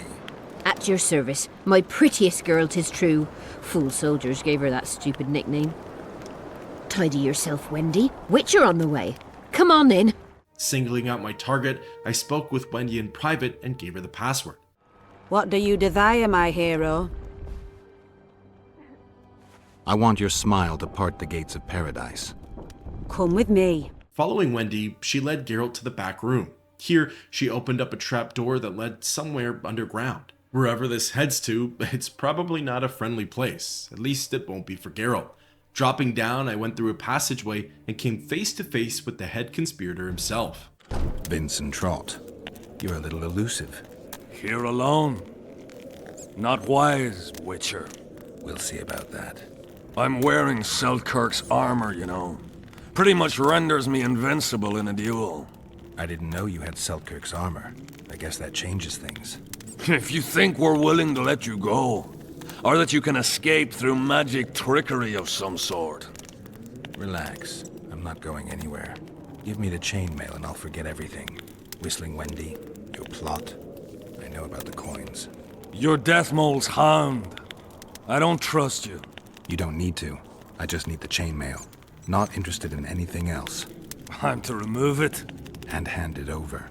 Then you'll be on your way. And all will be well. Doesn't sound like my kind of story. How's this instead? I'll kill you, take your swords and gold, and the gods will rain good fortune upon me for ridding them of a filthy mutant. Die. Admittedly, this was a somewhat tough fight for me. Not only did I have to fight Vincent Trott, who was wearing Selkirk's magical armor, but I also had to take on 5 other soldiers in a confined space. On my first go-around, I did what I could and I learned a lot, but it wasn't enough to best the conspirators. Luckily, the game had saved for me right before Geralt dropped down the trapdoor. This allowed for a little more preparation on my second go-around, and I didn't waste much time getting there either. I swapped out my blade for a better one, applied some hangman's venom to it, and threw on a sun rune. Furthermore, I lined my pockets with some bombs and had quick access to their effects. Attempting the fight again, I started off by hurling dancing stars at the 5 lackeys. This worked great as a means of crowd control and constant damage. Before long, they were all dead and it was just down to Geralt and Vincent. Trot wasn't all that fazed by the bombs. My best guess is that it was mostly due to Selkirk's magical armor. So I decided to run things the old-fashioned way and unleashed a flurry of light combos. It was a slow process, but my swordsmanship was too much for him to handle. After slashing at Trot probably 100 times, the conspirator finally fell dead. Searching his body, I snagged the key to leave this place, a note titled "A Hog Named Henselt," and of course Selkirk's armor. This was enough to wrap up the quests courage symbolized, and it also ticked a relic off the checklist. As for the note, it was a slander piece against King Henselt, something that could easily have the author drawn and quartered. Of course, Geralt recognized the style of writing to be similar to Dandelion's, so now I have to check in with him to see what exactly he's up to. Running back to the Kedwenny camp, I found the bard playing his songs by a fire and began to interrogate him. Here to visit your old friends? Just looking around. You? A lengthy stay in Henselt's camp, and one is likely to become somewhat Kedwenized. I'd like to avoid that. Rightly so. I found a letter addressed to the people of Kedwen. A letter? So? It's your drivel, idiot. Where'd you get that idea? I know you. Not to mention you had the gall to quote me. You're not the only Witcher in the world. So, you admit it's yours? Sure, it's mine. People have had enough of that pompous clown colluding with Nilfgaard. I decided I needed to open their eyes a little wider. Any idea what that pompous clown's going to do when he finds out who's opening his people's eyes? How would he find out? It could only come from you, and I assume, at least I hope, you won't rat me out. They're going to kill you. Nah. Why did you poke your nose in this? Henselt approached me to write a few panegyrics about him. You know, singing his praises. Can you imagine that? Me? Writing a political pamphlet? Who the hell does he think I am? But that's exactly what this letter is. Possibly. But it's for a good cause. Henselt's a prick. For now, nothing comes of Dandelion's hate piece against the king. However, the bard isn't just playing with fire, he's picking up hot coals. He's dangerously close to getting burned, and I'm not sure what Geralt can do for him if that were to happen. In any case, the next NPC I needed to speak with was Deathmold, my unsettling acquaintance. I found Trot and a few other enthusiasts of the square coins. Did you learn who leads them? No. Any survivors? No. Ah, you might at least have spared Trot. I'm sure he had secrets. Any reward for the conspirators?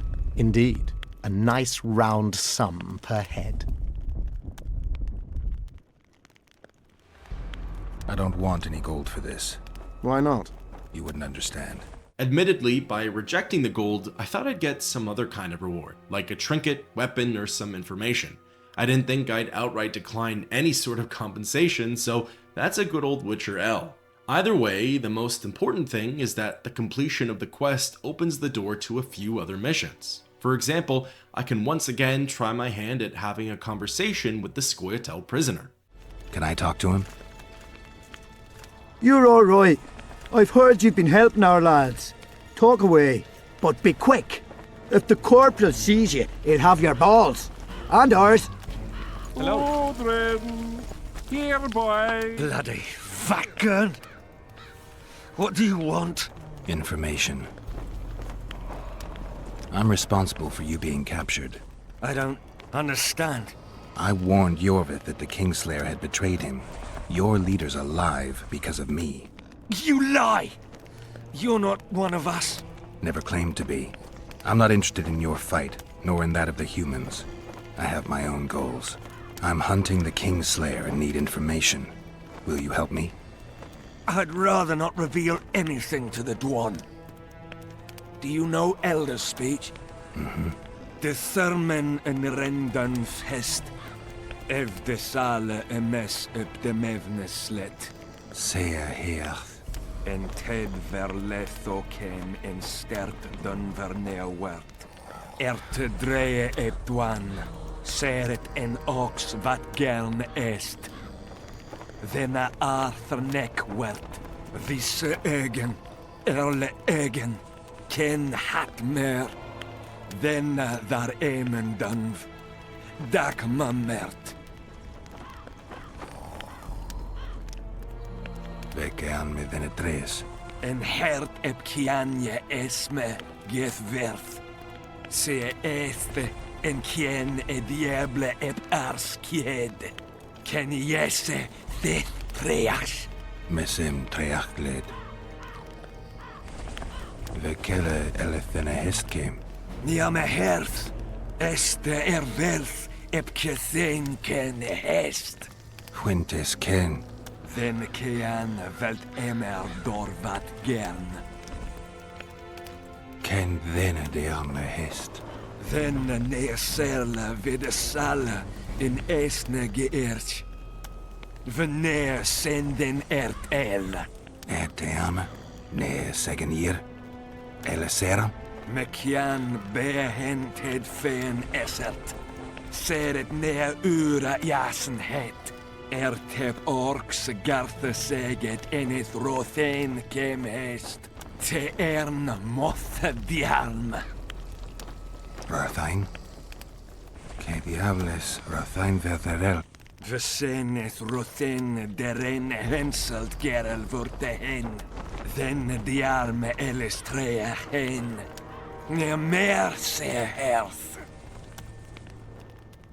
Vafel. Quen wat gerne hennelinge quen. Nemesecht. Oxen en seret est quen. Vel merth Gwynblade kenneth belk. Vedden emeth Gwynblade.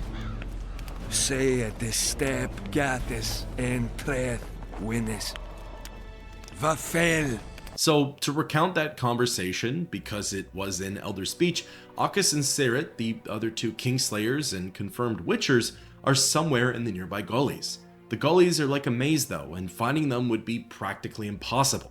The Witchers worked with the Scoia'tael for a short period of time, and then once done, similar to Letho, they killed off the non-humans. As for who the assassins are working for, the elf believes that this head figure has to have deep political knowledge. Their schemes, plans, and targets are too well thought out for the Witchers alone. By the end of it, the prisoner reveals that at least one of the assassins had accidentally admitted to operating out of Redania before. On that note, the Redanians are headed to the Pontar River too, even though this skirmish has nothing to do with their lands. These are important pieces to the bigger picture, but without more fragments of the puzzle, I'm still in the dark as to who these Kingslayers are and what they want. For now, I'll put that aspect of the story to the side and instead focus on Sabrina's curse. Glevisig's execution site is just southwest of the camp towards the bank of the river. Arriving, I came across her pyre, what appeared to be hallowed ground, and Zivik's two missing soldiers. Oi, what you doing here? Get out of the way. I need to inspect this area. Be careful. They say stepping in the ashes brings bad luck. Get us out of here, will you? You came here on your own. You can get back on your own. This place is crawling with drowners. I mean, we'd have stayed in our tents on our arses if we'd known. We're safe in the circle, but 3 feet outside, and who knows what would happen. All right, we'll go back together, but let me look around first. Taking a peek at the sites, there's a lot going on here. Offerings, candles, coins, the wheel, the pyre itself, the ashes, and the surrounding circle. Fortunately for my investigation, Geralt deems most of it as unimportant. 90% of the offerings are simply materialistic, and the candles don't add much to the scene except for reverence. Upon closer inspection, the real mystery seems to come from the pyre, the wheel, and the ashes. Strange aura. Let's take a closer look. Carved from a solid piece of stone. Reusable, you could say. Candles, amulets, coins. People make offerings here like they would at a shrine.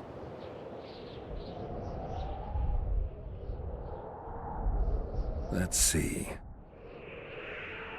Square coins adorned with a fish. I guess the plotters like to come here. Candles. The stench is worse than Zoltan's boots. Nothing unusual about them otherwise.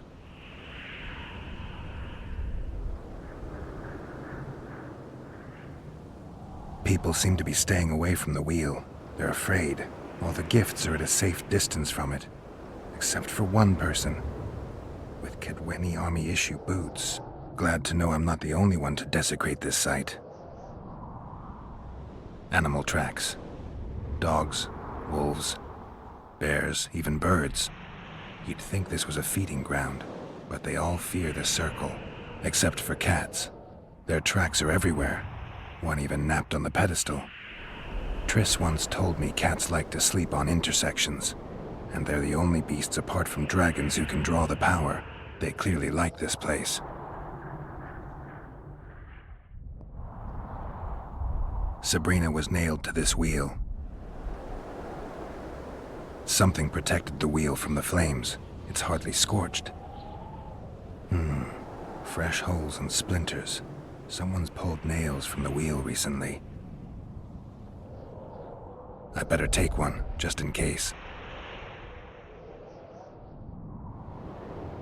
An unnatural stillness typical of intersections and places where streams of the power meet. Unnerving, but harmless. I need to bring the king here. I need to reenact the execution. If I can only summon Sabrina's ghost, I could force her to lift the curse. The Draugrs and the mist will remain, but at least the king will be safe. I need to know what happened here. Witnesses of the execution, they're the key. If I can just find out how Sabrina died, I should be able to free Henselt of the curse. 2 leads. Sabrina's cultists and the nail thief who's obviously immune to the aura of this place. Time to question some soldiers. With the investigation concluded, I spoke to Zivik's men and told them to get ready. You've looked and touched your fill, right? Let's get out of here. Did you light those candles? We did. What's it to you? From what I've seen, it's not safe here. The beasts are too scared to come near the circle. Maybe, but you gotta leave the circle to return to camp. Help us get back! If you all know this area is infested with monsters, why the hell did you come here? On a kind of pilgrimage to visit the circle. Feel their eyes on you. They're watching us. We won't get out alive, superstitious idiots that we are. Don't you believe the visionary? You don't have to. But it was worth a try, right? Old idiot. It's his fault we ended up here.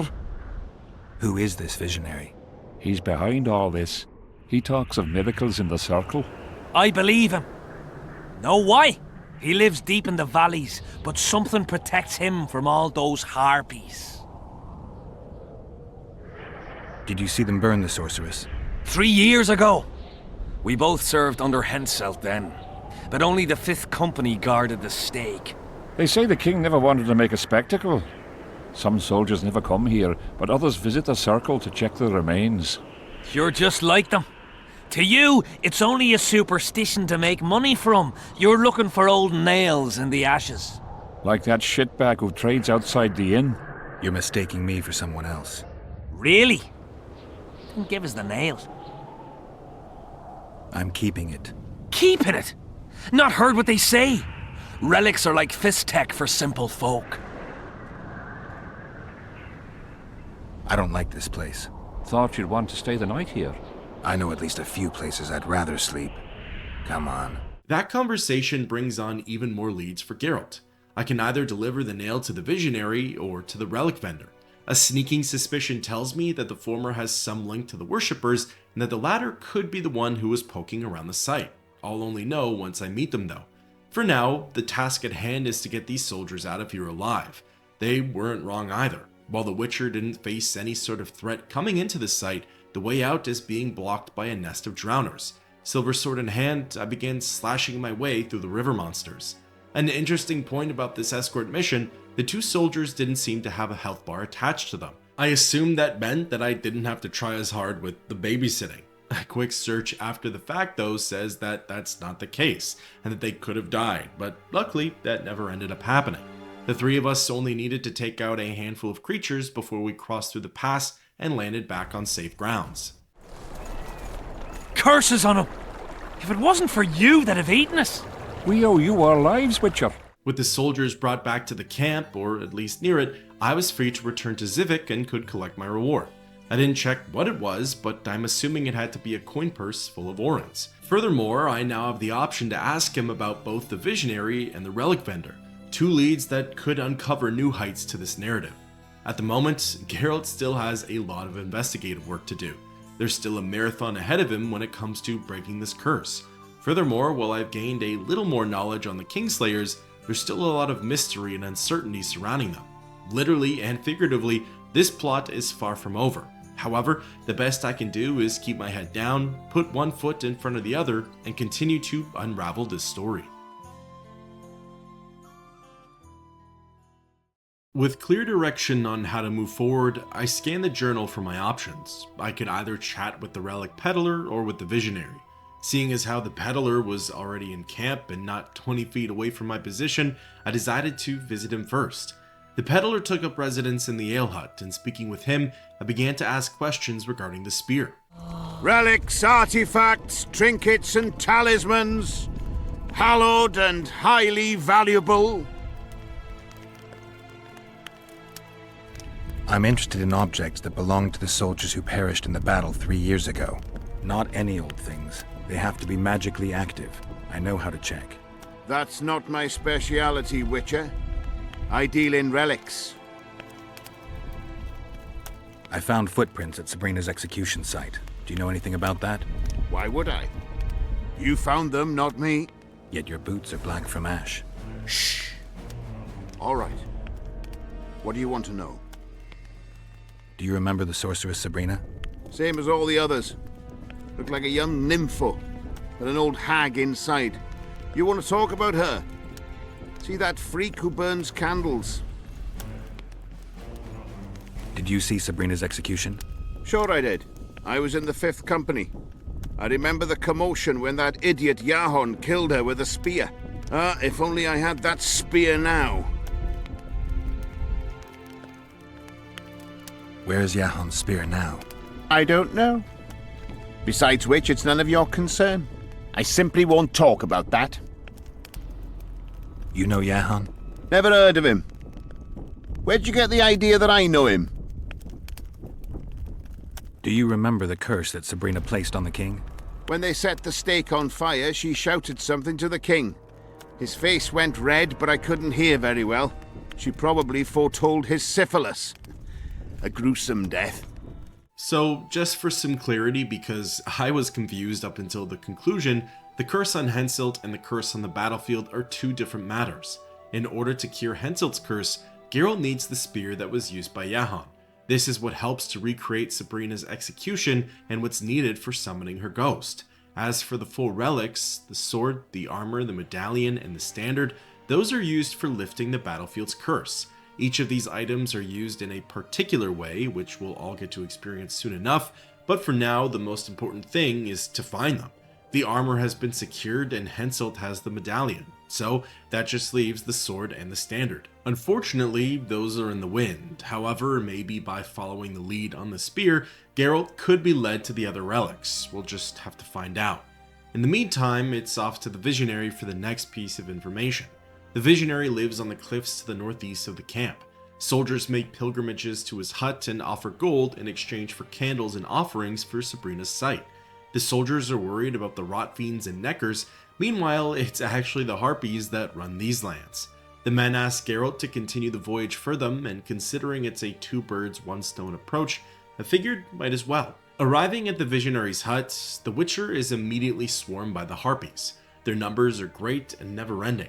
Meanwhile, the Visionary is yelling for Geralt to enter the Circle of Candles, as the monsters don't dare tread inside of it. After some time spent fighting, I finally gave in and made a break for safety.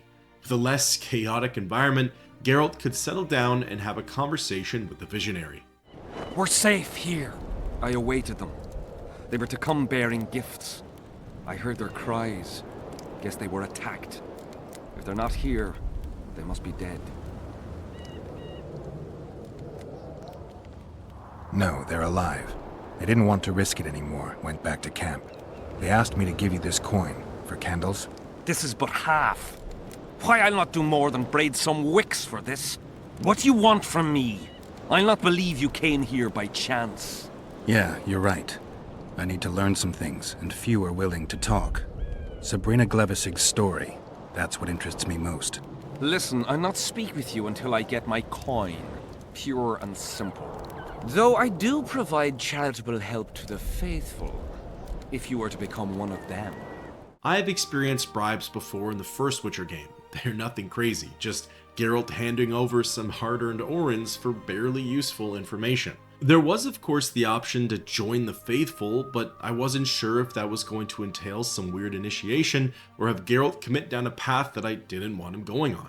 So instead, I just coughed up the whopping 300 gold and left it at that.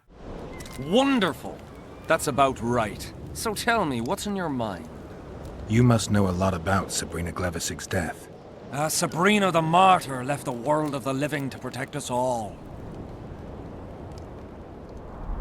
Did you hear about the curse Sabrina cast on the king? Of course. A well-deserved punishment, a ghostly spell from her crimson lips. The king concocted a cruel fate for the sorceress, humiliated her, made her suffer the flames. Bound to a wheel and placed on the stake, she suffered in a way unimaginable to ordinary humans. But when the flame reached her maiden waist, not a single cry could be heard, only words foretelling King Hensel's imminent demise. Let a shooting star split the heavens and mark its mortal journey with a braid of blood. Let fools be duped by the sight of fish scales, turned by magic into square pieces of gold. Let the unicorn violate 1,000-year-old rules, prompting a just punishment. Sabrina suffered so badly that a merciful soldier ended her torment, thrusting his spear into her aching heart. Why the candles? What's the difference between Sabrina and other mages burned at the stake? Others were strong in life. Her power bloomed when death wrapped its steely arms around her. She took the soldier who ended her suffering under her kind care. He never had to fear walking alone in the dark again. Have you seen the area? It's full of beasts and monstrosities. Jahan, the merciful soldier, has walked in the blaze of our power ever since. No creature born of darkness can get close to him. Any chance of finding that spear? It was so long ago, Witcher. But I believe the spear went to another soldier. The bugger sells relics from Our Lady by the Camp Inn. I know who you mean. Now, back to some other matters. The valley's been engulfed by a battle of specters. Know anything about it? It's a place of horror. You can still hear the sound of steel and the cries of the dying. If you want to soothe their pain, you have to believe that Sabrina is watching over you benevolently. I won't achieve anything without some memory tokens. Magically active conduits left by those who fell in battle. They're supposed to symbolize faith, courage, hatred, and death. Faith? I don't know what those soldiers believed, but their faith didn't help them. They were deceived. Courage, hatred, and death. There was too much of all of them, especially death. But I remember a knight who, ignoring the danger, led a handful of soldiers against overwhelming enemy forces. Seltkirk of Gullet, Demaven's champion. When Vandergrift's cohort cut him off from the rest of the army, he attacked the visitor fearlessly. If you're looking for a symbol of courage, find Seltkirk's armor. Is Jahan still around? Jahan is dead. He didn't deserve to bask in the glory of the lady. So Sabrina's mercy has limits. You don't know what you're talking about, Witcher. Interesting to hear how the visionary talks about Jahan and knows so much about Sabrina and the spear. It's also intriguing to see that the harpies don't go near his hut, almost as if there's some kind of protection placed on it, or rather him. I'm obviously drawing out the answer here, but the visionary is Jahan. He's the one who initially became obsessed with Sabrina and turned her into a martyr. The visionary was the one who told the soldiers of the witch's powers and her ability to save them in a battle if they offer reverence. Tidbits aside, the conversation with Jahan leads me back to the relic peddler. As it would turn out, he knows more about the spear than he's let on. I know you have the spear Jahan used to pierce Sabrina's heart. I told you about that, and I thought the old freak was trying to forget the sins of his past. I need that spear. Tough luck, Witcher. I last saw it a few years back. What happened to it? Look how similar we are. You want knowledge, I want coin, and we both need help to get what we want. How much? What are your customary takings on a contract? I'll gladly accept but one half of that. Tell me about her. After all, business is going well. You see, when Johann lost his head for Sabrina, I bought the spear from the innkeeper. The donkey's ass pawned it in the inn. He drank like a fish. By then, Johann had already hidden in the hills where no one dares to venture. Some call him the Visionary, but in my book, he's just a nutter. Beats me why the beasts don't attack him. A fisherman who supplies the canteen said that some monsters hate the smell of fish oil. Johann makes candles out of it. What did you do with the spear? Sorry to say I lost it in a dice game. Shame, because today it'd fetch a good price. I lost the spear to a soldier who later fought the squirrels in the forests of the Pontar Valley. He told me he'd used it to kill some Scoia'tael big shot. I heard the shaft cracked as if there'd been some fucking jousting tournament. The most interesting thing is that big shot is still alive. I heard he's now with that vixen from Edirn. Some frigging commander. Elves are weird creatures. Who knows, maybe he still has that spearhead. Yorvith. You know him. I'll tell you for 100 orens. Bah! And so the plot thickens. As expected, Sabrina Glevisig's blessing on Johann is just pure coincidence. He's lost his mind and attributes the fish oil's effects against the monsters to the witch's protection. Johann then peddles this to the soldiers who obviously don't want to die in battle, and the cycle repeats. As for the spearhead, of course that managed to find its way into Yorvith's possession. It seems like Geralt's story is starting to run in circles as well. Yorvith is in the company of Saskia, who resides in Vergen, the dwarven city that's across the valley. That's where the adventure brings Geralt to next. I've got to get through the mist, or I can't lift the curse. I shall supply the white flag when you set out as our emissary. The lass is reputedly honourable. She'll welcome you, invite you to a feast, and with a bit of luck you may even plough her. You're sick, Deathmold. They say she's very pretty. Peasant girls not to your liking? Not your concern. In case the elves lack an understanding of diplomatic symbolism, please also take this armor. With His Majesty's blessing, I might add. A king's concern can be boundless when his life depends on that of another. I spent some time working on this recently. This little marvel will guide you through the fog and provide a measure of protection from the spectres. Thanks. I need magic powder to mark out the runes. Are you aware that the formula requires powdered camphor resin? I am. Then you must also know that the resin is extremely valuable. Get Henselt to pay you. I need the powder to do the exorcism, reverse the prophecy, and release him from the curse. You should have said, I'll give you as much as you need. Thanks, on the king's behalf. I've one more thing you might find useful. What's that? You asked me for protective runes. I've done better. Take this grimoire, which details many. I believe there's even one for syphilis. I've marked my recommendations. Thanks. I think I know how to free the king from his curse. Well then, let's get to work. Can't do anything until I have the spear the soldier stabbed Sabrina with. Problem is, it's in the hands of a Scoia'tael commander named Yorvith. I know this Yorvith. Are you certain this is the spear? Mm-hmm. I last saw him back in Flotsam. Yorvith is in Vergen, Witcher, along with most of the Scoia'tael from the area. They've joined that peasant girl's insurgency. Yorvith part of a peasant uprising? It doesn't make sense.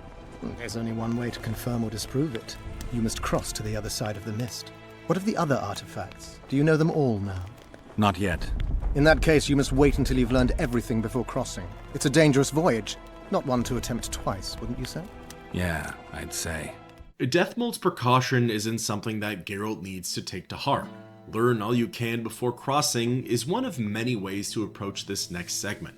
In my experience with The Witcher, it's just as effective to learn as you go, and sometimes with that method, there are unexpected surprises awaiting Geralt. Good to see you, old rogue. Why the long face, Sultan? Everything's fucked. The only sight worse than a sad dwarf is the sight of a very sad dwarf. I don't suppose you have any vodka? Might have.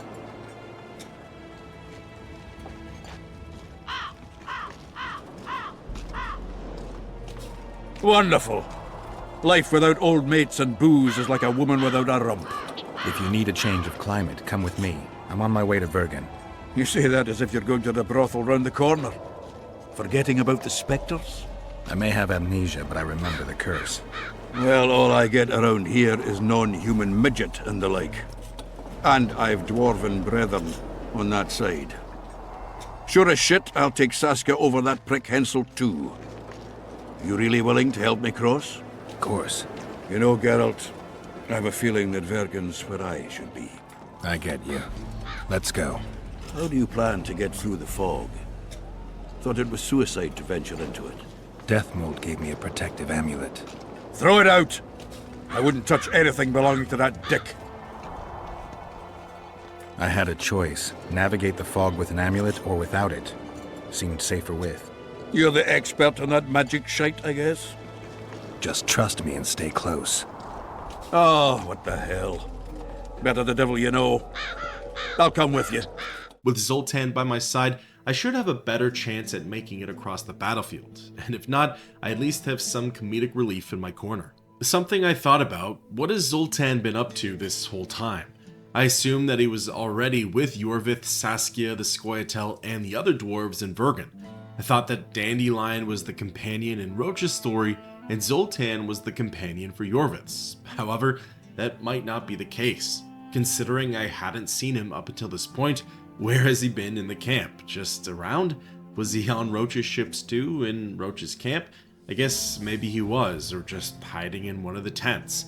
Either way, it doesn't really matter. For now, his role in this chapter is to accompany Geralt to Vergen, and from there, let's just say he has his uses. All of that aside, it's time to cross the battlefield. Admittedly, it's less intense than I remember. Granted, the battle is still raging and I'm constantly being assaulted by Erdenian ghosts, but the intro to Chapter 2 made it seem much more chaotic. Most of the enemy encounters are optional, and Deathmold's amulet is able to guide Geralt through the pass no problem. All in all, it doesn't take all that long to reach the other side. I suppose while I wasn't too fazed by the trek, Zoltan thought otherwise. He said he had zero intentions of crossing back to the Kidwenny camp, and ultimately, immersion-wise, I don't blame him. That would be enough to scar most people in this universe. Following the trail, myself and Zoltan eventually hit a roadblock. This time it wasn't ghosts, bandits, or monsters. It was instead the Scoia'tael. Kill him! Adon! Stop! You're making a mistake!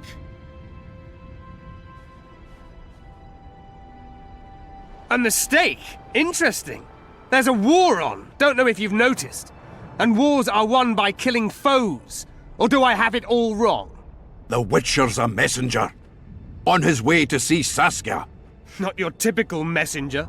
Well, I don't know if you noticed, but we had to pass through an atypical fog in which your typical messenger would have shit just before he... Enough!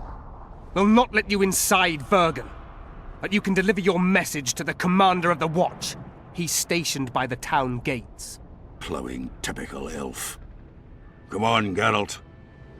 Continuing up the path, it didn't take much longer for myself and Zoltan to reach the gates of Vergen. While the Scoia'tael weren't sure what to make of us, the aforementioned dwarven commander knew exactly who Geralt and Chivi were. Why, it's Geralt of Rivia and Zoltan Chivi. Pinch me, Burton, for I believe I've dozed off while on duty. Could be an illusion, eh? Or some spectres from the battlefield have lost their way. Maybe we ought to tickle them with an axe, just to be sure. I'm afraid there's no mage out there who can conjure up the Witcher's mug, nor the aroma of Zoltan's beer-soaked beard. Yarpin Zigrin! Lice eat me if I'm not delighted to see that horrid mug of yours. This lad here's scaling burden.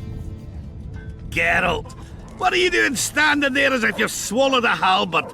Got a hug for an old mate? Greetings. Triss has told me a lot about you. Wee Marigold? Ha! How is the lass? Let me tell you, Scalen, this here Witcher's the very embodiment of chivalry. All the Selkirks of the world can't hold a candle to him. And you know why? No, but I got a feeling we're about to find out. Me? A knight? I'd sooner call Zoltan a show dancer. Well then, listen everyone. At the time, We were escorting Caedwini army convoys through the Sherwood forests. Aye, we served Henselt once, though all was for coin. Anyways, the Witcher was on the road as well, with Triss and Ciri, heading south. The lass, I tell you, was a demoness incarnate. Pure pepper on her feet, and healthy as a horse. But the sorceress fell ill. Some terrible pestilence held her, gave her the runs. The woman needed to go every 5 minutes. Never seen anything like it. And I've had my share of gut rumblings. This one time, I roasted an old ailing gerbil and... Oi! You promised us a chivalrous tale. And I'm delivering it, lad. In any case, the Witcher would carry her into the bushes time after time. He treated and cared for her, cleaned her, bathed her. Sounds normal to me. A man looking after his woman. It's too much to call it chivalrous, Yarpin. Ah, wrong. Triss weren't his woman. Not his wife nor lover. She was sick and in need of aid. And he was on a secret mission. Might have left her in some city, might have gone off on his own, but he didn't. Know why? Because he's got a heart of gold. He truly cares. A lad like you, Scalen, don't know that being a knight's not just about thrashing around in full plate, a long sword in hand. It's not just about fighting duels and winning tournaments. Damn! I missed hearing your bullshit, Sigrun. I don't believe anyone else has tried to tell me that story. How is the wee Marigold, anyway? Not great. The Kingslayer kidnapped her. Oh, damn the dogs. That's downright terrible.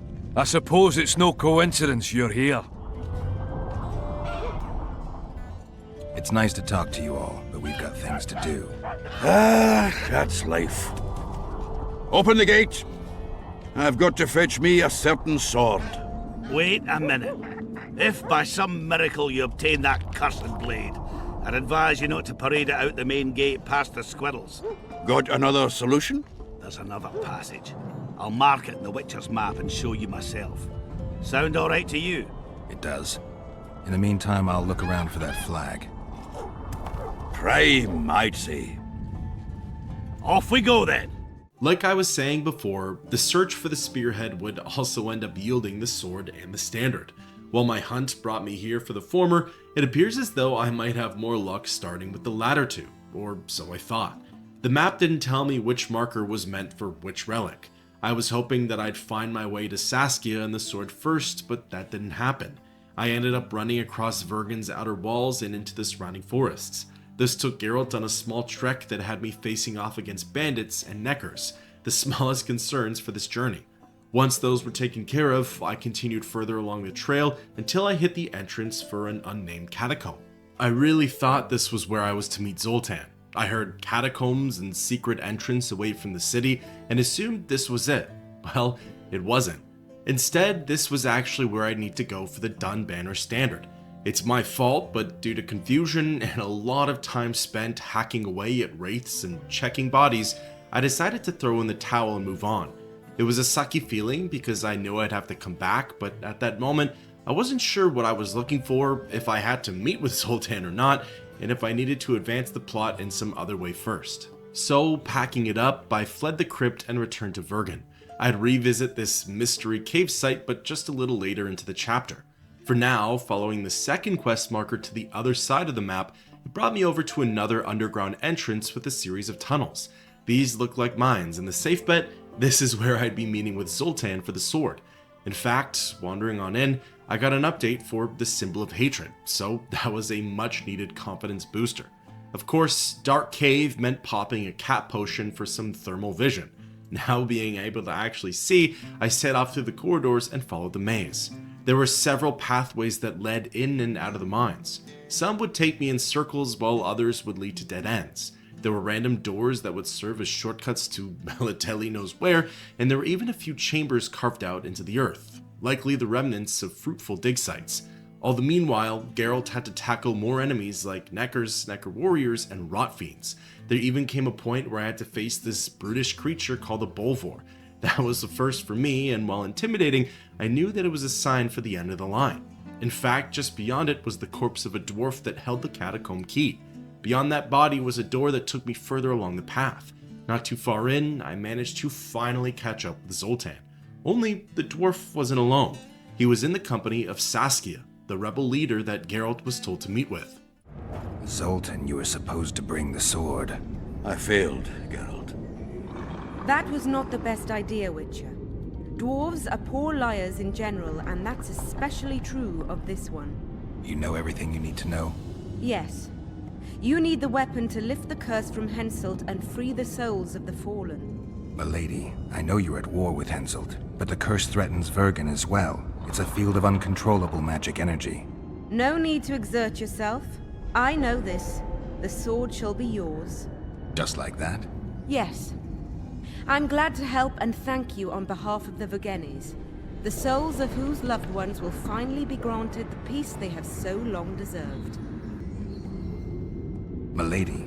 I am no lady. My name is Saskia. Saskia, I'll need some time to lift the curse, enough for you to fall back. The Scoia'tael and peasants can't hope to defeat a professional army in open battle. Withdraw deeper into Edirn. You underestimate them. Looking to be another Ellerin? Do you want them to die with your name on their lips? You know that's what'll happen if there's a fight. The fighters will die quick deaths, but then Henselt's men will enter the town. They'll spare no one. They'll kill the men, rape the women, turn the beautiful ones into slaves, and torture the rest to death. I have seen conquered cities and know the risks. Why do you aid Henselt? Why do you risk your life to lift this curse? I have my own agenda. A certain seer foretold that in lifting the curse, I'd recover my memory. I'm certainly not Henselt's devoted follower. In that case, join my forces. I can't. I have certain obligations on the other side. Friends who remained in Henselt's camp. Friends I can't leave behind. I too have obligations that prevent me from fleeing or withdrawing. I cannot disappoint all those who place their trust in me. Go where you must and hope your obligations don't drive you to fight me. I'm no soldier, Saskia. You can be sure of that. Time will tell. Farewell, Witcher, and look after your friends. Henselt is a true rogue. See ya, you old prick! Don't let them kidwinize you, and don't get killed. That goes for you too, Zoltan. Farewell to you both. Saskia, I forgot one wee thing. Geralt wishes to meet with Yorvith. He's got dealings with the elf. I need the head of the spear used to finish off Sabrina as she uttered the curse. Yorvith had it when we ran into each other in Flotsam. He lost it playing dice. Scalen now has the spearhead. The young Burden is a gambler, an addict, and perhaps Vergen's top sharp. You should speak to him. Yorvith put that spearhead up as a bet? When it comes to getting folk to sit down to a game of poker, Scalen can be convincing. His pack is bulging with treasures. You'd be surprised. All one dice. I won't need convincing. We'll see how he does against me. Farewell to you both. From here, I'm given the options of returning to the surface or continuing my trek underground. Picking the former, I pop back out at the catacombs entrance. With the sword in hand, I'm free to look for the next two items. Saskia is definitely a reasonable leader. At least that's how it seems. Knowing her enemy is cursed and still choosing to help lift that curse for the better of her realm is exactly what you want out of a ruler. They put their country ahead of themselves. Would Henselt ever do the same? Who knows? In any case, it looks like a dwarf by the name of Scalen Burden has the spearhead. What's more, this Scalen is actually the dwarf by the main gate, one of the welcoming parties for Geralt and Zoltan. I heard you have the head of Yorvith's spear. I do indeed.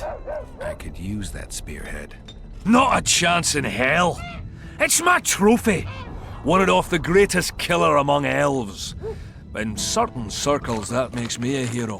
What were you playing? Dice poker.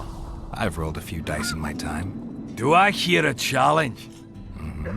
I trust you'll not ask me for a handicap. Though I must warn you, I aim to be merciless. Curse or no curse. Let's begin. Admittedly, I had forgotten how to play dice poker. The last time I played would have been early on in The Witcher 1. So with that being said, the first game was a wash. I had two pairs, but Scalen rolled into a 3 of a kind and took my 22 orens. I forgot that I could select which dice to re-roll and assumed it was all 5 or none. So playing again, this time I paid attention to the rules and even started off with a better roll. I was out the gate with a 3 of a kind when Scalen only had 2 pairs, so the reverse of what happened last time. This caused the dwarf to fold, or whatever you call it in this game, and that was that. The spearhead was Geralt's.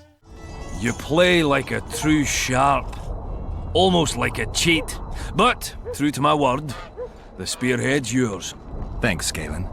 I heard you have a few more interesting trinkets I could win off you. I could find something. And that takes care of relic number 3. Technically, with the spearhead, that should be enough to lift the curse on King Henselt, which is half the battle. The last thing I need to do here in Vergen then is find the Dun Banner standard. So, returning to the first crypt and crawling through hordes of wraiths, I managed to locate a secret passageway that I had actually missed on my first go-around. It's surprising too because I really thought I was diligent with my search and breaking down the walls, but I guess not. In any case, as soon as I stepped into the room, a unique ghost spawned in and confronted Geralt. This was the bearer of the Dun Banner, Eckhart Hennessy. My only options for this conversation were to jump into a fight or try to outsmart it. I went with the former first and managed to get past the first question, but stumbled at the second. I guess I should have studied up on the previous battle's history. Failing the test, the encounter changes to a hostile one, and now the only way to retrieve the banner is through defeating Hennessy. The ghost of the banner actually had a lot of HP. Well, technically it was my fault for assaulting it with flurries of light attacks when heavy ones were more appropriate, but still, it took a while for Eckhart to go down. Fortunately, I never gave the ghost a chance to launch any counterattacks, and after a while, it was lights out for the bearer. Again.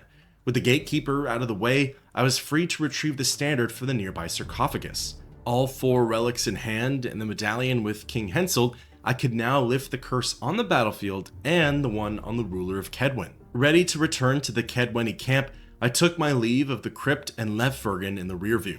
For now. Running past the Scoia'tael and the burnt down village, I made my way to the battlefield and crossed through the army of specters.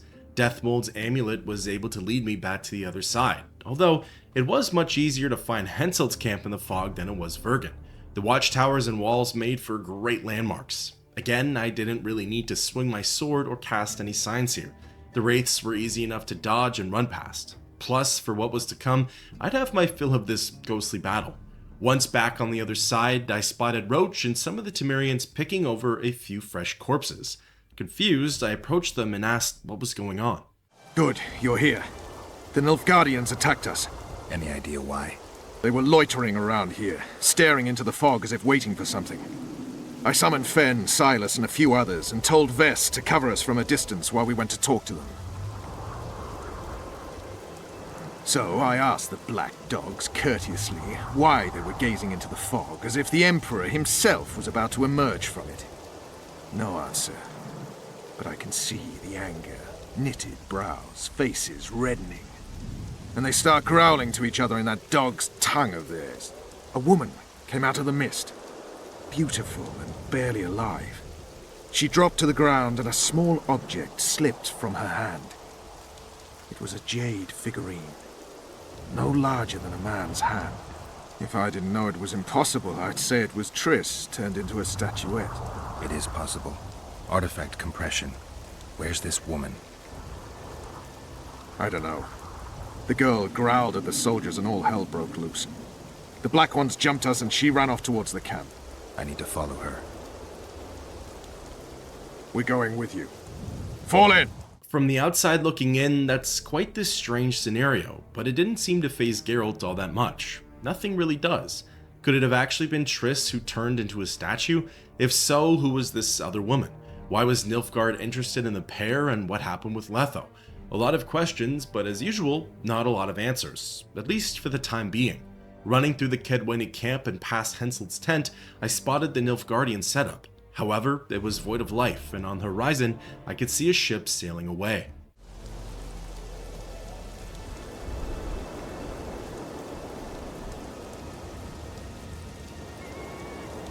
We're too late. Is the Percival ready to sail? It is, but they will not let us go. Henselt has plans of his own. I couldn't give a shit about Henselt. Shillard has Triss, and I need to save her. It's not an option. They'll not let us sail until you lift the curse, and we've no chance of catching the Nilfgaardians on foot. If they wanted to kill her, she'd be dead already.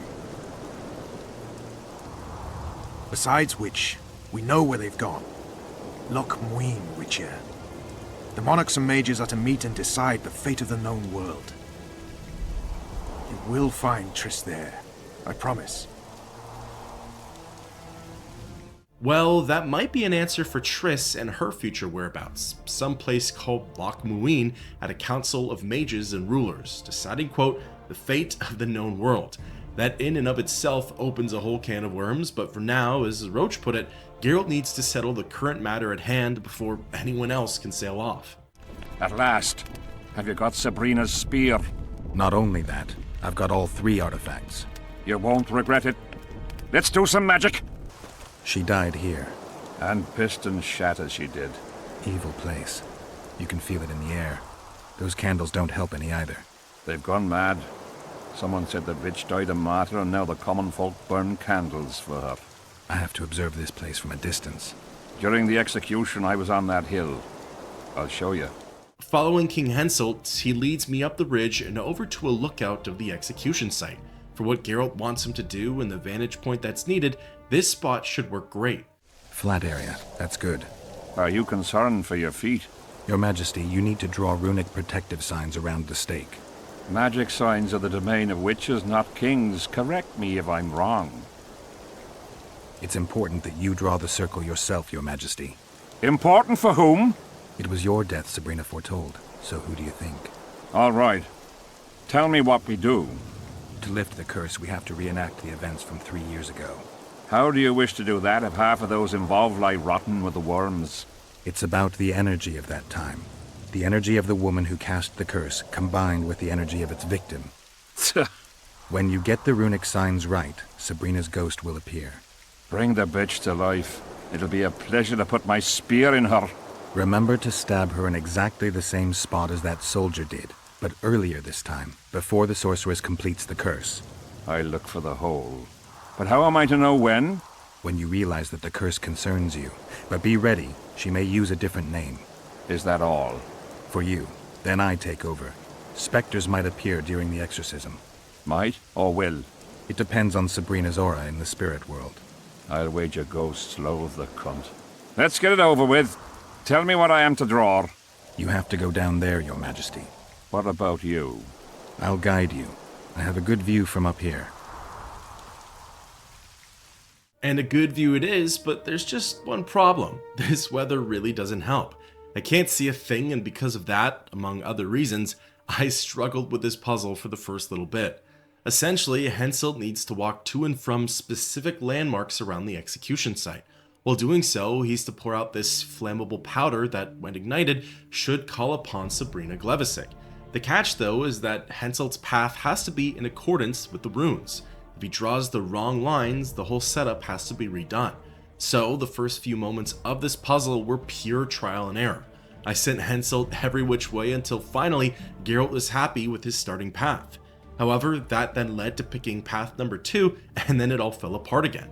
So, backing out, I remembered that Deathmold handed me his grimoire. Maybe there was something in there that could have referenced the execution and the runes. Well, even better, Deathmold had drawn out the entire path for the ritual. It was all laid out plain and easy enough to follow. I just took a picture of it on my phone for reference, otherwise I would have had to have gone back and forth quite a lot. Henselt started out at the Pixie Ring and moved toward the Petrified Loaf. From there, he traveled to the Black Candles, then the Goat Skull, then the Burnt Tree, the Raven's Corpse, the Sour Milk, and then finally, back to the Pixie Ring. It's neat because when I first arrived at the site, Geralt had no clue what any of these offerings were for. In fairness, he still doesn't, but at the very least, they were able to serve as landmarks for this spell. Sire, form a large, even circle at a good distance from the pyre. It's turned out beautifully. Pity the wind will soon scatter it. The evil power of the curse came from the fire.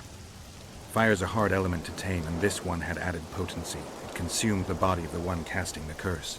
Enough of these phantasmagorias, as Deathmold puts it. Look at my boots. Stay in the circle, Your Majesty. The powder reeks of dwarven dung. Heading back down to the site, the last thing that needed to be done was igniting the power. Finding the prompt, I cast Igni on the wards and watched on as the spell began to take shape.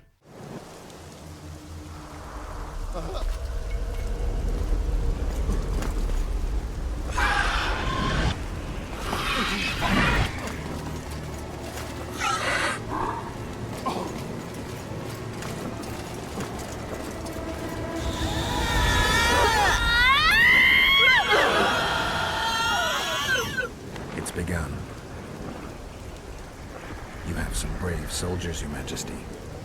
They're scared of ghosts, as we all are.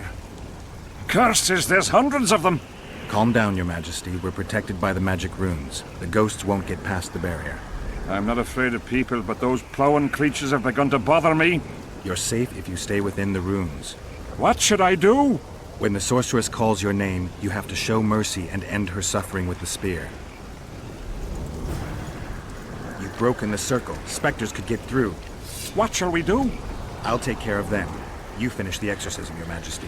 For the next few minutes, the ghost of Sabrina Glevissig screams her curse at King Hensel.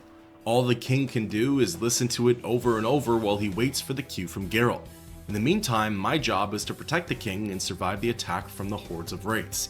The nice part is that the wraiths don't actually care about Henselt, and they just aggro onto the Witcher, so I don't really have to worry about him. The bad part is that these wraiths put up one heck of a fight. Unfortunately, I didn't have time to pop any potions, and while I'm not sure if the game would have let me or not, I didn't go for any enhancements either. I just sort of rolled around the circle, listened to the witch repeat her spell, and swung at any wraiths that got too close. Honestly, the battle itself was extremely tight.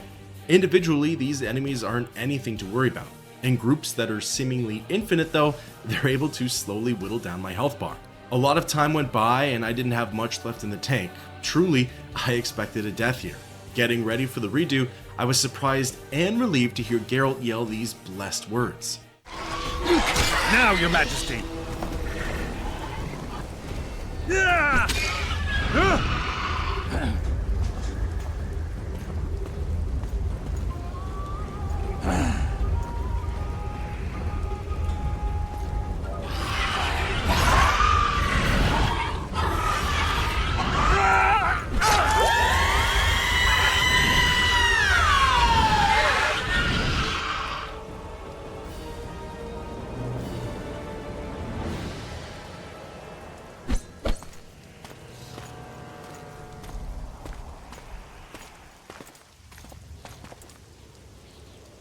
It worked.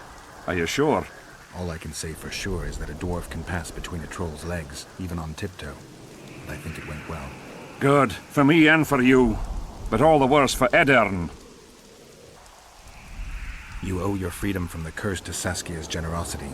You should send a delegation to thank her, Your Majesty. I'll thank her in person once you disperse the fog of spectres from the battlefield. That'll be much harder. I have faith in you, and faith can move mountains. Funny you say that. I need an artifact symbolizing faith. Yes, Deathmole told me. I'll give you the medallion. First, I must have a drink. Come to my tent. I'll roll out my best wine. You deserve it! So that's one portion of the Pontar Valley story at its end. The curse of Sabrina Glevissig has been removed from King Hensel.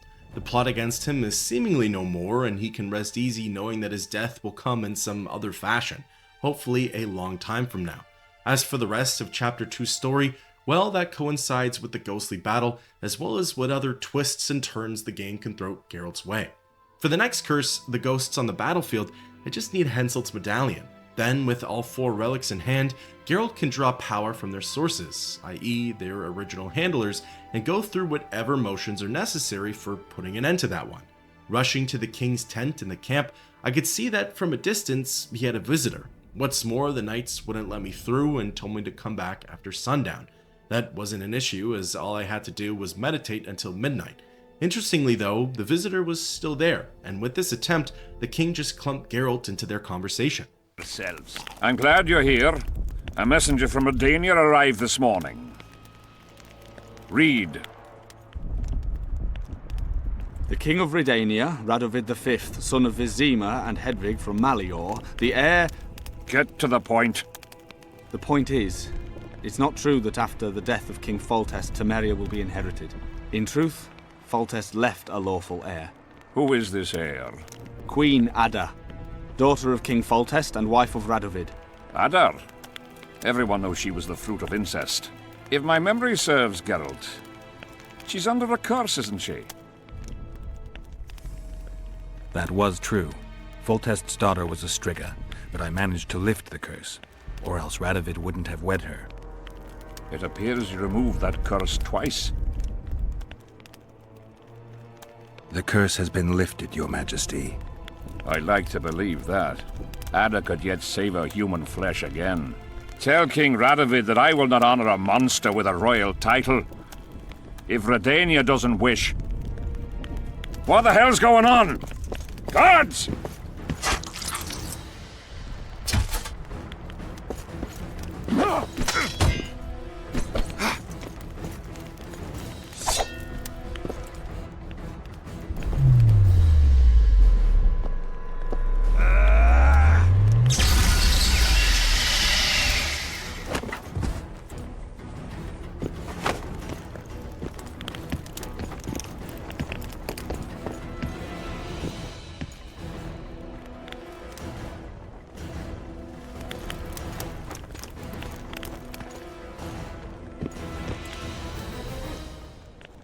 It appears that Geralt was in the right place at the right time, at least depending on who you ask.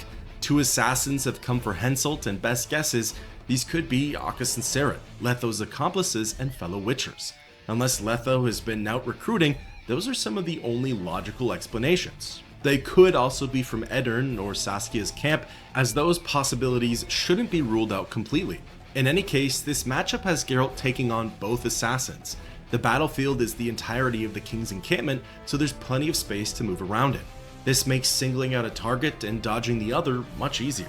My plan was to just focus all my attention on one of the assassins, kill him, and then move on to the next, as they were both capable of pulling off deadly strings of combos that would decimate Geralt's health. To my surprise though, all it took was the defeat of one Witcher to end this boss fight.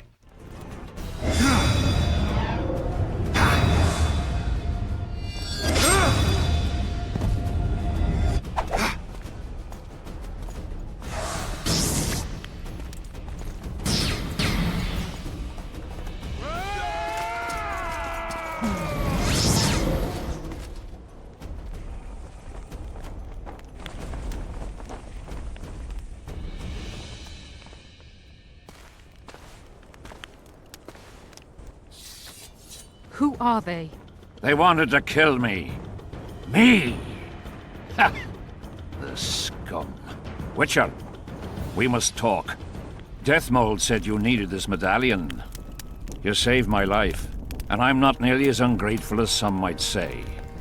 You'll receive the pendant in due time. Pity none could be taken alive. Don't fret, Tanzaville. There are ways to make a dead man speak. I know those methods. Necromancy is forbidden. In the absence of the Council and the Conclave, it's hard to know what is forbidden. What would you say, Your Majesty? I want to know everything. Plow that corpse if you have to. Do anything it takes. Necromancy, Your Majesty, is a branch of magic. I don't care. Do as you're told. Count me out. As the common folk say, be at ease, the woman's gone. I'll need your help, Witcher. You know where to find me. It's never ending. I'm the bloody king, but she mumps and sulks like some common servant was trying to grope her. Not every sorcerer is like Deathmold. Many don't like messing with corpses. As long as she's in my camp, she'll do as I say. Go. Deathmold is probably biting his nails in anticipation. While I would say that was a random encounter, it really wasn't. We knew that assassins were lurking in the Vergen area, and really, if Letho's plans were to be believed, Henselt's mark was just a matter of time. Luckily, unlike Foltest and Demiven, Geralt was able to stop them on time and managed to save the king's life. I'd say Henselt owes him a lot more than that medallion. Geralt of Rivia, ready for the ride of your life. Can't handle this without me? You're a mutant, like this killer. An ordinary man would never survive Han Marvin's blue dream. You must drink a potion that will increase your heart's efficiency and strengthen your blood vessels. Hallucinogenic properties are also welcome, as they will enhance the vision. Gadwall should do it. Gadwall isn't a potion that I've come across yet, so in order to learn the brew, I needed to first buy the formula from the local vendor, Master Myron. What's more, Myron had all of the necessary ingredients for the Gadwall potion. It required one sample from each of the 5 basic substances: Rebus, Vermilion, Calum, Soul, and Ether. The only one that I was missing was Vermilion, but a simple purchase of Wolfsbane was able to do the trick. Brewing the Gadwall and consuming it, I was finally ready to look into the assassin's memories. I'm ready. Wonderful. The Blue Dream can be very useful, although it only lets you see the killer's recent past. Hope it's worth it. Pay attention to every detail. Places, names, everything. Got it. Let's begin! Vecina Zanzala!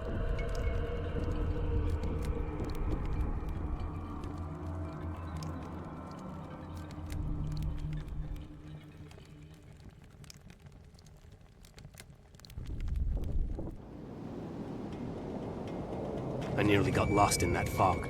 Look at it this way. Nobody will find us here. Unless Henselt attacks Bergen despite the mist. Hensel's not going to attack anyone ever again.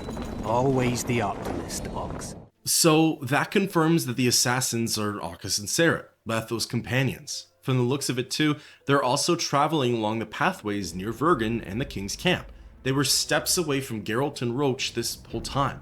The pair slashed their way through the terrain's harpies and then veered off into a secret passage under the cliffside. These led the men into some tunnels that, from the sounds of it, appeared to be their temporary hideout. You wriggled like a fish in a net. What happened? One more time. I was so close. Damn it. All right, close your eyes. Vecina Zanzala! Follow in my footsteps. I love these traps. I know, I do too. Henselt behaves as if he wants to help us. What do you mean? You've seen him. He loves playing the soldier. He's everywhere. He's reckless. Letho will want him assassinated, like the others. Finally, some action. We've been skulking in these caves like bats. I'd rather be like a bat than slain by the king's mercenaries. What is it, Ox? Scared? I heard Deathbolt never lets Hensel out of his sight, and now a witch is arriving again. One of him, 3 of us. But you know who it is. I know, damn it, but don't let it get to you. It's Triss Marigold who worries me. If she betrays that Sheila ordered us to get rid of Demervent, things will get out of hand. Letho should kill her. He should, but apparently he only kills kings. A lot of information to digest there, but for now, it's time to see the meeting between the assassins and Letho. Here at last. They're guarding the camp like it was a princess's chastity. Did you learn anything? The White Wolf has arrived at the Kedweni camp with Vernon Roach. Looks like he's Henselt's lackey now. I'd rather Henselt used others as his lackeys. With his amnesia, we're safe. Not so. That's exactly what makes him so dangerous. We have to be careful. Especially now we've broken off with Yorvith and his bunch. There's something else. Sheila de Tanserville. You're right. Our sorceress is playing hard. De Tanserville has done her job. We don't need her anymore. We won't kill her. Not just yet. You know best. That's right.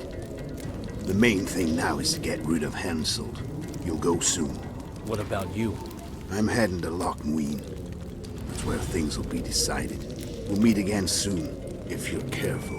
To drink a jug of wine and laugh about it? Who knows? From here, the scene changes over to Henselt's camp. The assassins have infiltrated the space and are working their way up to the king himself. The vision doesn't last all that long though, and after knocking a few heads together, it switches off. The assassins are back in their hideout and they're discussing Loch Muin. The conversation doubles down that everybody who's anybody on the continent will be there to discuss the fate of the ruling regimes. Wake up! I'm dying to hear everything. What did you find out? They said Sheila de Tanserville was an accomplice in the murder. Sheila? She was here while you were lying in a trance. She said she'd follow the second assassin. Do you remember anything else? They're hiding in the ravines. The other ones probably fled there. Our dead man should have a key on him. Do you remember anything else? There's no time to waste. I'll follow them. Good luck, Geralt. Well, that was certainly a tell-all. Sheila is working with the assassins, their hideout is nearby, and Letho is off to Loch Muin. Feels like this chapter should be winding down, but instead, it's only picking up. From here, Geralt's next move is to head to the assassin's hideout. With luck, I'll be able to reach Serret and maybe even Sheila de Tanserville. The nice part is that I can follow in the assassin's footsteps to the T, as I literally got to experience their memories. I knew which ways to turn in the gullies as well as all of the landmarks. These were previously described as a labyrinth, but not anymore. Reaching the hideout, I had a run-in with some gargoyles. The only time I had faced these were during the tutorial, and that's because a sorcerer summoned them. If Geralt was a betting man, I'd tell him to place some orens on the idea that Sheila's already torn this place up. During Akis's memories, part of the run included a selective path through the hideout. This was in order to evade the traps that were laid out. At first, I thought it was a somewhat random event, but now, playing through this as Geralt, I see that it was meant to be a bit of a fun warning, a little test put into place by the devs to see how well the players were paying attention. In any case, at the end of the line, I equipped some enhancements onto my weapons and armor. I had no idea what was waiting for me on the other side of that door, so I wanted to be prepared for anything. Heading on through, the lair was in flames and in complete disorder. Other than a body at the back, the only other entity in here was a golem. This was no doubt left behind by Sheila, same as the gargoyles. Defeating it via a few heavy swing combos, Seret began calling out to me from the other side of the lair. Seret. Sheila knew. She wants to destroy the evidence. What evidence? We didn't want to leave you. What are you talking about? Nearly made it. Just think. The Wild Hunt. We could have freed the world of the omen of war.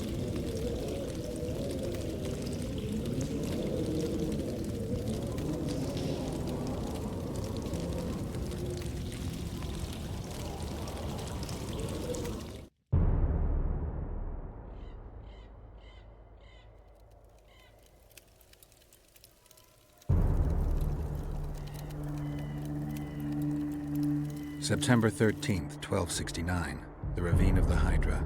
Following the Peace of Sintra, 53 officers of the Fryhead Brigade were brought here and executed, their throats cut. The elves' bodies were dropped into the chasm. I don't know what the riders of the hunt were looking for. November 23rd, 1269.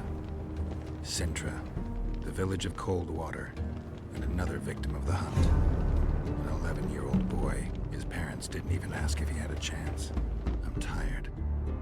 February 24th, 1270. A high pass in the Armouche Mountains. An Imperial Manticore, one of the world's oldest and deadliest monsters. I used to feel excitement at moments like this. Now the beast is only an obstacle on my way. Its meat and hot blood will help me survive this icy hell. May 30th, 1270. The Yaruga River. The hunt continues to race south. Since I've been following them, they've taken 23 individuals, all between the ages of 10 and 20. All except for Yennefer.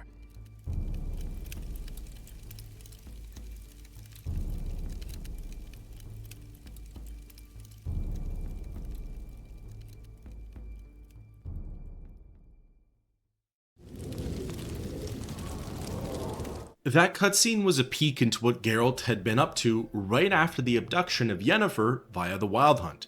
He went looking for the sorceress and tracked the Wild Hunt all around the continent. For now though, this seems to have been to no avail. Among Seret's goods is a note about Geralt.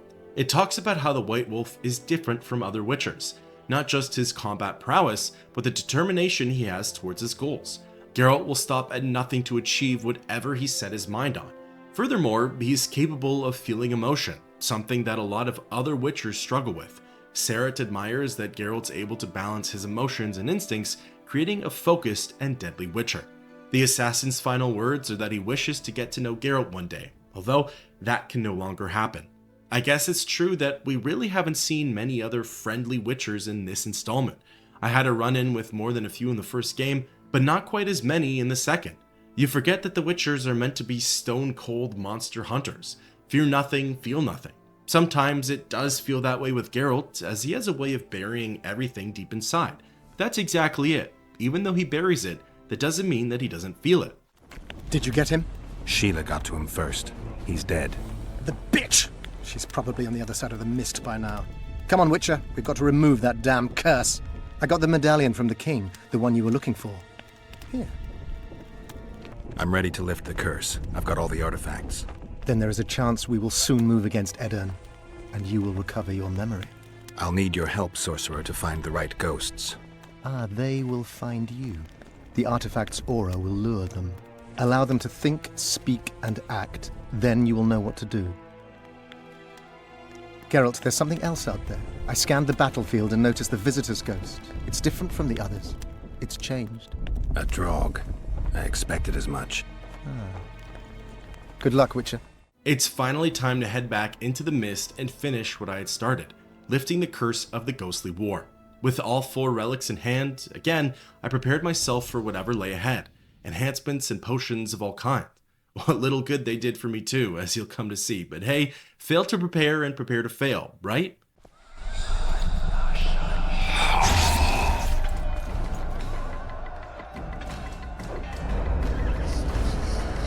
It's warm. I love the autumn. I bet the fruit is plentiful. We won't be the ones picking it. You'll be picking enemy heads today. No reason to wait. Slaughter the Kedwenny mutts! Wait. Time's not right.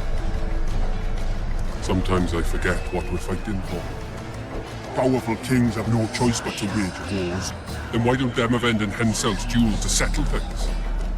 My brother-in-law is from Kedwen, a decent fellow. Once I was at a market there. Quality goods, cheaper than our merchants too. Bloody hell, shut it! Every Kedwenny is a bastard. Do you know what they'll do to our women if we lose this battle? Have you forgotten that they've come to pillage, burn and steal our land? Are we to give it away? Horse and seed, at 'em! No, wait for the signal. There's no time to lose! Silence! Archers! Light your arrows! Aim at the first ditch!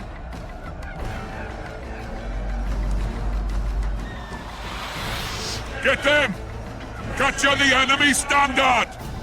Beginning this segment of the chapter has Geralt failing all of the side quests that were started but not completed. There's a good reason for that too, but it's one the game gets into later. For now, it's all about the matter at hand. This section of the story is divided into multiple phases. They're all related to the relics that Geralt had recovered and the men who once bore them. For example, the first part of this plot has me fighting against the Kedwenny army. My objective is to defeat the Dunbanner standard bearer and to take the standard.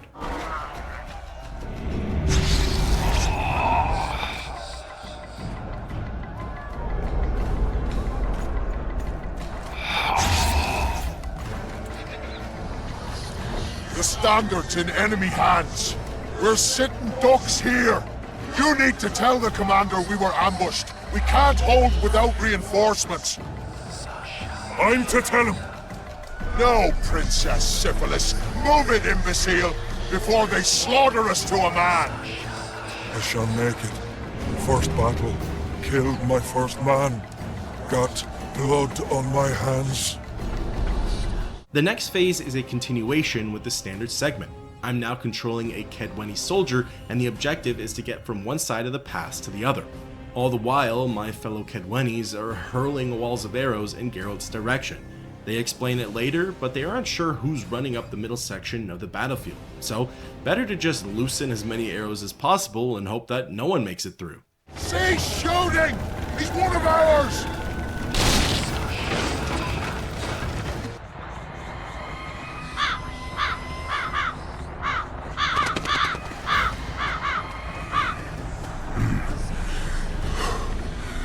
My lord, the leader of the Dunbanner sent me.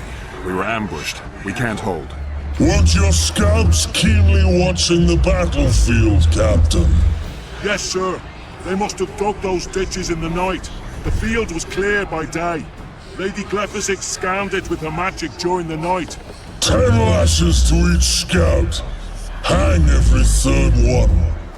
My lord, we need support. There will be no reinforcements. You must hold. And you, Glephisic, I'll settle this after the battle. The king will learn of your incompetence. Battles are won or lost by the commanders, not by sorceresses. Remember, I'll make a report too, and... I've finished talking to you, witch. Time to win this battle. My lords, to your banners.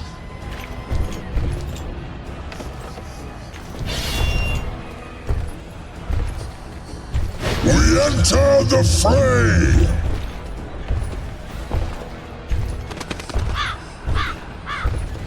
Maybe you finished with me, but that doesn't mean I finished with you.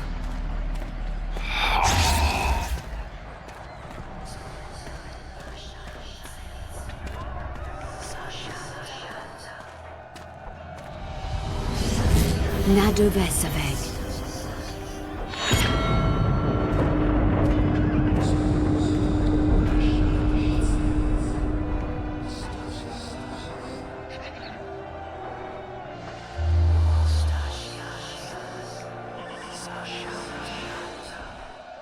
How can we help you, Sabrina?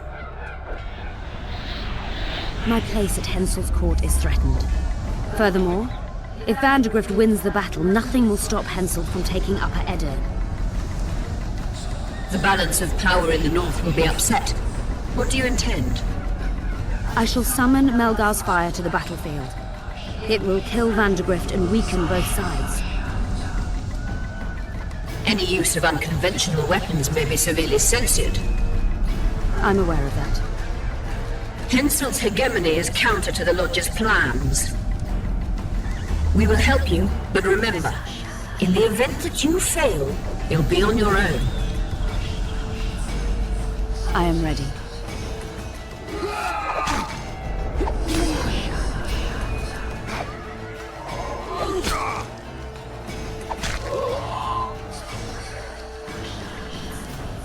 That's all you've got?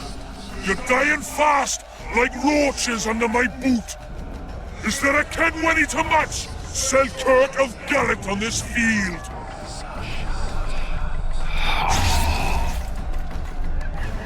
The story now switches over to the armor, aka Selkirk of Gullett. Before that though, we got to see the visitor, Vandergrift, who slowly morphed into the Draug. We also got a glimpse of Sabrina's treachery. She certainly wasn't trying to help Henselt with her powerful destruction magic. Whatever her reasons were, she had met with a whole ensemble of sorceresses who seemed to have their own agendas. Could this be what the Nilfgaardian ambassador had spoken of? The ring he accused Triss of being in?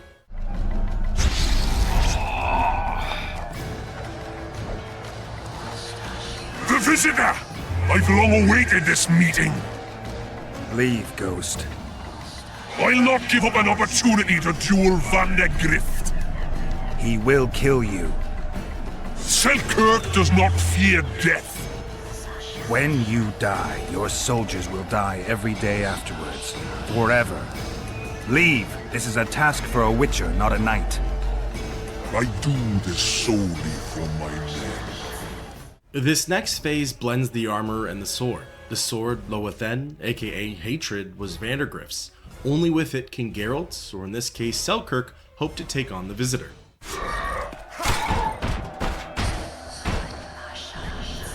Mercy.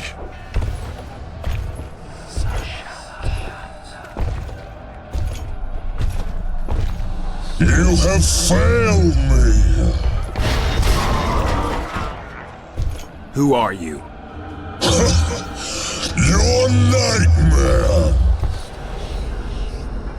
In comes the boss fight with Vandergrift. Kinda like my battle with the Karen, and I suppose a little like dice poker, I knew the first match was going to be a wash. I needed to learn the Kedwenny general's movements, attack patterns, weaknesses, and phases. The Draug had an affinity for summoning the archers and trebuchets. He'd take cover under a shield while fire rained down on Geralt from above. Those were moves that I'd have to be wary of, but there were ways to get around them. Otherwise, the Draug had some AoE attacks as well as a charging ability. If either of those connected with the Witcher, I'd end up taking a lot of damage. Fortunately, like most big enemies in this game, the Erden sign worked wonders against it. Throwing a magical trap down on the ground, the Draug would charge into it and get stun locked for a few moments. This would be my cue to get in close and let off a flurry of combos. When the Erden wears off though, that's my other cue to get out of there as quickly as possible. Otherwise, Vandergrift would hurl a world of pain my way. This process continued for some time. Erden, charge, attack, flee, arrows, trebuchets, repeat. All in all, it was a good battle, and I found that I really had to focus. Finally, with the killing blow delivered, the course of history could continue to be rewritten. Should have stayed at home, Vandergrift. Cursed mages! To die after such a victory!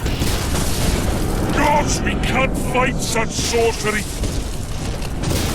Sorcerer's hail, unclean fire, we're doomed!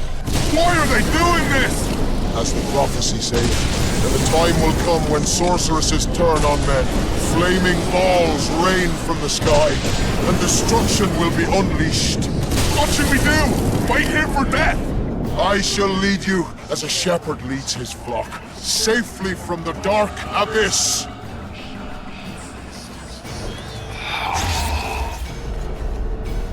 Then here comes the final phase for the ghostly battle, the amulet. With it, the priest led the Kedwenis to safety and avoided all, or in this case, most, bouts of fire. This is probably the shortest segment as it just requires Geralt to run from one end of the battlefield to the other.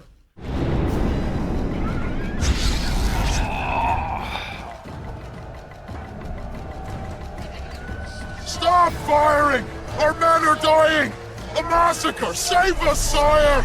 Sabrina, is that your work? Order your troops forward, Your Majesty. The Aedirnian army is routed. Not only the Aedirnian, look at that terrified horde. This very morning they were the finest of my knights. They'll make it if they're reinforced. Who allowed you to use magic? Sire, if you strike now, Lawmark will be yours. You've tainted my honor, brought death to dozens of knights. Sire, the battle is lost. You put me to shame before Demavend. His troops fought like men of honor should, to the end. Sabrina Glevasig, I sentence you to death. You shall burn at the stake. I will return to claim my birthright.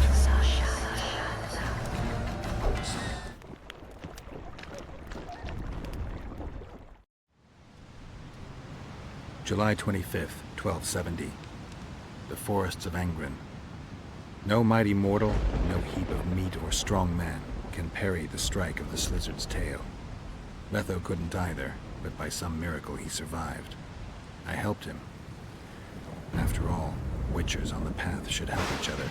He had two comrades, brother Witchers from the School of the Viper. The hunt continued south, and Letho of Gullet knew where it was going. He knew where the hellish chase would end.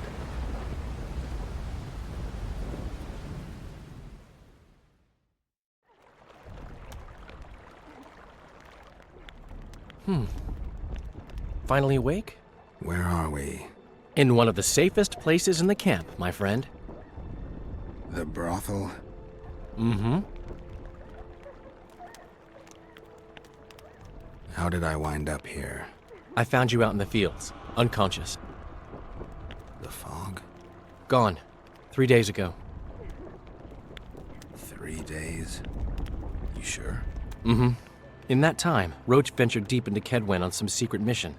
Managed to go off and come back. Did you come here to fuck? You gotta be kidding! My friend on his deathbed? I couldn't possibly do that. Look around. You're in a whorehouse. In a professional capacity only. Cedric was right. The power within the Battle of Spectres restores memory. Ah. So, did you get a look at another chapter of the epic poem titled Geralt of Rivia? I remember who helped me track down the Wild Hunt. Who? Letho, Foltest's murderer. I saved his life and he knew where to find the Wild Hunt. I don't know if we rescued Yennefer. So, what happened while I was out? Loads. You drove off the Fog of Spectres. Henselt learned of the plot against him, and Deathmold lost it completely. Why has Henselt waited to attack? The Kedweni nobles and officers are holding out for privileges. They want assurances there'll be no treaty with Nilfgaard, and that they'll get lands in the Pontar Valley. Henselt's agreed? Not on your life. He blew up. Roared and wailed and called them cowards. Thing is, he can't alienate the nobles completely. It went on for 3 days. Finally, he convinced part of the army, probably promised him a thing or two, and moved against Vergen. The battle's probably just getting underway. What did you mean when you said the Deathmold's lost it? Henselt chewed him out for not telling him about the plot. Then he chewed him out again for failing to find the plotters. Deathmold's an ambitious guy. I can see how the stress might have gotten to him. That ambitious guy has had every last suspect arrested. Now he's interrogating, torturing, and hanging them. Yeah, he always goes back to what he does best. Any news on who might be behind the plot? They arrested Brightfelt, Kirim of Cairngorm, and Gunnar Bleckenhove and his entourage, but I haven't heard any details. Though I do know where to find the leader of the plotters. How come? I've always maintained that brothels are some of the best places under the sun. They're not only great places to... Get to the point, Dandelion. I overheard Whistling Wendy talking. Incidentally, don't let her nickname fool you. She's got a beautiful... Focus, Dandelion. Haven't the faintest who she was talking to. Never saw his face. But I heard him clearly. Further instructions from the boss. Today, in the hut on the cliff. Dandelion, there's one more thing. Tell me. Your pamphlet. If Deathmold finds out... Right. We need to get out of here. You need to get out of here. Quick. I'm not about to leave you behind, Geralt. Adventure awaits. Kingdoms teeter, plenty of things to write up in ballads. Damn it, Dandelion, game's over. Can't you see that? When Deathmold finds you, you've got to go. Somewhere far from the Pontar Valley. All right. I'll do it for you. I'll go to Oxenford, say hello to some of our old friends. But just as soon as this blows over, I'll come looking for you. I know. We have unfinished business to take care of. What now, Geralt? I need to find Sheila and the Kingslayer. Then I need to get my memory back. First, I'm gonna find out who's behind this plot, though I expect I already know. Think it's Sheila? Leave, Dandelion. Hide, and I'll see you soon, old friend. With the curse on the battlefield lifted, King Henselt can finally march on Vergen.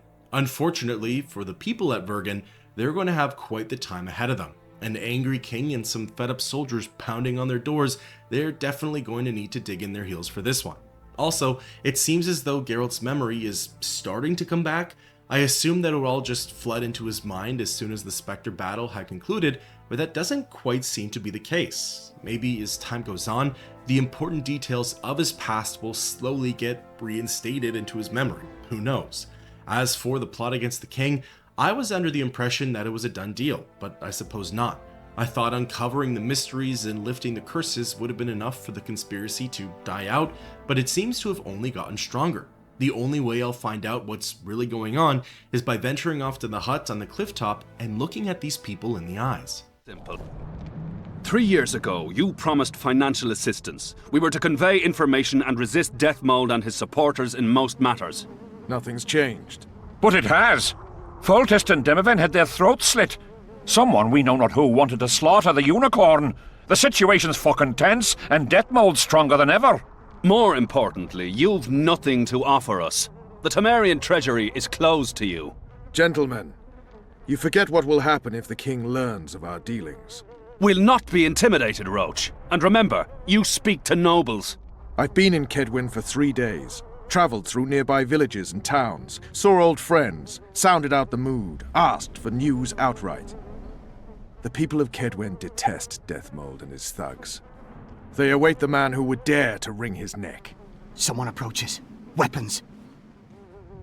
Easy there. What the swiven hell is he doing here? He woke up and walked over, if I am to guess. We didn't approve this. How did he know of our meeting? Something I'd like to know as well. Geralt? I have my ways. Unimportant. But it is. If you know, others might know. Overheard a conversation between Whistling Wendy and one of you gentlemen. How dare you, freak? I've a wife. It's shot. It's all shot, Roach. We return to our banners to aid the king in battle. Your plot is done, dissolved, having achieved nothing. Gentlemen.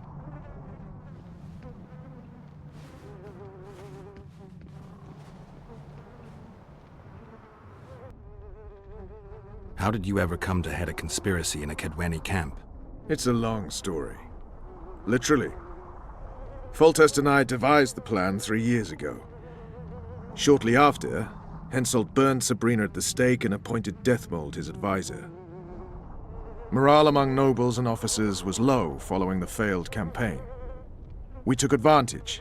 I bought them off, gave them political direction. I received information in exchange. What was your aim? To sow some ferment. Prevent any alliance with the Black Ones, and generally limit Deathmold's and Henselt's influence. You were gone 3 days. Been back at the camp? Any idea what's going on there?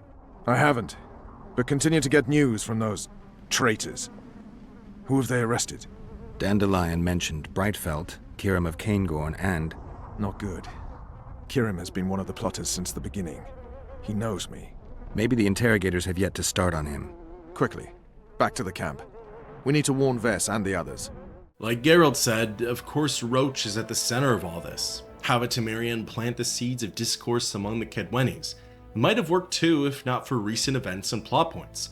Speaking of which, arriving back at Roach's camp, it wasn't Temerians or the Blue Stripes who were waiting for us there. It was Henselt's soldiers. Roach's plan was foiled. The king was onto him and his crew was nowhere to be found. Together, myself and the commander cut down our surrounding foes. From the wake of the carnage, a woman exited the nearby tent and filled us in on what had happened. Where'd everyone go? They were invited to a banquet. How do you know? I saw Deathmold's messenger arrive. What is this feast? A celebration. Apparently Deathmold exposed the leader of some conspiracy. The syphilitic prick. Where's this banquet taking place? The camp canteen. But it'll be empty now. Everyone's marched on Vergen. Quickly. Rushing over to the camp, there were more soldiers waiting for us on the inside. What's more, the area was empty. Apart from a few stragglers and some of the hanged traitors, there was nothing left. The army had packed up and left, presumably to Vergen. In order to get to Roach's crew, we had to continue to cut our way through the knights and warriors of Kaedwen. Nothing too tricky to handle, just a good-sized group that could get some potshots off if the timing was right. Slipping past more of the dead, myself and Roach entered the mess tent and laid eyes on the crew. I'll kill the Horsens. Every last one.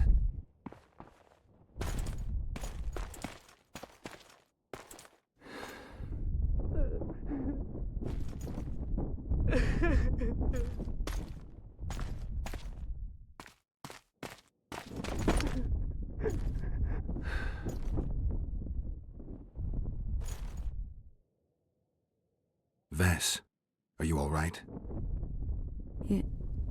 Yes. What happened? Deathmold invited everyone to a feast. He said the king was grateful that we'd helped reveal the plot.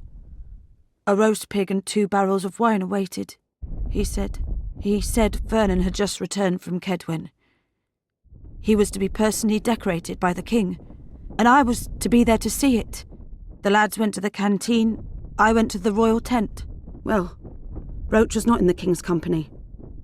Deathmold jumped around like an ape, shouting that they'd all hang as punishment for Flotsam for conspiring. Vess, what did they do to you? I begged them. I pleaded. They laughed at me and let me go. Your Majesty, withdraw your order, I beg you. They're normal fighting men who were just following orders. They don't deserve to die. Please, sire, show mercy. They're men of honor. They deserve better. Honor? Where was your honor when... Deathmold, leave us. Your Grace. What can a whore know of honor? You're a stupid little strumpet, and that is how I shall treat you. You'll behave if you want to see any of your foolish comrades again.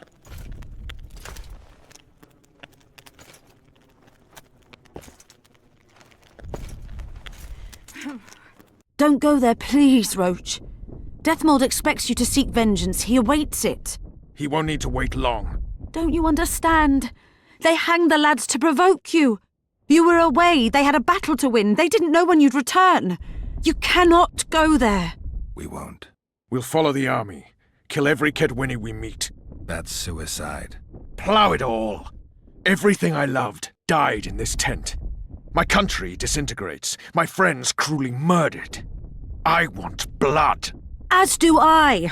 You've no idea how much. I can still smell that swine on me, but I'll not let them win. Attack Henselt now, among his army, and blood will flow. But it will only be yours. Vess is right, Roach. Let it go for now. Fuck! What do you suggest I do? We'll try to get to Vergen through the ravines. I know a hidden path into the town. With the battle raging, we won't be noticed. We'll find Sheila and get the Kingslayer.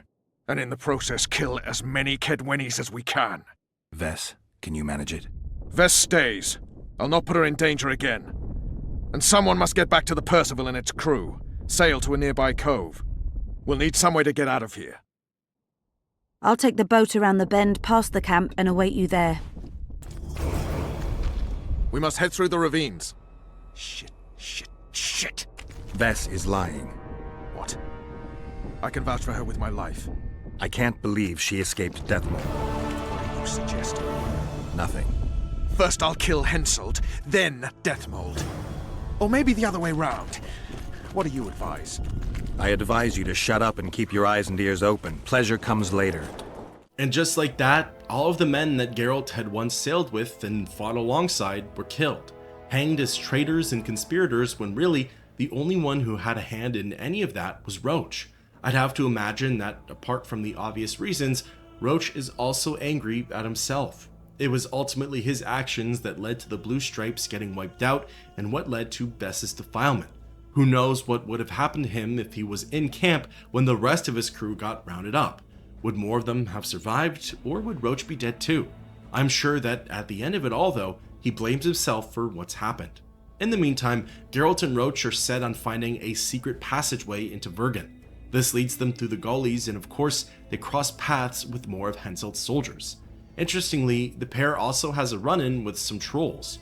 Roach's first instinct is to kill them, but Geralt takes a second and thinks it over. The trolls are somewhat intelligent beings. At the very least, they don't come out the gate swinging. After listening to their woes, relationship problems, lack of sleep, and trouble with the Kedwenis, they also speak of familiar sounding NPCs. Sheila and possibly Letho, Deathmold, or Henselt. They just describe this person as bald and, quote, fat, but that could just be lost in translation for big, who knows. At first I thought this was a pretty random encounter to add in, and you know what? It is. However, I also remember having peaceful run-ins with beasts and monsters in the first game, and those help to expand upon the game's lore and bestiary, so I'm all for these kooky encounters. Eventually, myself and Roach made it to the outskirts of Vergen. I recognized some of the landmarks while out looking for the wartime relics. Cutting our way past some more soldiers, we entered the old catacombs that Geralt used to meet with Zoltan. The atmosphere here was much different this time around. The tunnels were no longer controlled by just the Neckers and Rotfiends. Deathmold's mercenaries had a foothold in here as well. Witcher Geralt and Vernon Roach. Now that's some pairing. Out of our way, Pangret. Come on, Roach. You know this is no chance meeting. You never appear anywhere by chance, always turning up where the pay's best. You haven't changed a bit. Think you're superior because you wiped the royal arse? Sad. Kill them! More of the same gets thrown at Geralt and Roach. We have to fight our way through the mercenaries and essentially reach the area where I had once met Zoltan. The mercenaries aren't much harder than the Kedweni soldiers. They have similar fighting styles and identical amounts of HP. What's more, I obviously have a companion to help me with this crawl, and there are 3 sides battling in here. Deathmold's men, the Witcher, and then the monsters. The Neckers and Rotfiends are putting up a good fight against the humans. They're able to distract the mercenaries and even took a few out before myself and Roach stepped onto the scene. The trek was slow and meticulous, but eventually we made it to the open area in the catacombs. This was where we stumbled onto Deathmold, Pangrat, and the rest of the sorcerer's paid lackeys. You said you'd got rid of them. I underestimated them. You'll pay for my people, you whore's son, for each and every one of them. So don't underestimate them this time, and never let me down again.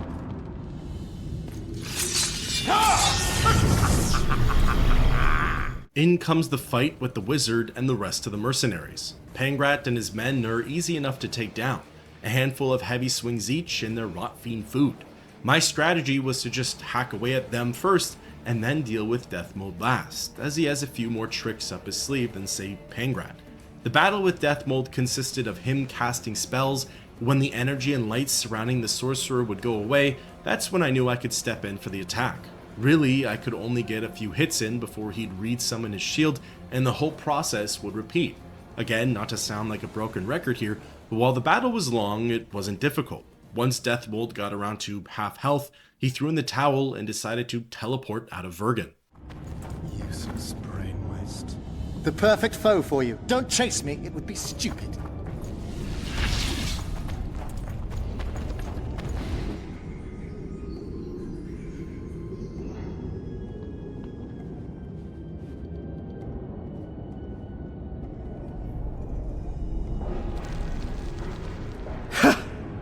That was a good fight. I'd forgotten how well you Witchers do sword in hand. What now? You murdered my men. I had nothing to do with it. Wasn't even there. Henselt ordered your men killed. On Deathmold's urging. I'll not ask for your mercy. To tell you the truth, I don't know what I'd do in your position. But should you decide to spare me, you have my word I'll go and stay out of your way. I've noticed that in The Witcher, alliances and promises like these tend to come back in a positive way. Old nemesis join in for a fight and give handouts that help to progress the story. I believe Pangrat when he says that he had nothing to do with the hangings, and while we had just fought against one another, I think I'm alright with letting him go. I'll hold you to your word. Go where you will. Next time, choose your missions more carefully. Perhaps it's time to rest.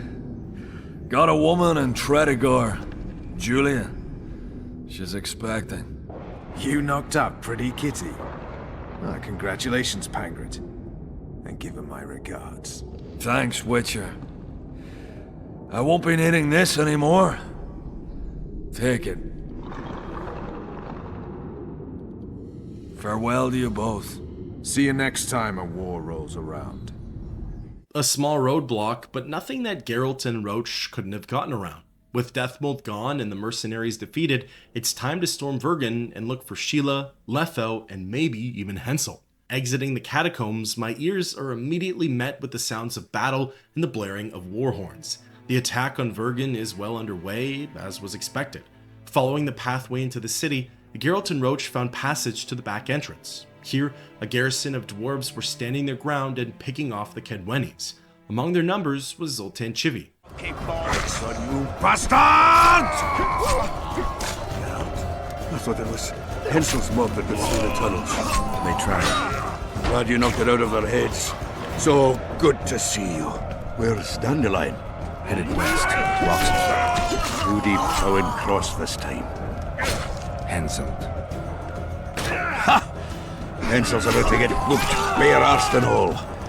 Dandelion could have stayed. Zoltan, Vergen will fall. Get out of here while you can.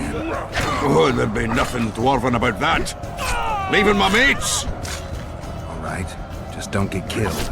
Don't get killed yourself, you divot. As soon as Vergen's victorious, I'll find Dandelion. I owe him that much. Incidentally, what are you doing here? We're looking for Sheila de Tanserville. We heard she was in Vergen. We got a flash of her noble arse, but only briefly. Staying in the house of that other sorceress. What's her name? Philippa Eilhart. That's the one. Maybe they're screwing, because I heard that Philip. Where's the house? It's the furthest to the north. Shortest way is across the road bridge. Now listen, she has a secret passage extending beyond the city walls. Thanks. One more thing. We've surrounded Dorset. He's holed up in the town hall with a handful of scribbles. Help him. From here, I'm faced with two objectives. One is to reach Philippa's quarters, and the other is to help Yorvith. I can do both, or I could just make a break for the sorceress's home. There's the bridge, let's go.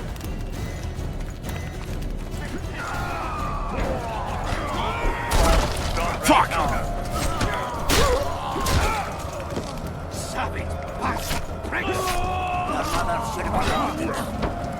Still alive? Go around. We'll meet at Philippa's house. To Roach's dismay, I really did want to extend a helping hand to Yorvith. I still felt kind of bad about leaving him high and dry in the Elven ruins. I don't expect it's going to change much between Geralt and the Scoia'tael, but maybe it makes us even. Cutting down the nearby Kedweni soldiers, I followed the quest marker south and past a group of Scoia'tael archers. If they were the ones holding down the fort, I assumed that meant that Yorvith was likely somewhere nearby. Continuing to cut down the attacking soldiers, I made my way into the town hall and spotted the big boss himself. Yorvith and a few other elves were taking heavy damage from the Kedweni soldiers. If I didn't know any better, I'd say that Geralt showed up in the nick of time. I'd be less surprised to find you amongst Henselt's mercenaries. You never did get me, Yorvith. I haven't forgotten about Flotsam. We shan't retreat into the woods just because Upper Edirne has been conquered. Your dream's over, Yorvith. Never. Well, like I said, I didn't expect it to change much, but at least I've shown myself to be somewhat useful to the Scoia'tael, for better or for worse. From here, the only thing left to do in Vergen is to catch up with Sheila in Philippa's quarters. This involves crossing through the city, taking on more foes, and even having a 1v1 against another golem. Believe it or not, this golem gave me a lot of trouble. I'm not even sure why, as all I had to do was stun lock the thing. However, I ended up dying 3 times to it, and I think with each death, I was only getting more and more sloppy / frustrated. So, head down, I backed into a corner and let off my never-ending combo of heavy attacks. With the golem defeated, a sign of Sheila's presence, I ventured off to Philippa's quarters and headed on in.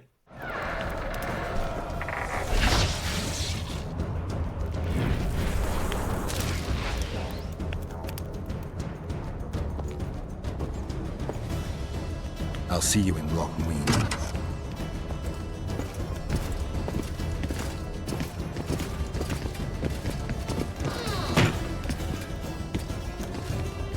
You're late, King. Where are they? No idea. Tell me, or I'll... Don't make me laugh. You wouldn't let me out of here alive anyway. A soothsayer now. In comes the final boss fight for Chapter 2. It's King Henselt and a group of 4 decorated Kaedweni soldiers. The first round sees Geralt going up against 2 of them. Since the battleground isn't very spacious, it's a little trickier to isolate each opponent. However, these soldiers really aren't all that strong, and after some persistent heavy attacks, they fall rather easily. Round 2 sees the other 2 soldiers entering the fray along with King Henselt. This is what I've been looking forward to. For my peace of mind, the first enemies I targeted were the soldiers. Once they were dead, I set my sights on the king and really tried to take my time with Henselt, savor the moment and all that. Only, the king was much weaker than I had hoped, and in a matter of half a dozen slashes, he was done for.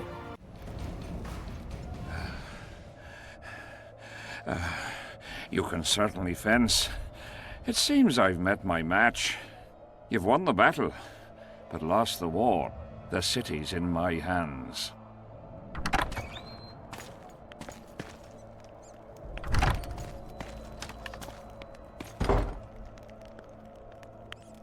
And you're in mine.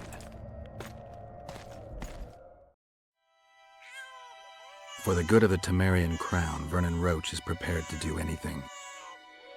If needed, he becomes a murderer and requires others to do the same. Bernard Laredo had only disdain for the world, gave it nothing but suffering. I helped Roche, joined him and his people, and I had to face another choice.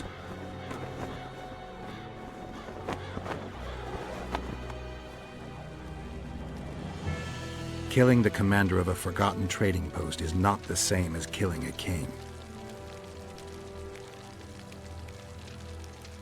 Even if both are murderers and rapists.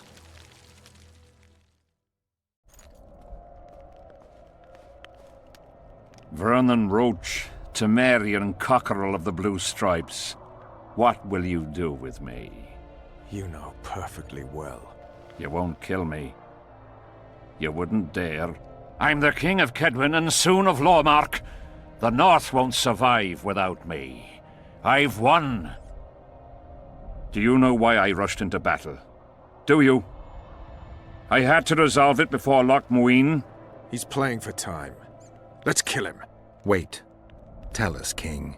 What's going to happen in Lochmuin? A new world order, new borders. Everything will change. All the kings and princes of the North will be there. Do you know the old saying?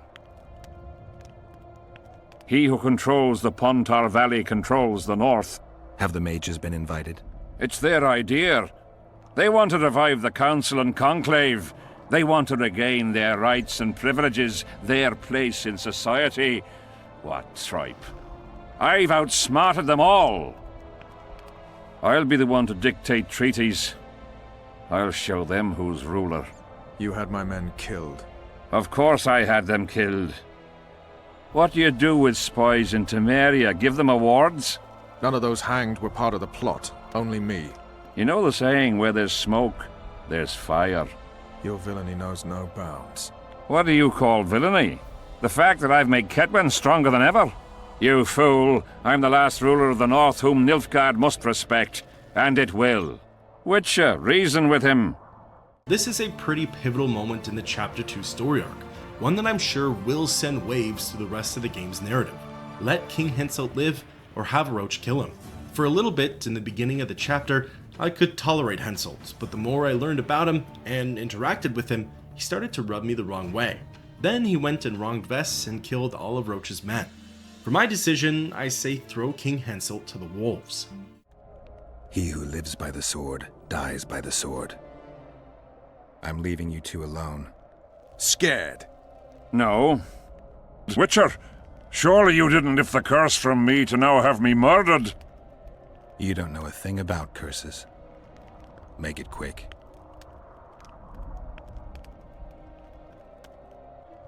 I am Henselt of Ard-Carreg, the last of the unicorns. I won't beg for mercy. Look me in the eyes. Go on! Take your revenge!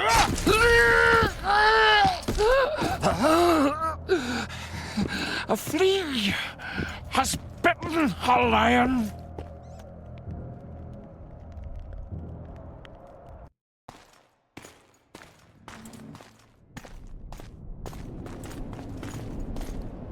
Henselt.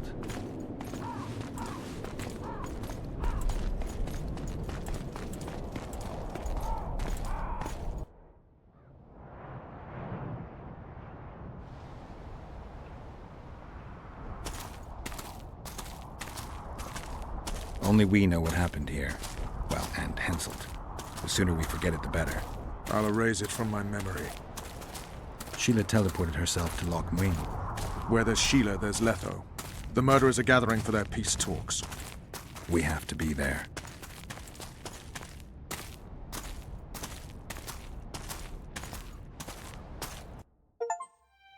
Sheila de Tanserville.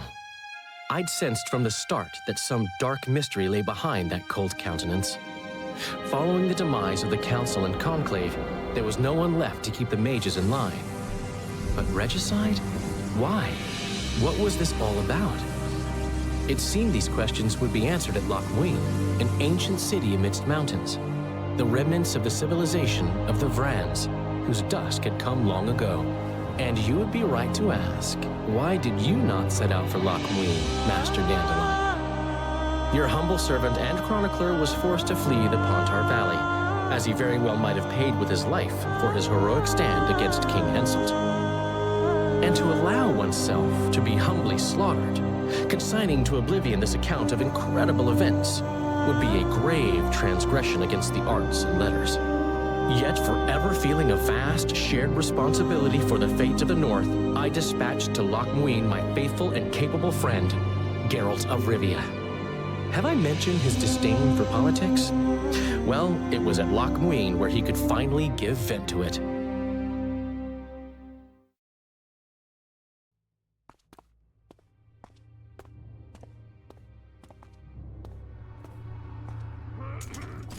Has Radovid's messenger been by?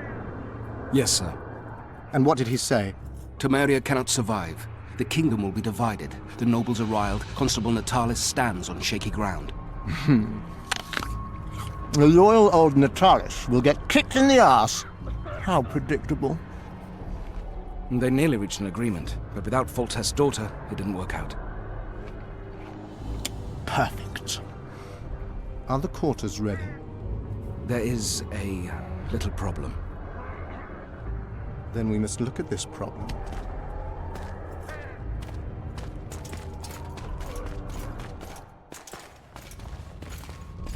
There's no door. We can't lock her in a doorless cell. I can see that, you fool. Out of my way. Uncle Deathmold will cast a tiny spell on your little house. Versa Anem. Nilfgaard's most precious gift. Clear up in here. This is Loch Muin, not a bloody pigsty.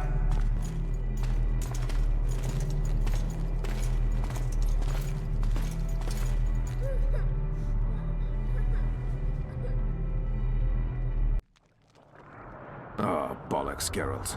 Marshal Raupenek was a cruel, bloodthirsty prick, true. But the times were different. He had his men murder every last elf in Loch Muin. For years, Yorveth and his ilk have been using that banner to wipe their asses clean of the shit they do. In wartime, a commander's forced to make all kinds of decisions. It's as simple as that. Yeah, and I'm sure it lay really heavily on Raupenek's conscience. Bollocks again. I've already admitted he was a prick. Are you defending the Enshe? They've got barrels of blood on their hands as well. With the Vrans gone, we had to safeguard this source of the power, safeguard this historic city. Huh, elven drivel. Heaps of lizard-like bones were found in nearby caves, all bearing traces of sword cuts. Think what you will. I'm more interested in the city's current inhabitants. Why am I worried you're going to do something really stupid once we get there? Above all, I'll find the cure to my suffering. Deathmold was just a pawn in Henselt's hands. Deathmold is a bloody murderer, and Henselt was a king. A king I killed. He didn't believe I'd do it till the very end. Nor did I. It's not something I want to discuss again. I don't know if I'll ever strike those images from my mind, but I know I don't want to talk about it. Taking revenge on Deathmold won't change a thing. Oh, but it will. The ghosts of my comrades will drink to my health. And with that, Chapter 2 comes to a close, and Chapter 3, the final one, gets brought on. Vergen and the troubles of the Pontar Valley are now behind Geralt and Roach. Now it's time to burst into that high-class gathering, save Triss, and confront Deathmold, Letho, Sheila, and just about anyone else who's had a hand in the continent's recent events. On paper, it all sounds so straightforward, but in practice, I can't imagine this plan won't go off without a hitch. Plus, what of the rest of Geralt's memories? What of the Wild Hunt, Ciri, Yennefer, and the connection between him and Letho?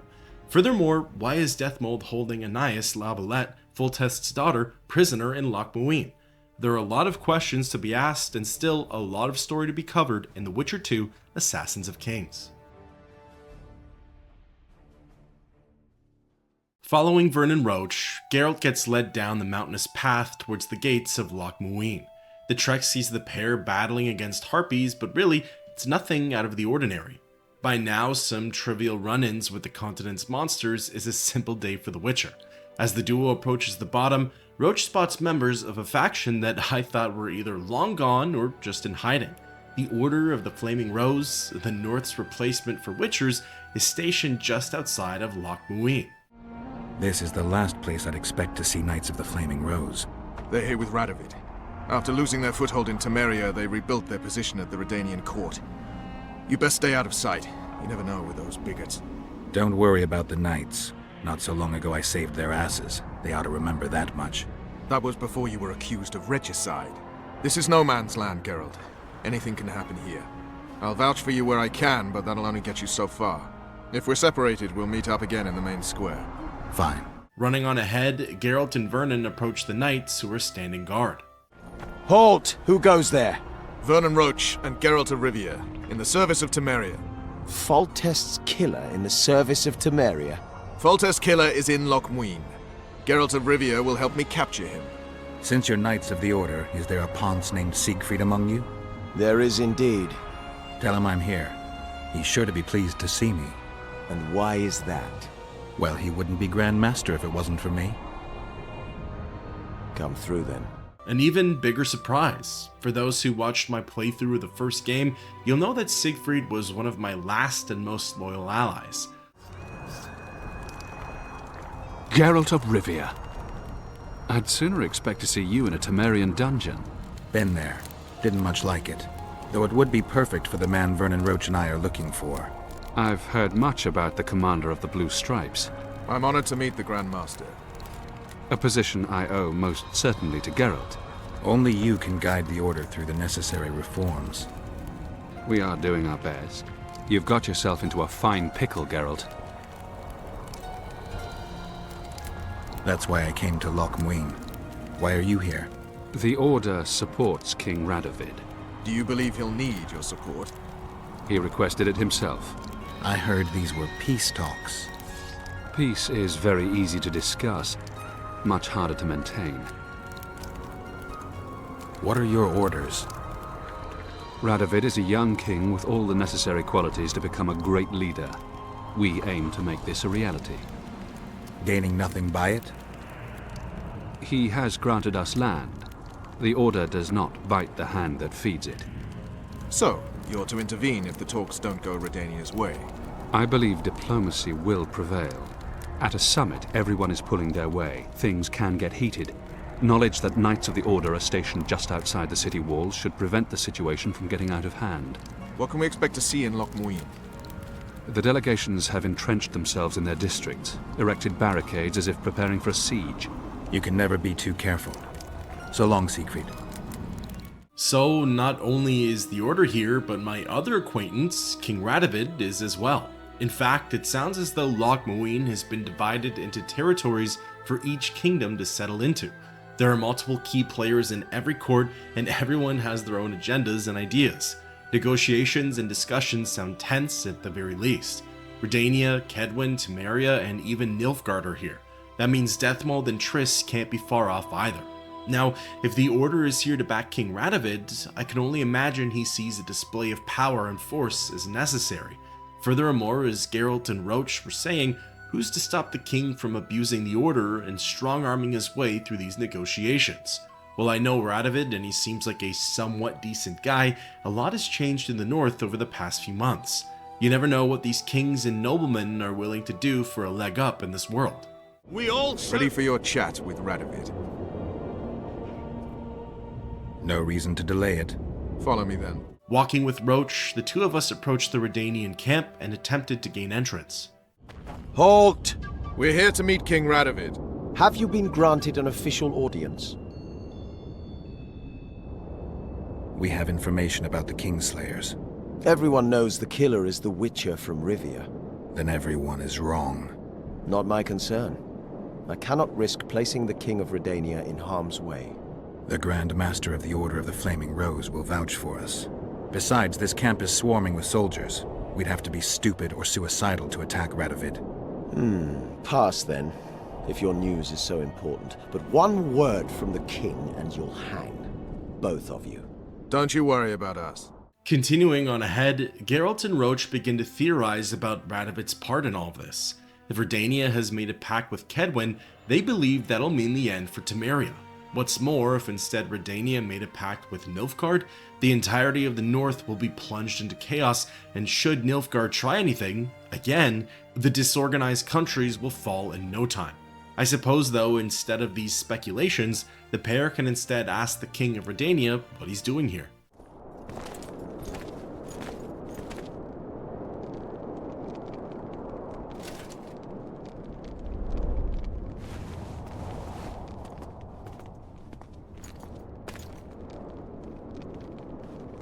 Geralt of Rivia. Your Majesty. As usual, you turn up where and when you're least expected. And in such company. I never thought they'd make a soldier out of you. Vernon Roach is a friend. He's in uniform, sure, but that's meaningless. The world has changed greatly since we met those few months ago. Temeria stands at the brink of civil war. Kedwen has taken the Pontar Valley by force, and a Nilfgaardian delegation plays a prominent role at the summit of the Northern Kingdoms. Foltest and Demavend are both dead. Though it seems we were signing treaties just yesterday. Henselt was butchered in Vergen. What's the delegation from Nilfgaard doing here? Henselt invited them. Before he died. Shillard Fitzhestelon would never miss an opportunity like this one. He'll come to the talks and stage his favorite drama. Why did you bring the Knights of the Order here, Your Majesty? The Order of the Flaming Rose is here to ensure that the talks remain peaceful. We wish to avoid a second Thanedd. I've come here for help, Your Majesty. Wait, Witcher. Were it not for you, Henselt would have perished at the hands of an assassin. Am I right?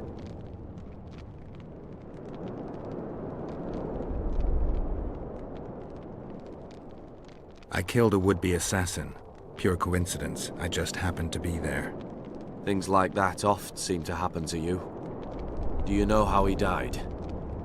This was a hard one for me. I didn't want all of Loch Muine turning on Geralt and Roach, but I also didn't want Geralt getting caught up in a big lie, so I just answered honestly, for the most part. Geralt could probably handle a little lie. Yes, I was there. Speak then. I killed him. Henselt had Roach's unit murdered. I can't call it anything else. In doing that, he signed his own death sentence. When he was looking for Saskia in Vergen after the battle, I cornered him in a hut and I killed him. What about Deathmold? He followed orders and deserves the same. Maybe we can come to some sort of arrangement. You said you needed help, Witcher. Tell me more. If Temeria is in turmoil, then who has arrived to represent it? Constable Natalis, the hero of Brenna, which is good. His presence is like a slap on Shillard's face delivered by the North. Who's representing Kedwen? Only the sorcerer Deathmold and his men are in Loch Muine. But Deathmold represents himself. Sheila de Tanzerville is behind the murderers that hit Temeria, Edirn, and Kedwen. How do you know?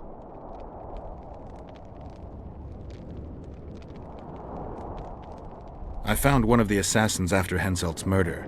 Before he died, he revealed de Tanzerville's role to me. Why you in particular? He knew me from the time I can't remember. Your past troubles me, Geralt, but I have more pressing matters today. It all makes sense. Shillard Fitzestelin warned me about a plot. Apparently, Triss Merigold confessed to him that the sorceresses had set up a secret lodge. Triss is working with Shillard?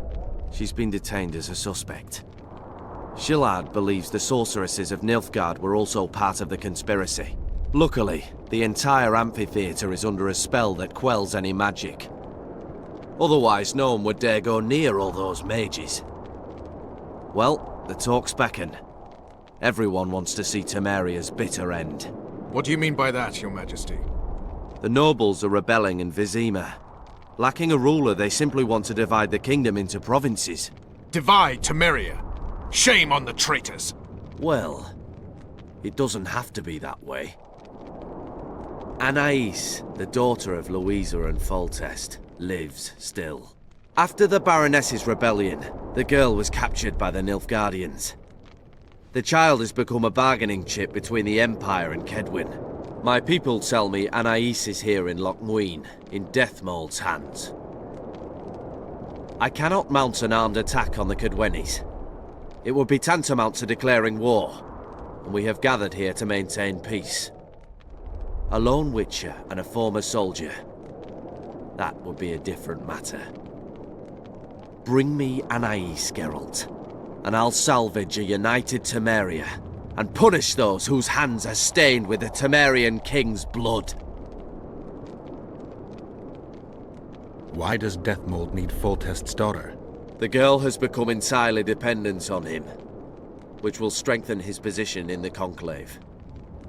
Remember, he who has Anais will have the upper hand today. The girl is most important, Witcher. I would look after her. Take her back to Tretogor in Redania, where she would mature under the caring gaze of her half-sister and my wife Ada. When she's of age, she can claim the throne and thus guarantee Temeria's sovereignty. I must attend these talks, Geralt. Time is short. Bring me the girl, the two of you. Men without country or commander. Renegades that no one seems to have taken into account. I, in turn, promise that Sheila de Tanzerville will pay for her deeds. I shall punish her with fire and steel. As Geralt and Roach depart Radovid's company, they begin to discuss their options. Unsurprisingly, Vernon is solely concerned with Temeria's preservation. He thinks that that's best accomplished through an alliance with Redania, which is formed via the rescue of Anais. The two question Boosie's whereabouts, but of course, there's no telling what happened to the boy, at least for now. As for Geralt, he brings up Triss's imprisonment in the Nilfgaardian court. The Witcher is concerned for her well-being, as well as Nilfgaard's gain from their interrogation. The difference of priorities creates a rift between the men, one that would call for some difficult decision-making.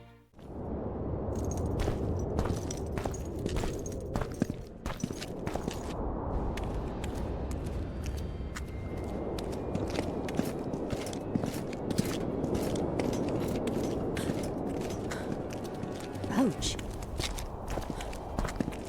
Roach!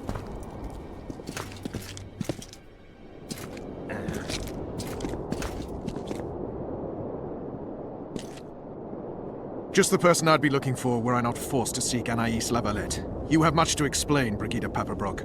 Oh no, you'll not pin this on me. I trusted you and you sent me into a den of vipers. Vipers! Another Vess? This is no time for pleasantries, Geralt. Calm yourself, Brigida. You were to watch Foltest's children. I saw nothing dangerous in the task. Obviously I was wrong, but I need your help. Anais has been kidnapped. Boosie is likely dead. I need to know how this happened. I need to know the details. You knew well what you were getting me into. You know that entire rotting bunch. The Count, the Baron. Not half as well as you do, my dear. Who were those men? Not so fast, Roach. I have been hiding in this city for 3 days, scurrying about like a rat. They're hunting me. I'll not let you leave me here. What do you propose? Escort me out of the city, to the river. What will that get you? I expected I would need to fend for myself. I've secured passage. Take me there, and I will tell you all. It's a long way. You've a traitor in your camp, Roach. Perhaps more than one. What happened to Foltest's bastards is no series of coincidences. It's the result of a clever, treacherous game. Damn it all.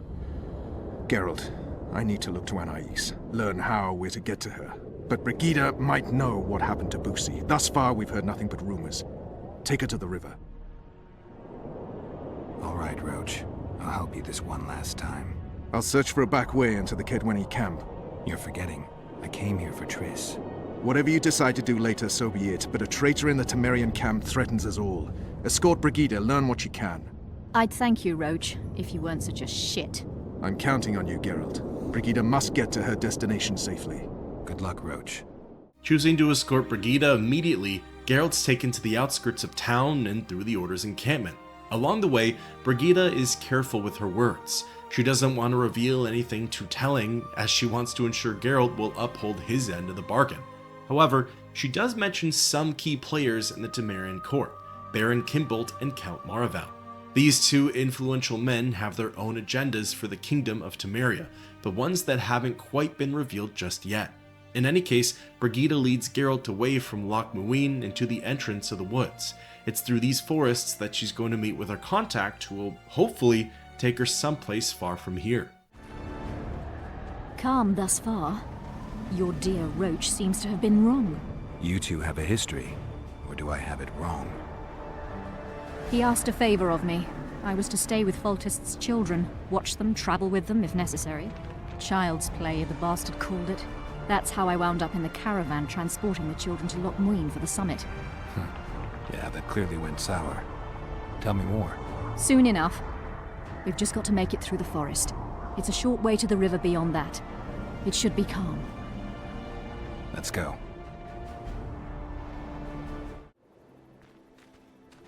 It's not far now.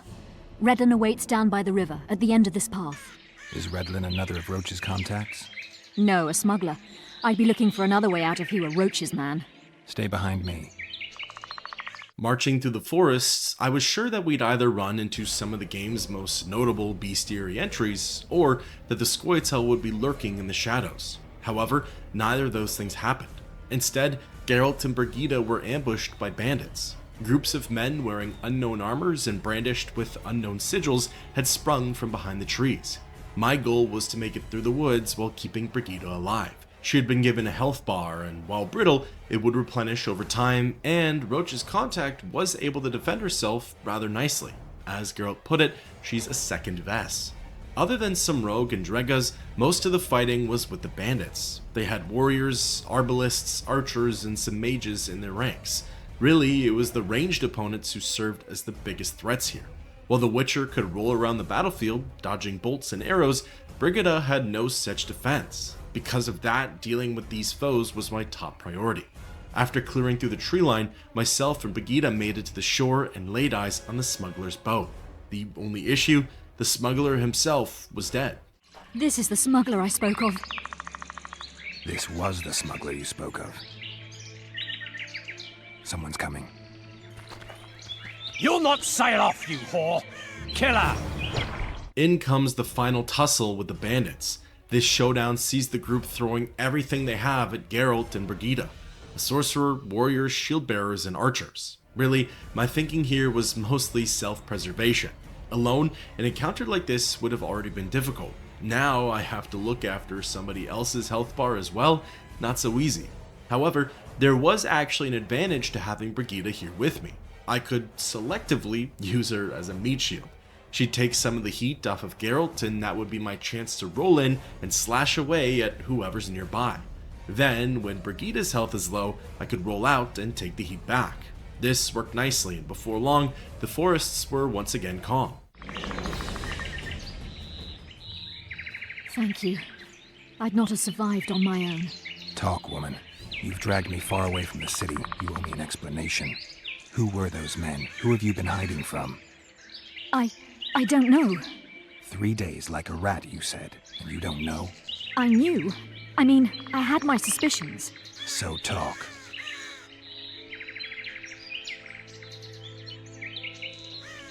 Who's out to kill you?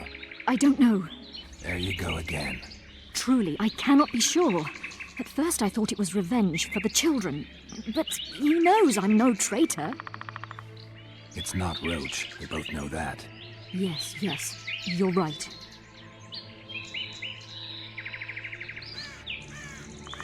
What happened to the convoy carrying Anais and Busi? What about the children? We were ambushed. The caravan was destroyed. I need details. We were traveling along the agreed path, with a limited escort so as not to draw attention. The children were in 2 separate wagons, a safety measure, I was told. Which one were you in? I was with Anais. One day a messenger appeared with orders for the caravan's commander. A change of plans. We turned north to travel a longer route for safety's sake. Soon after the turnoff, we were attacked.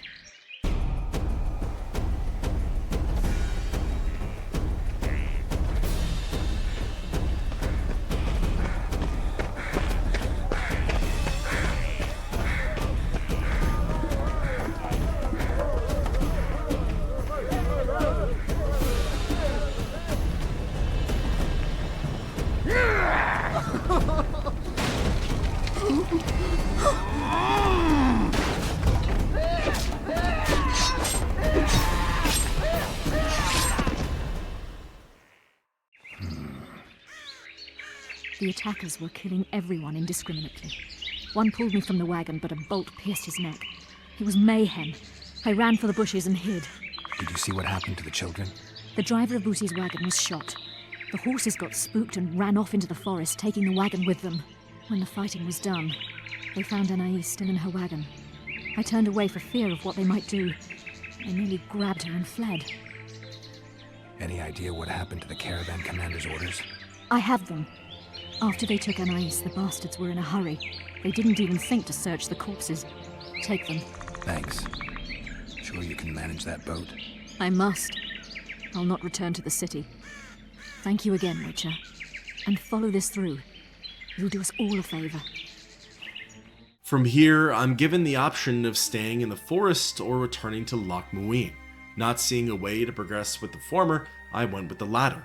This brought me back to the outskirts of the city where I could reassess and assign character points. So, technically Busi's whereabouts are still unknown, although he is widely considered to be dead. With the horses charging off into the forest, there's no way a little boy can survive multiple days out in the wilderness alone, especially knowing that there's a company of bandits out there with him. However, if I've learned anything from this game, unless you see their death, you shouldn't count them out. Furthermore, to make matters even more intriguing, it appears as though the note that told the caravan to switch paths came from Baron Kimbolt, an alleged loyalist to Temeria and a key player in the upcoming negotiations here in Loch Muin. This of course makes the Baron suspect number 1 in the kidnapping of Anais and the disappearance of Busi. On my way over to Kimbolt, I had to deal with more bounty hunters, men who were still after Geralt for the death of King Foltest. To be honest, I'm not sure if these encounters are in place as fun little challenges, reminders of the game's plot, or as a way to further progress the story. What's more, these bounty hunters are from Nilfgaard, and if anything, it's surprising that they'd want to even stick their noses in affairs like these, but as they said themselves, gold is gold. This would be the second and last time I encountered something like this, so really my guess is that these were probably added in for flavor and fun, but who knows. In any case, distractions aside, it's time for Geralt to confront Baron Kimbolt about the note from the caravan. I believe there's been a misunderstanding, my lord. Get out, before I call my guards. And what might I convey? Nothing. Baron, sir, you gave your word. For the last time, out! Tend to this matter. Baron Ravenin Kimbolt, I presume. Does that Witcher's Code of yours exempt you from court etiquette? Does it grant you the right to speak to the Highborn without being asked to do so? I guess I don't need to introduce myself. Oh no. I know who you are. Geralt of Rivia. Foltest's other favorite hound alongside Roach. Not purebred. They say you bring trouble wherever you appear. What'll happen to Temeria? Is that a note of nostalgia I hear in your voice? Remembering your service under Foltest, or recalling some romp in the sack with the royal advisor? Whichever it may be, spare me your courtesy. You don't care a lick about my country. I know what I care about. That's why I asked. Understand this. I'm talking to you only out of respect for Foltest. Out of remembrance for him. Haven't seen much evidence of that remembrance, aside from the rewards on my head. They'd have hanged you if not for the testimony of little Anais. So the girl finally talked. Whoever that monk was, to me, he was just like you. I'll grant you that. You can't even guess how similar we are, Baron. You're a paid thug. Even if you refuse to acknowledge it. That murky set of principles, values call them. You cast them in the nearest corner when the price is right. I'm not for sale. I'm not talking about coin, Witcher. As a freak, you want what you're most often denied. Camaraderie, respect, love. It is for those things that you scale walls and murder innocents. That is your price. They say there are no innocents at war. Indeed. At war, there is but the cause you fight for, a higher calling. Though they also say war is a refuge for the cursed, an asylum for those stripped of heart and soul. A higher calling. Beautiful concept. Except I remember the knights who stormed Lavalette Castle.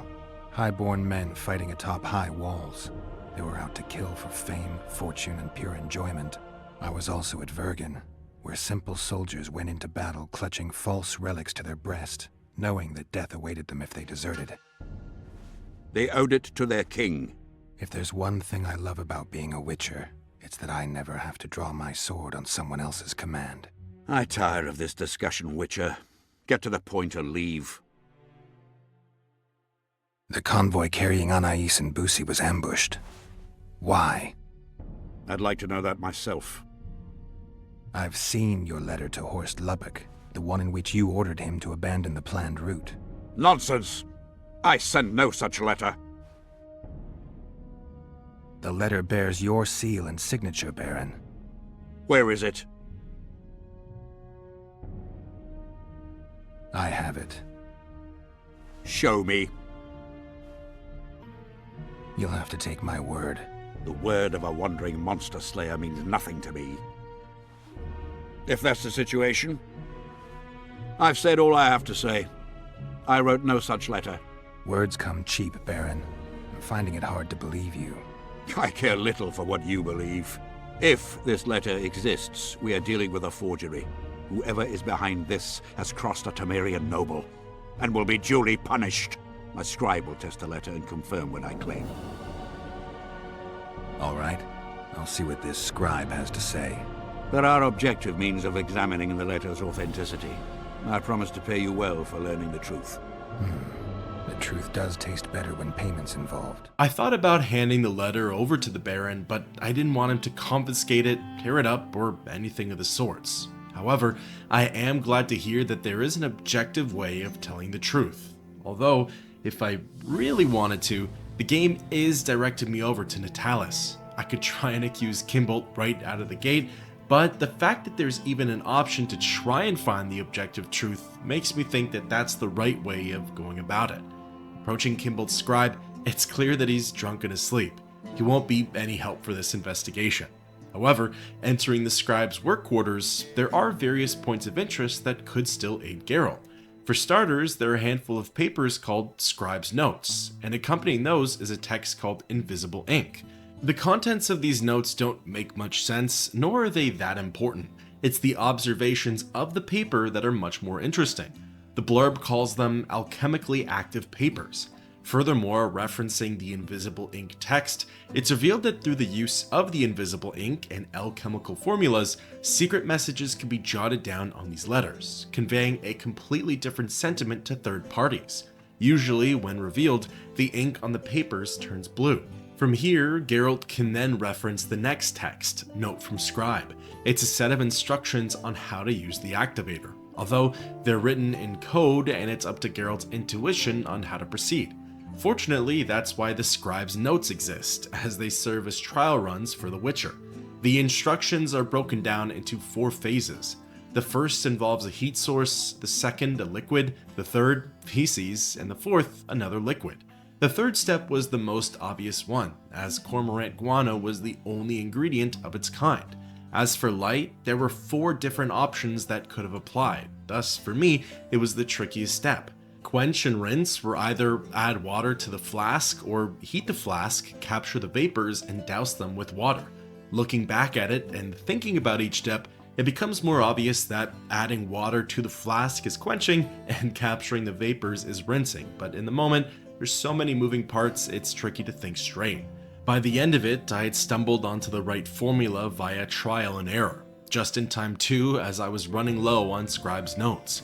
A quote, burnt lime was the light source for the activator. It's safe to say that was not my first guess. In any case, the activator revealed that Baron Kimbolt's letter was indeed a forgery, and that he had nothing to do with the attack on the caravan. Again, I figured if there was an option to test his guilt, he probably wasn't guilty. You were right, Baron. The letter's forged. Of course I was right. I would never seek to hurt Boosie. Bastard or not, he is still a child. Your payment, Witcher. I want you to look into another matter. What would it involve? Count Linus Maravel. You've heard the name? Young, capable, handsome. Yes. Yes, all that and more. And he's ambitious to a fault. Right after the Temerian delegation arrived in Loch Ween, his people began visiting the Nilfgaardian camp regularly.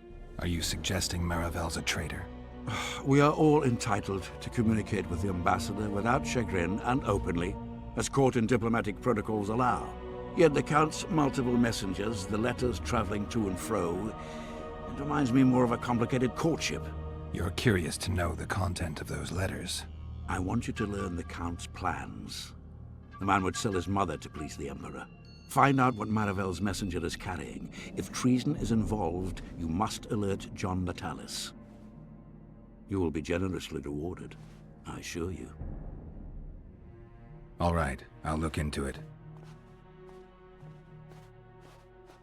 My lord, we know where they are. What are your orders? Strange visitor aside, the investigation switches off from Kimbolt and gets focused on Maravel. If it's not one noble, it's the other. At this point, I decided to take a look at my journal. I felt as though there was a lot going on, and I didn't want to miss a thing. There were a lot of moving parts regarding the Temerian court. Roach, Triss, Letho, Sheila, Deathmold, Radovid, and Anais that were hard to keep track of. Furthermore, Geralt had caught the attention of the man he was sent to spy on, Count Maravel. Master Witcher! What do you want? My lord, the Right Honourable Count Maravel requests the pleasure of your company. He says it's urgent. Seems like everything is these days. Tell the Count I'll think about it. Wanting to hear what Maravel had to offer, I backtracked to the Temerian camp and sought counsel with the Count. Geralt of Rivia, I am delighted to see you among the living and the free. Are you serious, Count? Such an injustice to lock you up without so much as a hearing, and then the beatings, the torture, it's barbaric, I tell you, based on pure prejudice, the presumption of guilt. Actually, if I'd seen what they saw. But alas, Such is my homeland, filled with fear and thus ruthless, cold as stone, dark and severe in aura and mindset. I suppose there's some truth to that. A response at once cautious and reasonable. Admirable qualities in and of themselves, positively required in your profession. If you say so. What's so urgent, Count? Etiquette is not your enemy, Witcher. It would not hurt you to embrace it at times. In any case, I could not help noticing you circulating in and out of Baron Kimbolt's quarters. Yet I wonder if you are fully aware of the kind of man you serve. What do you mean? He cuts a fine figure, doesn't he? The heavy cloak, the silver mane, the booming voice. Yet our worthy Baron is hardly the saint he makes himself out to be. A lot of that going around recently. I am in possession of certain information that might interest you. Mm-hmm. And you want to share it because? We come from different worlds, Witcher. On the surface, we are as unlike as wraiths and wyverns. Yet, no matter our preferences, culinary, political, erotic, ultimately we both are interested in and tirelessly seek one and the same thing: the truth. Only a fool would disagree. Tell me what you know. I saw through you immediately, Witcher. I'm content I was not mistaken. You are not the sole person to have repeatedly visited our kind-hearted Baron recently. Doesn't seem strange to me, given the time and the place. He has also had some more troublesome callers, blackmailers to be specific. Now, I'm not handing down any verdicts. Perhaps the Baron has some personal problems, in which case I would very much like to help him. Get to the point, Count. My people have learned where these blackmailers are encamped. I assume Baron Kimbolt has not been sitting on his hands and has also dispatched his huntsman to find them. A horrible man. I know who you mean. Ran into him in Kimbolt's quarters. Then you must also know that if you do not make haste, nothing will be left of our blackmailers, save some rotting corpses. I shall show you where they have their camp, and I merely ask that you learn what is at issue. Naturally, you can count on my gratitude, though we both know that is not the greatest reward. I can't promise you anything, Count, but I'll think about it. Farewell. I'd be lying if I said that I wasn't interested in who that man was back in Kimbolt's court and why the Baron is sending his huntsman after him. There's clearly more going on with Kimbolt than meets the eye. Is it enough to completely disregard the search of Marivel? I don't know, but at the very least, I can get some answers from someone in this camp. Exiting Temeria's domain, I followed my quest markers south and further into the city. I don't know what I expected, nor do I remember what I had already seen, but there were quite a few inhabitants of Loch Muin. There were vendors, citizens, beggars, ladies for hire, shady characters, just about everyone had a foothold here. In any case, running through the streets, I soon stumbled onto the blackmailer that Kimbolt had prior dealings with. What do you want? I saw you talking to Kimbolt. I'm free to go where I please and talk to whoever I please. Couldn't agree more. Now you're here and you'll talk to me. I'm interested in the Baron. I've naught to say to you. Not good, because I need to know everything you know about him. Baron Kimbolt sends his regards. Oh, just what we needed. Leave us, Witcher. Since when does a Witcher take orders from a huntsman? Since that Witcher stopped hunting monsters and started poking his nose into others' affairs. Sometimes the stench is so strong you can't help but catch a whiff. Aye, well spoken. You've some common stinking thugs here, and I'm to teach them some humility. A ponce like you? Pucker up and kiss my arse, you fucking tulip. These folk have nothing to say to you, understand? I'll be the judge of that. Lend us a hand, Witcher. You'll not regret it. I'll need to know everything about Kimbolt. God, this is shit! Enough of your jabbering! Kill them all! Siding with the blackmailers likely makes an enemy out of Baron Kimbolt, but to me it doesn't matter. I'm invested in what the bandits have to say. Fighting our way through the Temerian soldiers, the mercenary leader also gets slapped with a health bar. I'd assume that if he dies, then any hope of uncovering dirt on the Baron dies with him. Fortunately, the fight is a 3v4, and as Geralt of Rivia, those make the odds of winning almost 100%. Thanks, Witcher. We'd be corpses if not for you. Yeah, seems likely. Now don't make me regret helping you. You're welcome to all we know about Kimball. I'm all ears. We came here to collect our fee, me and my brothers, for a favour we did the Baron. What did you do for him? Spent 4 days in a forest, sitting on our asses. Baron Kimball wanted to pay you for that? Course not. We was to destroy some wagons in a caravan that was to pass through Millville. Problem is, caravan never came round. I can see why you're having trouble collecting. Kimball had shite information. How is that our fault? That bugger lost us a right lot of time.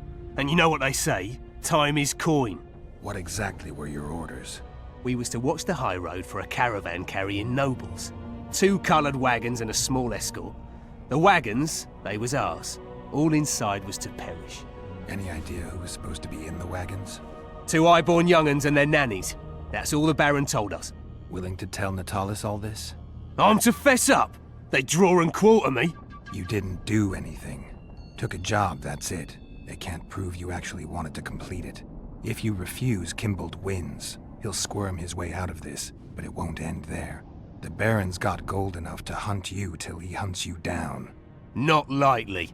I'll see them tear stripes off his back with hot pincers. All right, I'll talk to Natalis. And just like that, the plot thickens. You see, Baron Kimball had every intention of killing the king's heirs. It's just that someone else got to it before his mercenaries could. So, Kimball is guilty of treason after all, and what's more, there's another traitor somewhere in the Temerian court. Someone else wanted Anais and Busi dead, or at the very least, taken as hostages. For now, the best I can do is present my findings to John Natalis and hope that he sees reason. Roach may trust you, but I'm not so sure. What do you want? There's a traitor among the Temerians. Careful, Witcher. You'd better have evidence if you plan to accuse someone of treason. Busi and Anais. Yes? Anais was kidnapped on Baron Kimball's orders. Have you any proof? The Baron hired a group of thugs. They were supposed to murder both children. Why then did Busi alone perish? Their convoy changed course. A second group was waiting along the new route. It's possible they decided to take Anais hostage just to be sure they'd get paid. Have you anything to confirm your claims? One of the thugs I found is ready to testify. I see. We will hear him out then. So you see, Count, I find myself in an unenviable position, one in which I require the support of your forces in arresting Baron Kimball. Baron Kimball, a child slayer. Gods protect us. Can I rely on you, Count? The very thought of standing against a highborn peer fills me with trepidation. But a crime this cruel cannot go unpunished. Consider myself and my forces at your disposal, John Natalis.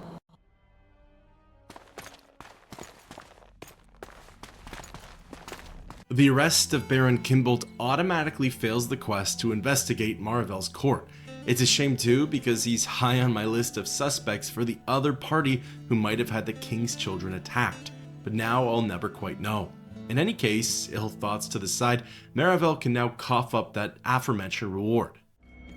I guess you were glad to see them put Baron Kimball in chains. It is a triumph, Witcher, for Temeria to be sure, but more importantly, for truth. I am delighted you chose to see the matter through, and all Temeria is indebted. Yeah, about that. Any chance you could satisfy that debt, as an elder statesman and all? Coin seems so coarse as a means of crowning such an achievement. Can you think of a better means? I suppose not. Take this, Witcher. I wager you will see it as generous and spend it on something worthy. I'll try not to disappoint you, Count. Farewell. And you, Witcher. And you. From here, with the completion of Lilies and Vipers, I had a very important decision to make. It was time to choose a path that would steer the rest of Chapter 3. Do I work with Roach and try to rescue Anais, or do I confront the Nilfgaardian camp and look for Triss? To be honest, I had made my choice from the moment I heard the dilemma. I was ready to save Triss. Not only is she Geralt's current love interest, but I could learn more about her role in the story, Nilfgaard's mysterious plans, as well as what exactly we should be expecting out of Loch Muin. So, saluting Roach farewell, A decision that I knew would sever ties with the commander of the Blue Stripes, I made way for the Nilfgaardian camp and caught up with Shallard. Look who's here, the Rivian Witcher. Greetings. Our paths cross often, it seems. Too often. What do you seek here? Triss Merigold. In the Nilfgaardian camp? Fistek has addled your brain.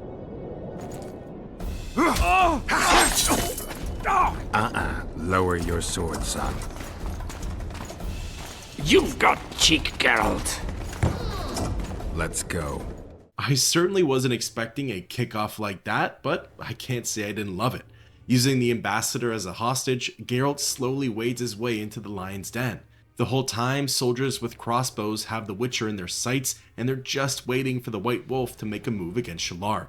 Meanwhile, Shallard says that someone by the name of Renwald Ep Matson is running the show here in Loch Muin.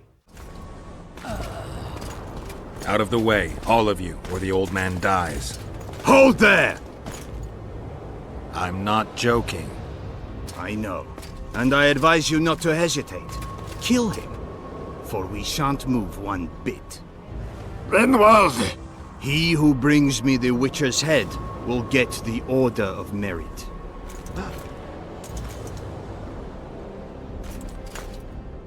But Ambassador Fitz-Estellen...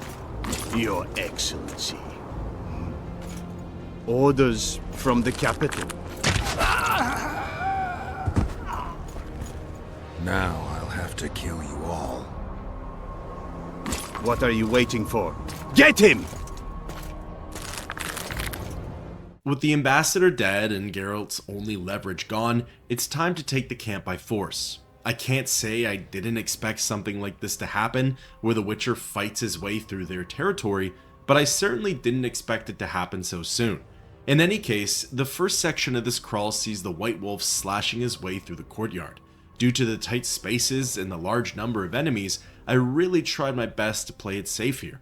Defense was my priority, and that meant a slightly longer fight than I had anticipated. By the end of it, I was searching through the Nilfgaardian's pockets when I found a letter from the ambassador.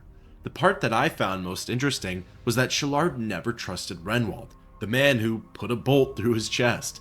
I suppose he had some merit to not want to have any dealings with Ep Matson, as that's what ultimately led to his death. Either way, with the courtyard cleared, my next move was to find a way further into their camp. The nearest doorway was locked, so locating a side passage, I made it up to the rooftops and further into Loch Muin. There were a few lone watchmen up here, but nothing too intense for the White Wolf to handle. However, that feeling of ease was short-lived. As soon as I dropped back down to the ground, the Nilfgaardians had Geralt cornered. In small groups, they began to lower themselves into the pit with me.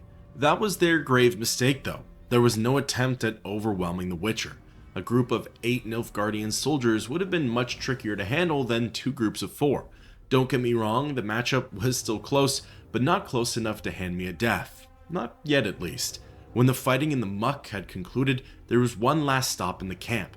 It was right before Triss's cell.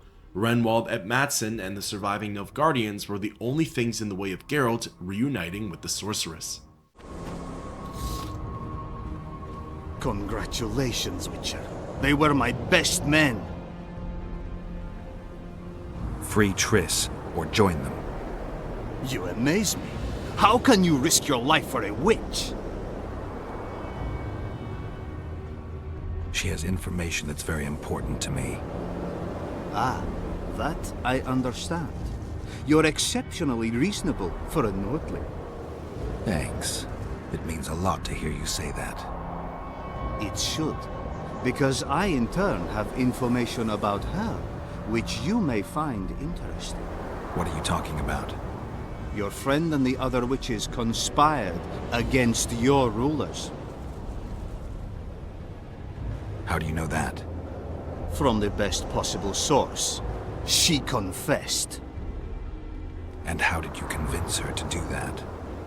By showing her the confessions of other lodge members. I don't believe you. That's irrelevant at this point. During our chat, my people managed to regroup, call for reinforcements. Maybe now they'll start fighting like men. Time to show you the Empire. Lord's true power. I had obviously heard of the Lodge and knew of the sorceress's gatherings. I also had my suspicions about Triss. In the first Witcher game, she was very secretive about her meetings with the other sorceresses. However, her general distrust of Sheila and Philippa has led me to believe that she's not as involved as Nilfgaard may think.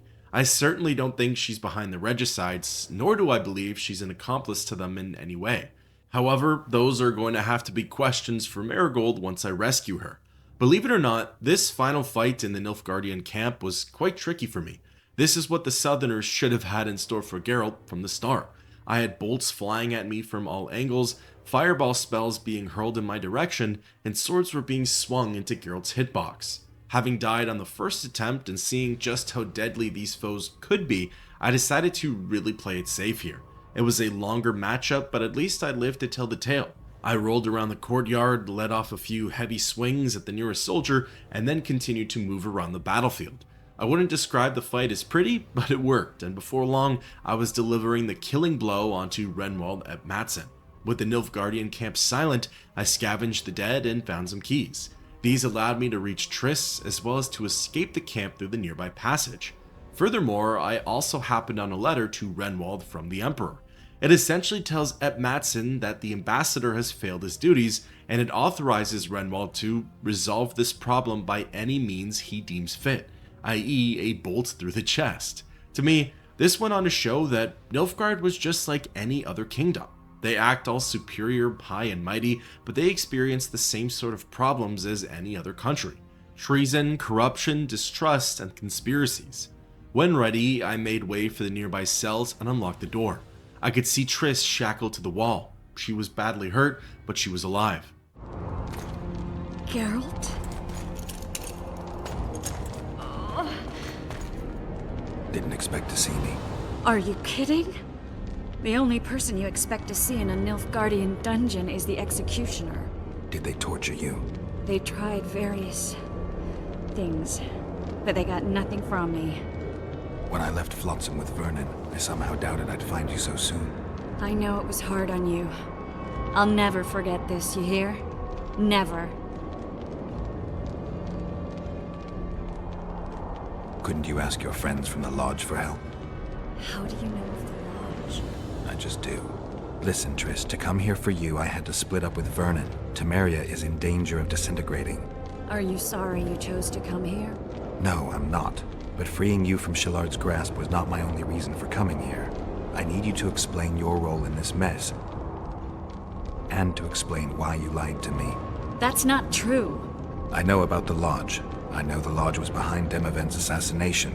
I know Triss Marigold is a member of the Lodge. It's not like that. Show me the error in my reasoning. True. I'm a member of the Lodge. Just like 8 other sorceresses. But if you think I'm responsible for the Lodge's actions, you're badly mistaken. The Lodge is a theater for 2 actresses. Sheila and Philippa have long dominated it. To the point where you didn't know about the murder they planned? To the point where I was no longer invited to gatherings. Why? They stopped trusting me. Because you didn't agree with them? 9 women very rarely agree on anything. The actual problem was that... Tell me. I was close to you. If Sheila fears anyone, it's Geralt of Rivia. The Lodge did everything to convince me that our relationship didn't bother them, even that it suited them. But they manipulated me. Through me, they fed you select information. Depending on the circumstances, they twisted facts. We're still close. They could still be doing it. Don't insult me. Calm down, Triss. Reynold ep Madsen claimed otherwise, but I'll always take your word over that of some Nilfgaardian lowlifes. Now, you'll tell me everything you know. I need to learn the truth. All existing councils of mages disintegrated after the Thanad massacre. We all acted separately. Philippa decided to create a new organization, a secret one this time. When I was sworn in, it never crossed my mind that the Lodge's plans would soon become secret to its members. As you know, Philippa's not one for minor undertakings. She presented a plan for creating a powerful state controlled by sorceresses.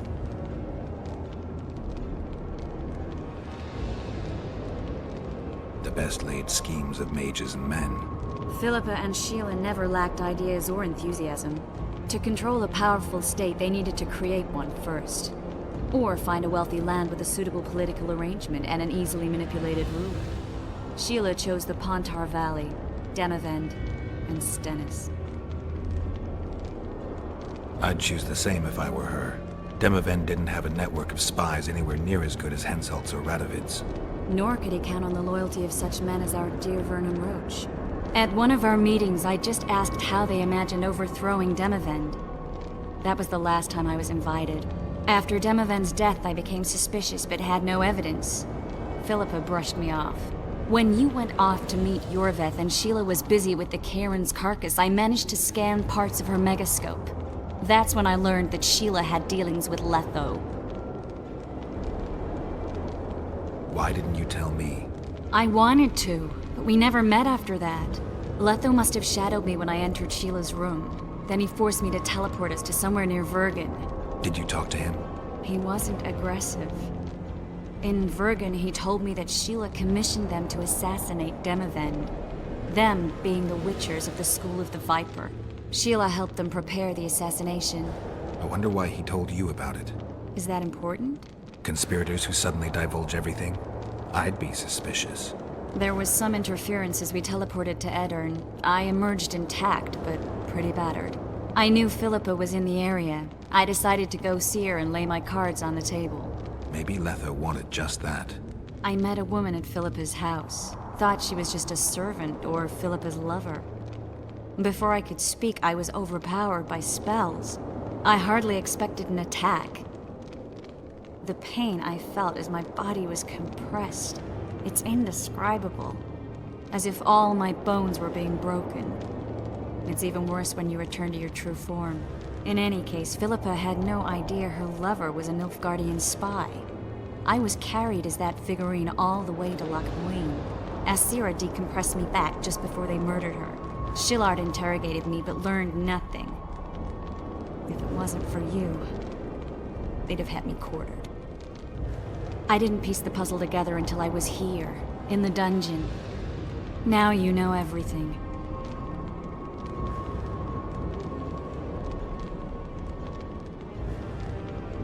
Ever find out what Sheila was actually doing in Flotsam?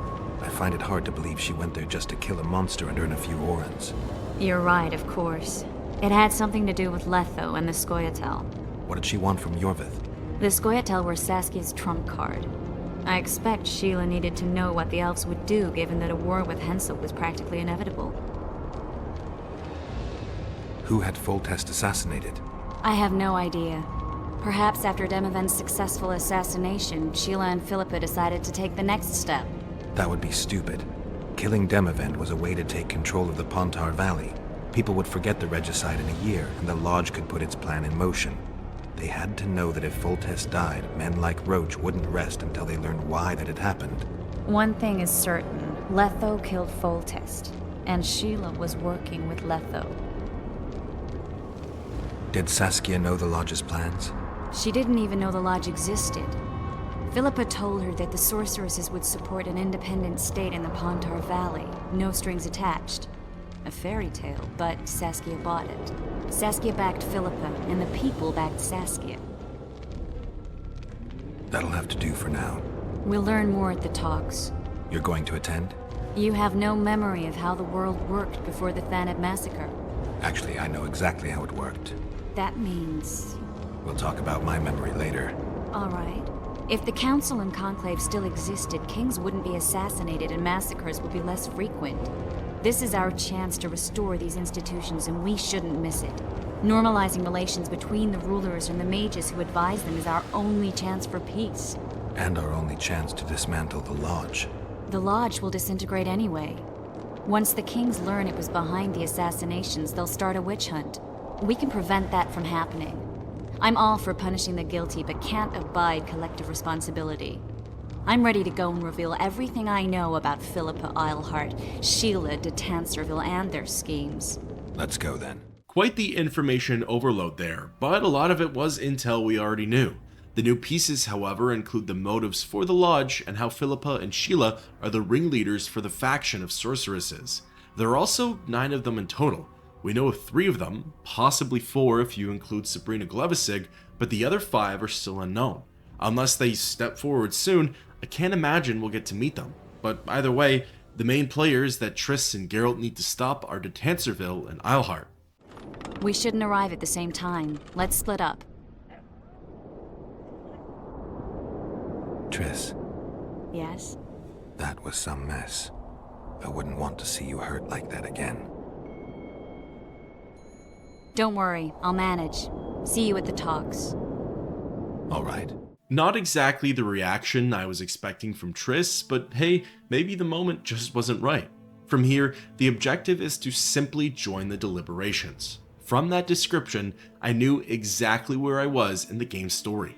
This was the point of no return.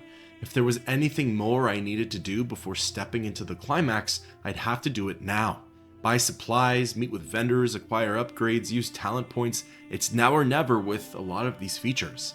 Important to remember too is that while Geralt was rescuing Triss, Roach was on his own mission to find Anais. He would have infiltrated the Kedwenny camp, faced off against the mercenaries, and might have even confronted Deathmole. Hopefully I get a chance to see him again before it's all over. Feeling good and ready to shut down the lodge, I met with Triss outside the amphitheater and prepared myself for whatever lay ahead. We're about to witness a great event. Yeah, I can't wait. Let's go inside. It's now or never. In recent weeks, we have deliberated extensively in Vizima on who is to succeed to the Temerian throne. Because the fate of Foltest's last child remains unknown, we could not reach an agreement.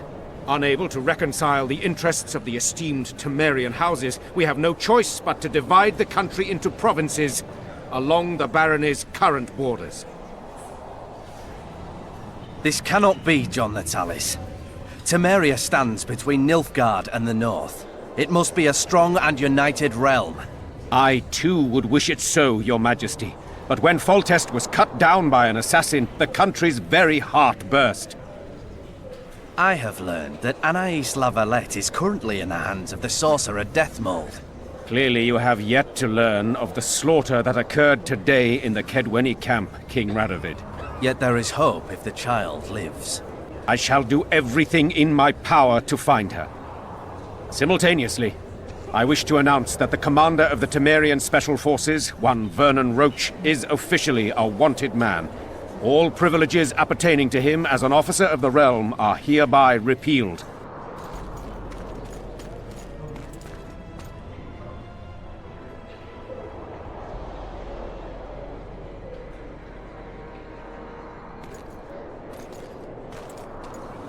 To the matter at hand. The document describing the charter of the Council and the Conclave is, as previously ascertained, an exact copy of the charter found in the ruins on Thanet Island. The more important question relates to the Conclave and its power to designate royal advisors. Today, randomly chosen mages and sorceresses reside at many courts. However, in the time of the previous Conclave, such persons were carefully chosen. Why shouldn't we pick our own advisors? These individuals bear great responsibility, Your Majesty. The Conclave needs to be certain they are competent. And that they will keep the Conclave's interests in mind. Obviously, sire. The Conclave's chief interest is the well-being and prosperity of the Northern Kingdoms. The document has been signed by every member of the Conclave we have proposed, as well as by all but one of the designated advisors. We await only Sheila de Tancerville's signature. Without our royal seals, you should be allowed to designate advisors to cowherds at most. That is true, Your Majesty. Sheila de Tancerville should never be allowed to sign this document. Triss Merigold, you decided to join us after all. De Tancerville has royal blood on her hands. She can't sit on the Conclave. That is a lie. Have you anything to support these claims, Merigold? There are witnesses who will confirm that Sheila de Tancerville was behind the assassinations of Demavend and Foltest. Officials of the future Council and Conclave. Sheila de Tancerville should be arrested and tried. If Triss Merigold speaks the truth, Lady de Tanzerville will be condemned to death.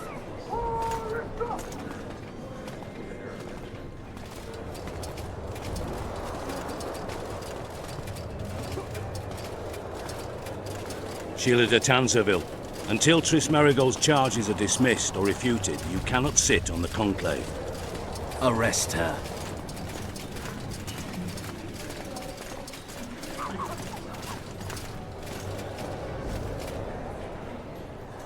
You don't know the whole truth. Merigold doesn't know what she's talking about.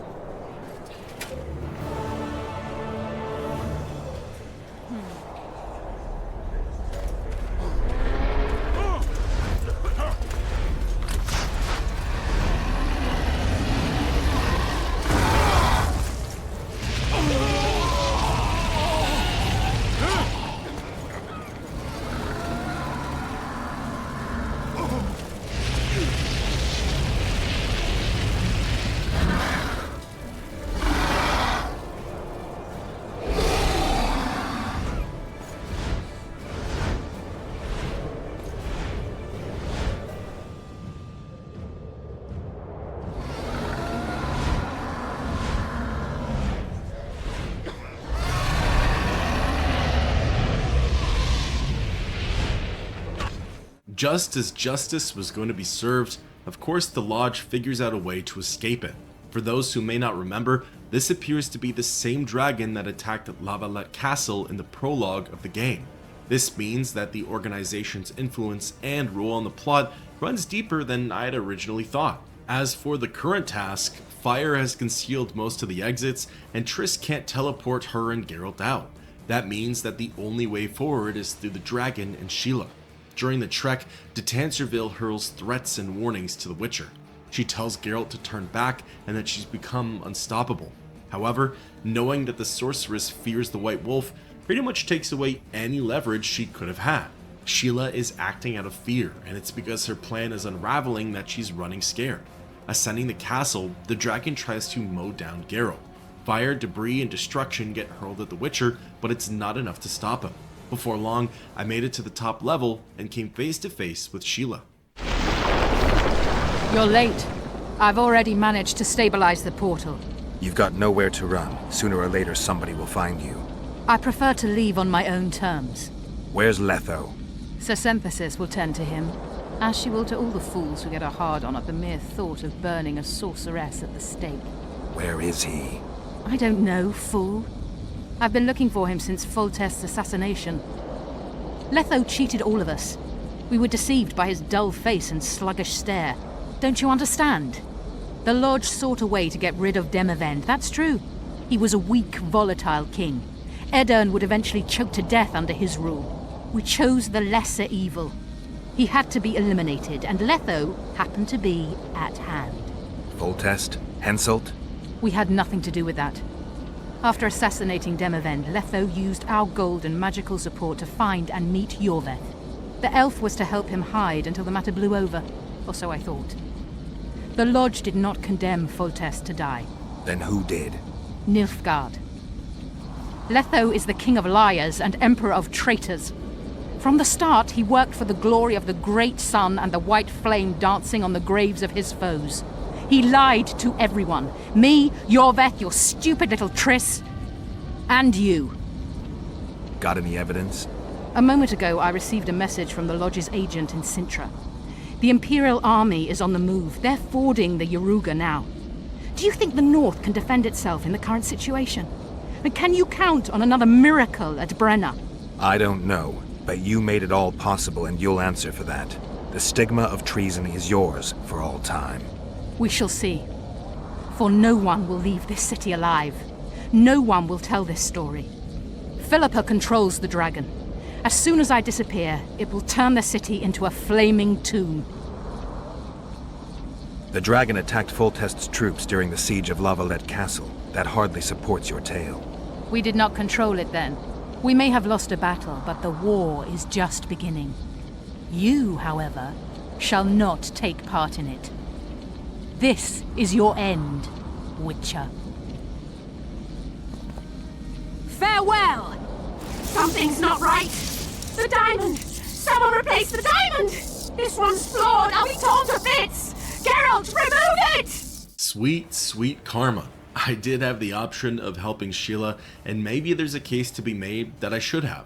It's probably what Geralt would have done, but I thought this was a good end to her story.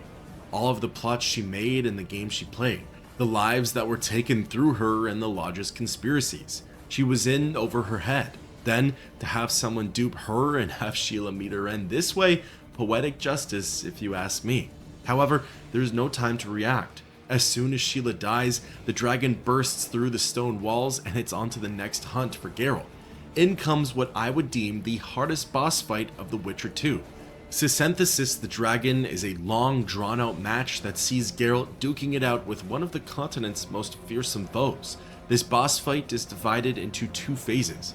Contrary to how I introduced the battle, the first phase, when you learn it, can probably be done fairly quickly. Sisenthesis sits on the edge of the tower. The dragon swipes, bites, and breathes fire at Geralt, but it doesn't move from that ledge. The battlefield isn't all that big. The Witcher can only move around the length of the quarters, so evading Sisenthesis' attacks can prove to be tricky. Getting through this phase took me a fair amount of tries. I struggled to learn when I should be lunging in for attacks and when to leap back out. I had difficulty evading its fire and would often lose health recklessly. However, after enough attempts went by, I finally learned what worked best for me. Casting Quen, I'd have some protection for any stray attacks that would land on Geralt. It'd be enough to spare my health and made a decent difference. As for my offense, I'd start by running to the far corner of the chamber. This would be enough distance to where Sisenthesis wouldn't let off any melee attacks. Instead, the dragon would resort to breathing fire. While deadly, the fire attacks were easy enough to dodge. They were predictable and drawn out. What's more, during the dragon's animation, I could roll in close and let off a heavy attack or two. Once the animation was done, I'd escape back to my corner and repeat the process. It was long, drawn out, and quite repetitive, but with this method, there were very few hiccups during the first phase. Before long, Sisenthesis' health bar had hit half, and I had found Geralt some reprieve.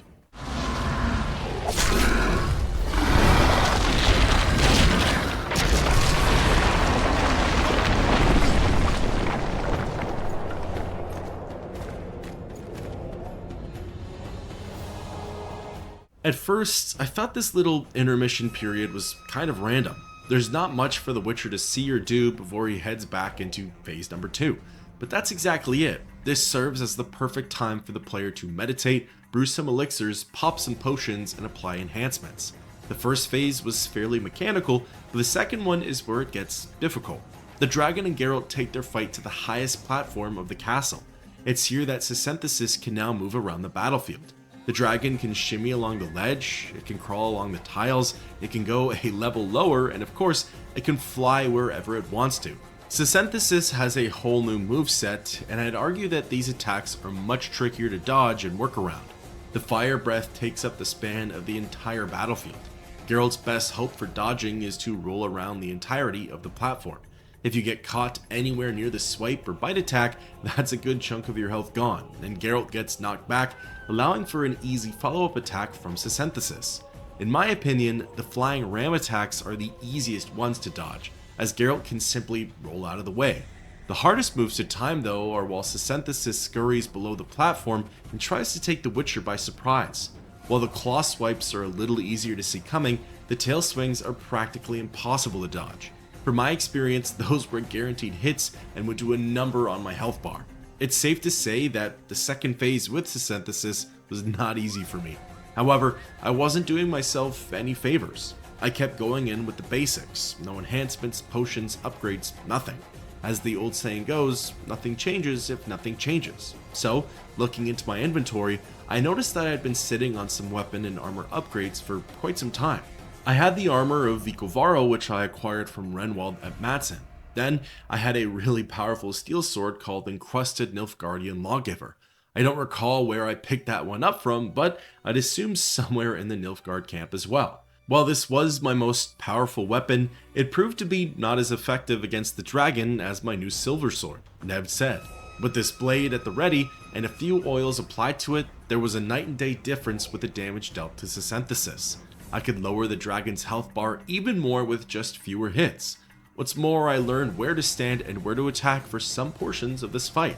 For example, I didn't have to be nearly as close as I thought I did to land a hit during the standstill portion of this match. Through a little bit of thinking and some perseverance, I was able to land the final blow on the dragon. This would send me into the final cutscene for the fight, one that would close out Chapter 3 of The Witcher 2.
A list of the Lodge's sorceresses. A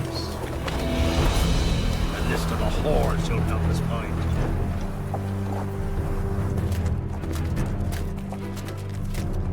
What's going on here?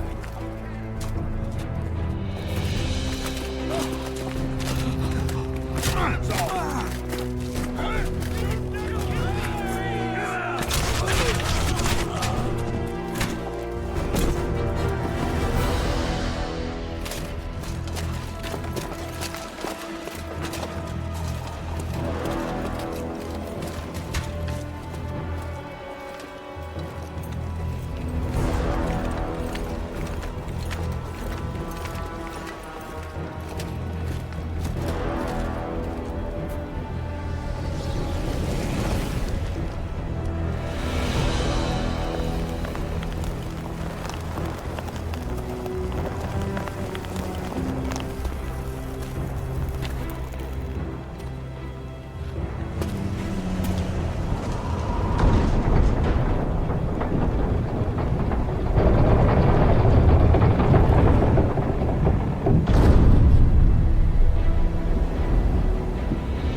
Are you all right? More or less. And the dragon? I had to kill it, unfortunately. Unfortunately? Philippa enslaved the dragon with her magic. If I'd let it live, we'd surely find it serving the Lodge of Sorceresses. Many more would have died. Before the sorceresses broke the creature's will, it was noble and beautiful in its own way. But I'm dead tired of having to choose the lesser evil. Let's get out of here. I guess Letho got away. He's waiting for you. Waiting? Where the Temerians made camp. Come on. This should be interesting. While the fight with Sisenthesis closed out the final chapter of the game, there's still the epilogue. And of course, the closing act of The Witcher 2 comes full circle. Everything started with Letho, and it's only fitting that everything ends with him as well. During the trek through Loch Muin, Triss and Geralt discuss what had happened during the dragon fight. It serves as a recap for the player's choices through the game. While the city was evacuating, the Kedweni soldiers and the Temerians ended up clashing. Triss also reports that the Order committed their fair share of war crimes as well. I suppose without Annias and a plan for the future, the hope for a united North didn't last all that long. As for the Conclave, the new world order for mages, their recognition with the kingdoms didn't go as planned either. At this current moment, they aren't an officially organized group, but Triss is holding out hope that they will be. According to her, the Conclave is a fair way to ensure that mages are held accountable for their actions, but also so that they're included in the world's politics. Like it or not, they play a key role.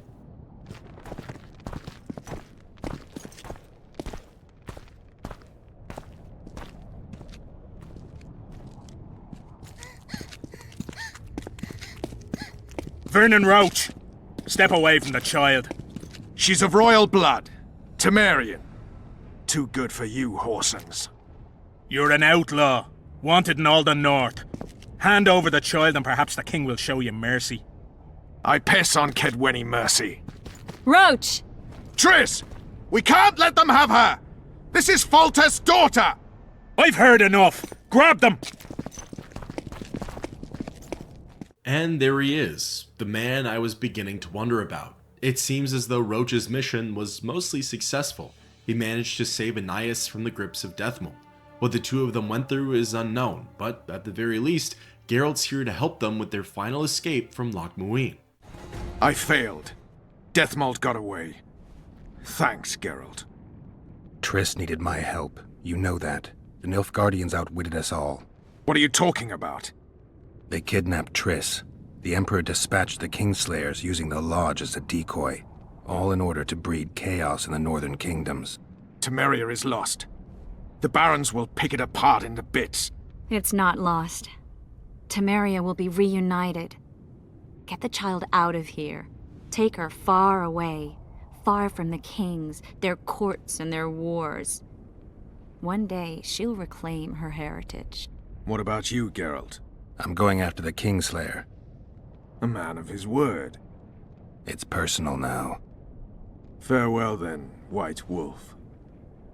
I trust we'll meet again in better times. Farewell, Roach.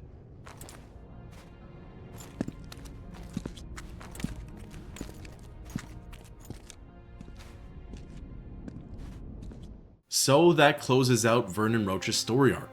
Something tells me that if I had gone with him, Geralt would have faced off against Deathmold instead of Sheila.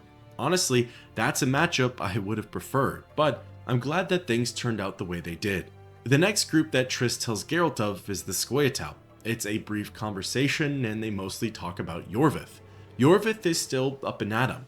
He's more wanted than ever, and in his eyes, that's the greatest accomplishment of all.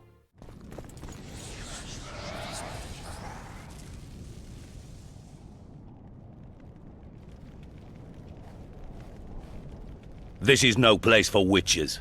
Though I know you and you appear wherever something important happens. True, though sometimes by accident. And this time, also a coincidence? Let's say I have something to take care of. In that case, hurry. Once we're done cleaning up this mess created by the royal soldiery, Loch Muin will be magically sealed. Getting out of here? Temporarily. We shall return soon enough to rebuild the city. Loch Muin will regain its former glory. Until that time, we need to keep the treasure hunters and troublemakers out. So Radovid trusts you? We shall win His Royal Majesty's trust by delivering Sheila de Tanserville and the other traitresses from the Lodge. De Tanserville will be a problem. Admittedly, Sheila can be slippery as an asp, but we'll find her. You don't get it, Carduin. Sheila de Tanserville's dead, killed by an unstable portal. Shame. She was to be charged and tried.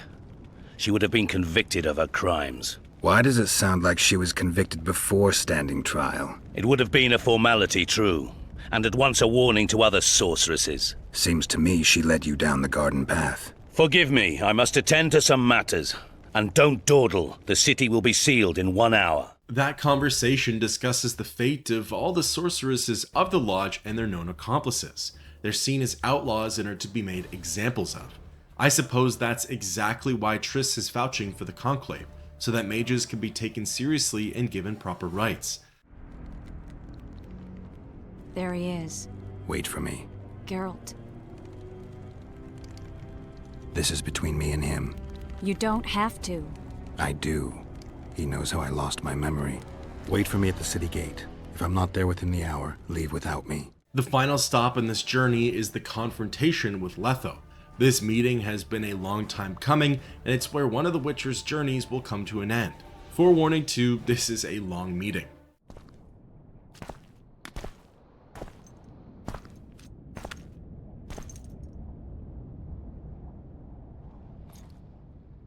Took you a while? Is that bauble from Sheila's megascope? Mm-hmm. My final prank. I switched the diamonds. The one in the megascope has a flaw. Minute. But just large enough to warp the teleport. The Emperor's magic theorists assured me the effect would be spectacular. Oh, it was. Good. Had she lived, she would have suffered more intensely and much longer. She helped me quite a bit, through naivety and pride. I would not have gotten far without her. So, ready to lay your cards out on the table? No matter the game, there comes a point when all the players need to show their cards. I love that moment. But first... vodka. I suppose my throat's a little dry. In that case, let's drink to old friendships.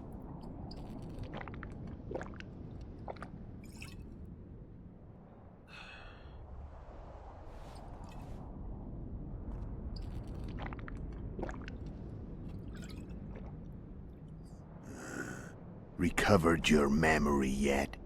Not entirely. Remember how we first met?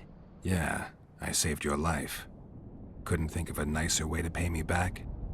Frankly, I couldn't. I mean, taking care of another man's woman, Yennefer.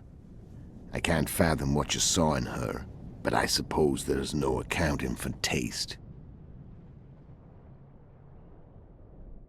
The winter solstice 1270. Midinvern, the night of magic. Letho wasn't lying, the hunt had stopped. At the Hanged Man's Tree, the spectral riders selected from among those they had taken. Yennefer was among them. A wraith cannot be killed, only driven away. Every Witcher knows that. Yet the riders fell beneath the blows of our Witcher's blades. Crimson blood flowed from under their dead men's armor. We could not kill them all. They were simply too many. A stalemate. He was different from all other elves. There was no shame in his gaze. He had never suffered persecution. He had endured no massacres. Humans had not taken his land. This elf was not of this world. He was an invader. We struck a deal.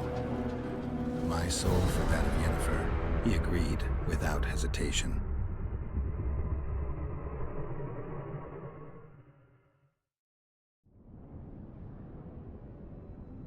Back with me, friend. Got the feeling you left for a minute. Memories. I remember the Hanged Man's Tree and the Wild Hunt. I remember the exchange. Me for Yennefer. So, cards out on the table. Unless you chase me all that way just to kill me. I chased you for lots of reasons. You owe me some explanations to start with. Let's say I do.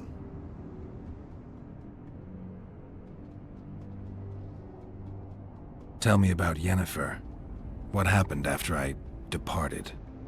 She was feverish for several days. Delirious. In agony. We thought that was it. She was on her way out. Somehow she recovered. But even then she was disoriented. Amnesia like you.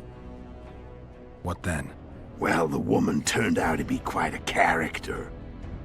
Throwing temper tantrums. Trying to seduce orcs. trying to drive a wedge between us. After you so nobly sacrificed yourself, we thought it'd be dumb just to leave her somewhere. She wouldn't have survived more than a month. The whims and vigor of a duchess, but she was just a sorceress with no memory. We were in the heart of the Empire. And as I'm sure you know, Geralt, in Nilfgaard, mages who behave like that either drop their bad habits quickly, or are drawn and quartered by horses in the middle of Victory Square. So I heard. So we set out, wandered through the provinces. Everywhere we went, she got in trouble and we pulled her out. And then one day they captured us. The Imperial Secret Police. Me, Ox, Sarret, and Yennefer. Imperial Secret Police? Mm-hmm. We were separated, and they questioned us. Long and thoroughly, but it was uneventful, no violence. That's how I met Vatia de Rideau, and a couple of weeks later, the Emperor himself. Me. A simple witcher. What happened to Yennefer? I don't know. Never saw her again. The Emperor offered me a mission in the Northern Kingdoms. As for Yennefer, I had the feeling she was somehow important to Emir. As I see it, they learned of the Lodge from her. Those Imperial spooks have their ways. All I heard is that Vatir had his men watch Yennefer closely throughout the time she was at the palace. Then we went off to slay the kings of the North. That's where my knowledge ends. So she's in the Empire? She was when I left. How did you know where we'd find the Wild Hunt? Every witcher who wears the viper around his neck knows the place. We had so many books and scrolls about the hunt that I used to think our school was founded for the very purpose of solving the riddle of the spectral riders. Know who they are? You know the true identities of the riders? From what I understand, they're some damn elven race. But they turned out to be a big ruse. The legendary omen of war proved to be a fairground attraction. No Market Square mage could possibly conjure up a cavalcade of wraiths speeding across the sky. Then there's the amnesia. No, there's something more, I assure you. Go ahead, enlighten me. I can tell you want to. There are a lot of legends and myths about it, but the Wild Hunt is a fact. I've fought and killed many of its wraiths.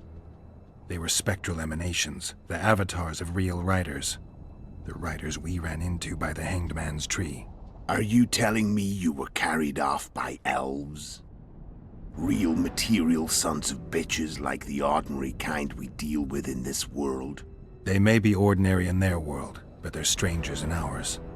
The conjunction of spheres. Know the theory? Do you know how monsters appeared in our world? There's not a witcher who doesn't know that. So you know there are other spheres. The most powerful of our mages can open passages between these worlds, and they usually do that to summon the monsters we then have to hunt. The elves we saw come from another world, and they weren't summoned. They found the way on their own. It's not exactly easy, so they usually send their spectral emanations. They come in person on special missions. As they did for you and Yennefer. Mm-hmm.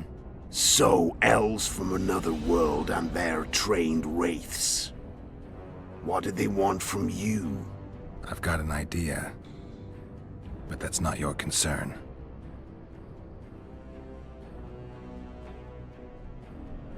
Care to tell me what it was all about? Kill as many rulers as we could. Lay the blame on the sorceresses. Breed chaos. Prepare the North. Soften it before the invasion. And you know what's incredible? We could not have imagined more fertile soil. No matter what the war's outcome, the northern monarchs will accuse one another. Pursue their God-given rights. Seek vengeance and be at each other's throats for years to come. The North resembles a whorehouse on fire, as your friend Dandelion would say. The rest of Letho's dialogue is trivial. Most of what I deem as the important information has been divulged. Geralt can ask the assassin all sorts of extra questions regarding the earlier chapters of the game. There are questions about the Lodge, Sheila, Demiven, Foltest, Yorwith, Flotsam, and Hensel.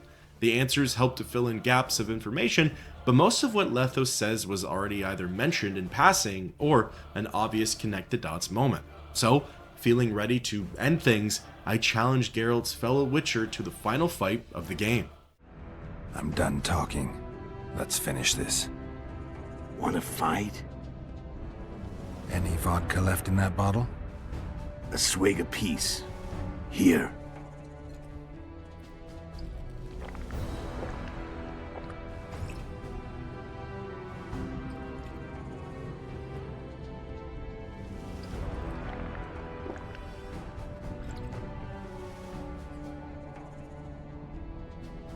The Imperial army is probably crossing the Yaruga as we speak. Pure pandemonium will ensue. The North's finished. Time to go south, where the good life awaits. You're a fool, Letho. Both you and your Emperor are forgetting one thing. Misfortune brings people together. Very shortly, the North could be united like never before, thanks to you. But that's just not my concern anymore. I'm not your foe. I never was. Let me walk away and I will. You'll never see me again.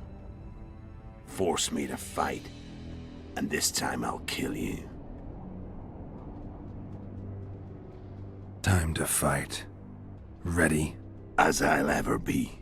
Interestingly, I did have the option of walking away, and I'm sure that could have opened its own can of worms, but I thought that a final tussle between the Witchers was the proper way to end the series. Now, I read online that depending on the difficulty, this fight with Letho changes drastically. On the higher ones, it's downright impossible. On the mid to lower difficulties though, it's a fair matchup. Honestly, I didn't have a huge problem with the Kingslayer here. I think coming off of the Sisenthesis fight and understanding how to face humans more than I did a dragon, it was a much less stressful time. The key is to evade Letho's ranged attacks and to control him with Ard. At close ranges, he's a more predictable fighter. Before long, the match with Letho was over, and so was The Witcher 2.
The Witcher had traveled far and wide in search of the Kingslayers. In Flotsam, he slew Bernard Laredo, but few mourned for the Commandant.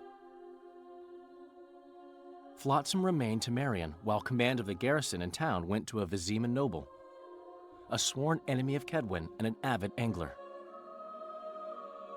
To this day, folk gather round bonfires in Lobendon to hear of the Witcher's deeds. The Witcher witnessed a great Kedweni victory in Edirn. At Vergen, Henselt's army crushed Saskia the Dragonslayer's motley force, ending the springtime of races. Soldiers of the Unicorn swarmed over the Pontar Valley. As it had before, powerful Kedwen swallowed Upper Edirn whole. Yet subsequent events would render Henselt's triumph short-lived. After Foltest's death, Temeria's neighbors began to vie for the glittering prize that was the realm's throne. Yet the murders of first Demavend, then Henselt, forced them to look to their own problems. Temeria fell prey to its power-hungry barons. But Vernon Roche held a light of hope for the dying realm, and he tucked it away in a place safe and still to await better times.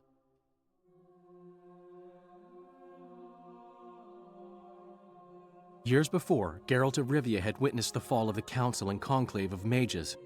The summit in Loch Muin re-established both bodies, their founders sacrificing Sheila de Tanzerville and her accomplices. Yet Radovid also required humility and loyalty from the proud mages, but this did not sit well with all of them. It was a time of great uncertainty, of rape accomplished by royal decree. Yet as troubled as the days seemed, we, who had in some way shaped the world's fate, finally received some respite. Zoltan resumed the quest for his beloved's hand, and I laid my head in the laps of the muses. Who could have known this tempest which had ravaged the north was but a harbinger of darker days, and the preamble to an entirely new tale of Geralt of Rivia.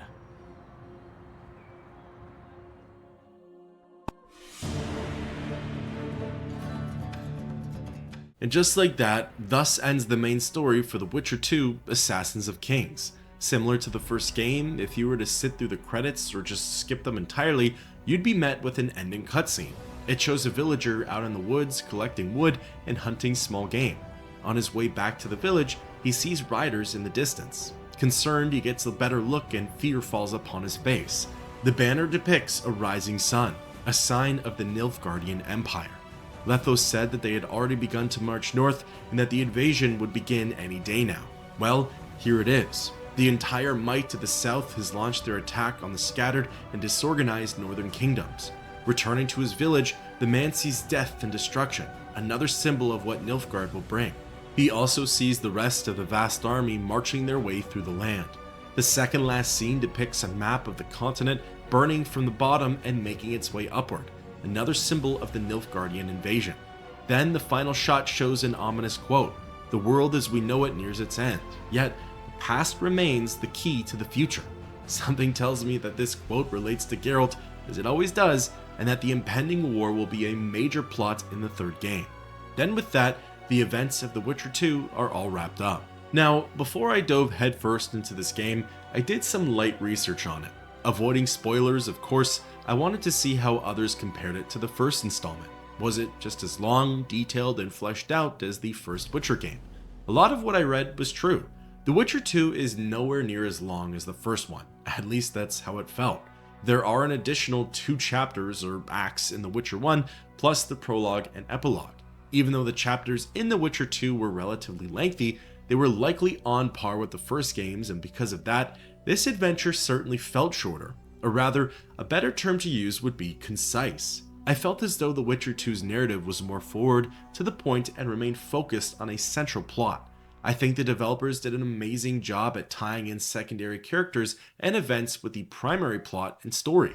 For example, the lead up to the Keirin introduced Geralt to Sheila. The Battle of the Pontar Valley, the Curses, and Vergen were great setups for Deathmold, Saskia, and King Henselt. Then of course, the ending is where everything ties back into the game's narrative. Plot lines are wrapped up, new ones are created, and we get to see some returning characters. The key difference between The Witcher 2 and The Witcher 1 is replayability. Don't get me wrong, the first game had different paths that Geralt could also choose. He could side with the townsfolk or with the witch. Geralt could pick the Scoia'tael or he could pick the Order. He could choose Triss or Shani. Each decision changed the direction of the acts, but after all was said and done, The Witcher would usually end up at the same ending, just with different allies or enemies. In The Witcher 2, it feels more definitive. The quantity of chapters is made up with quality and replayability. You have completely different levels and perspectives depending on which path you go down. Chapter 1 is Yorvith the Roach. Chapter 2 is Saskia or Henselt, and it takes place at the Kedwenny camp or in Vergen. Then Chapter 3 is Triss, Roach, Saskia, or Yorvith.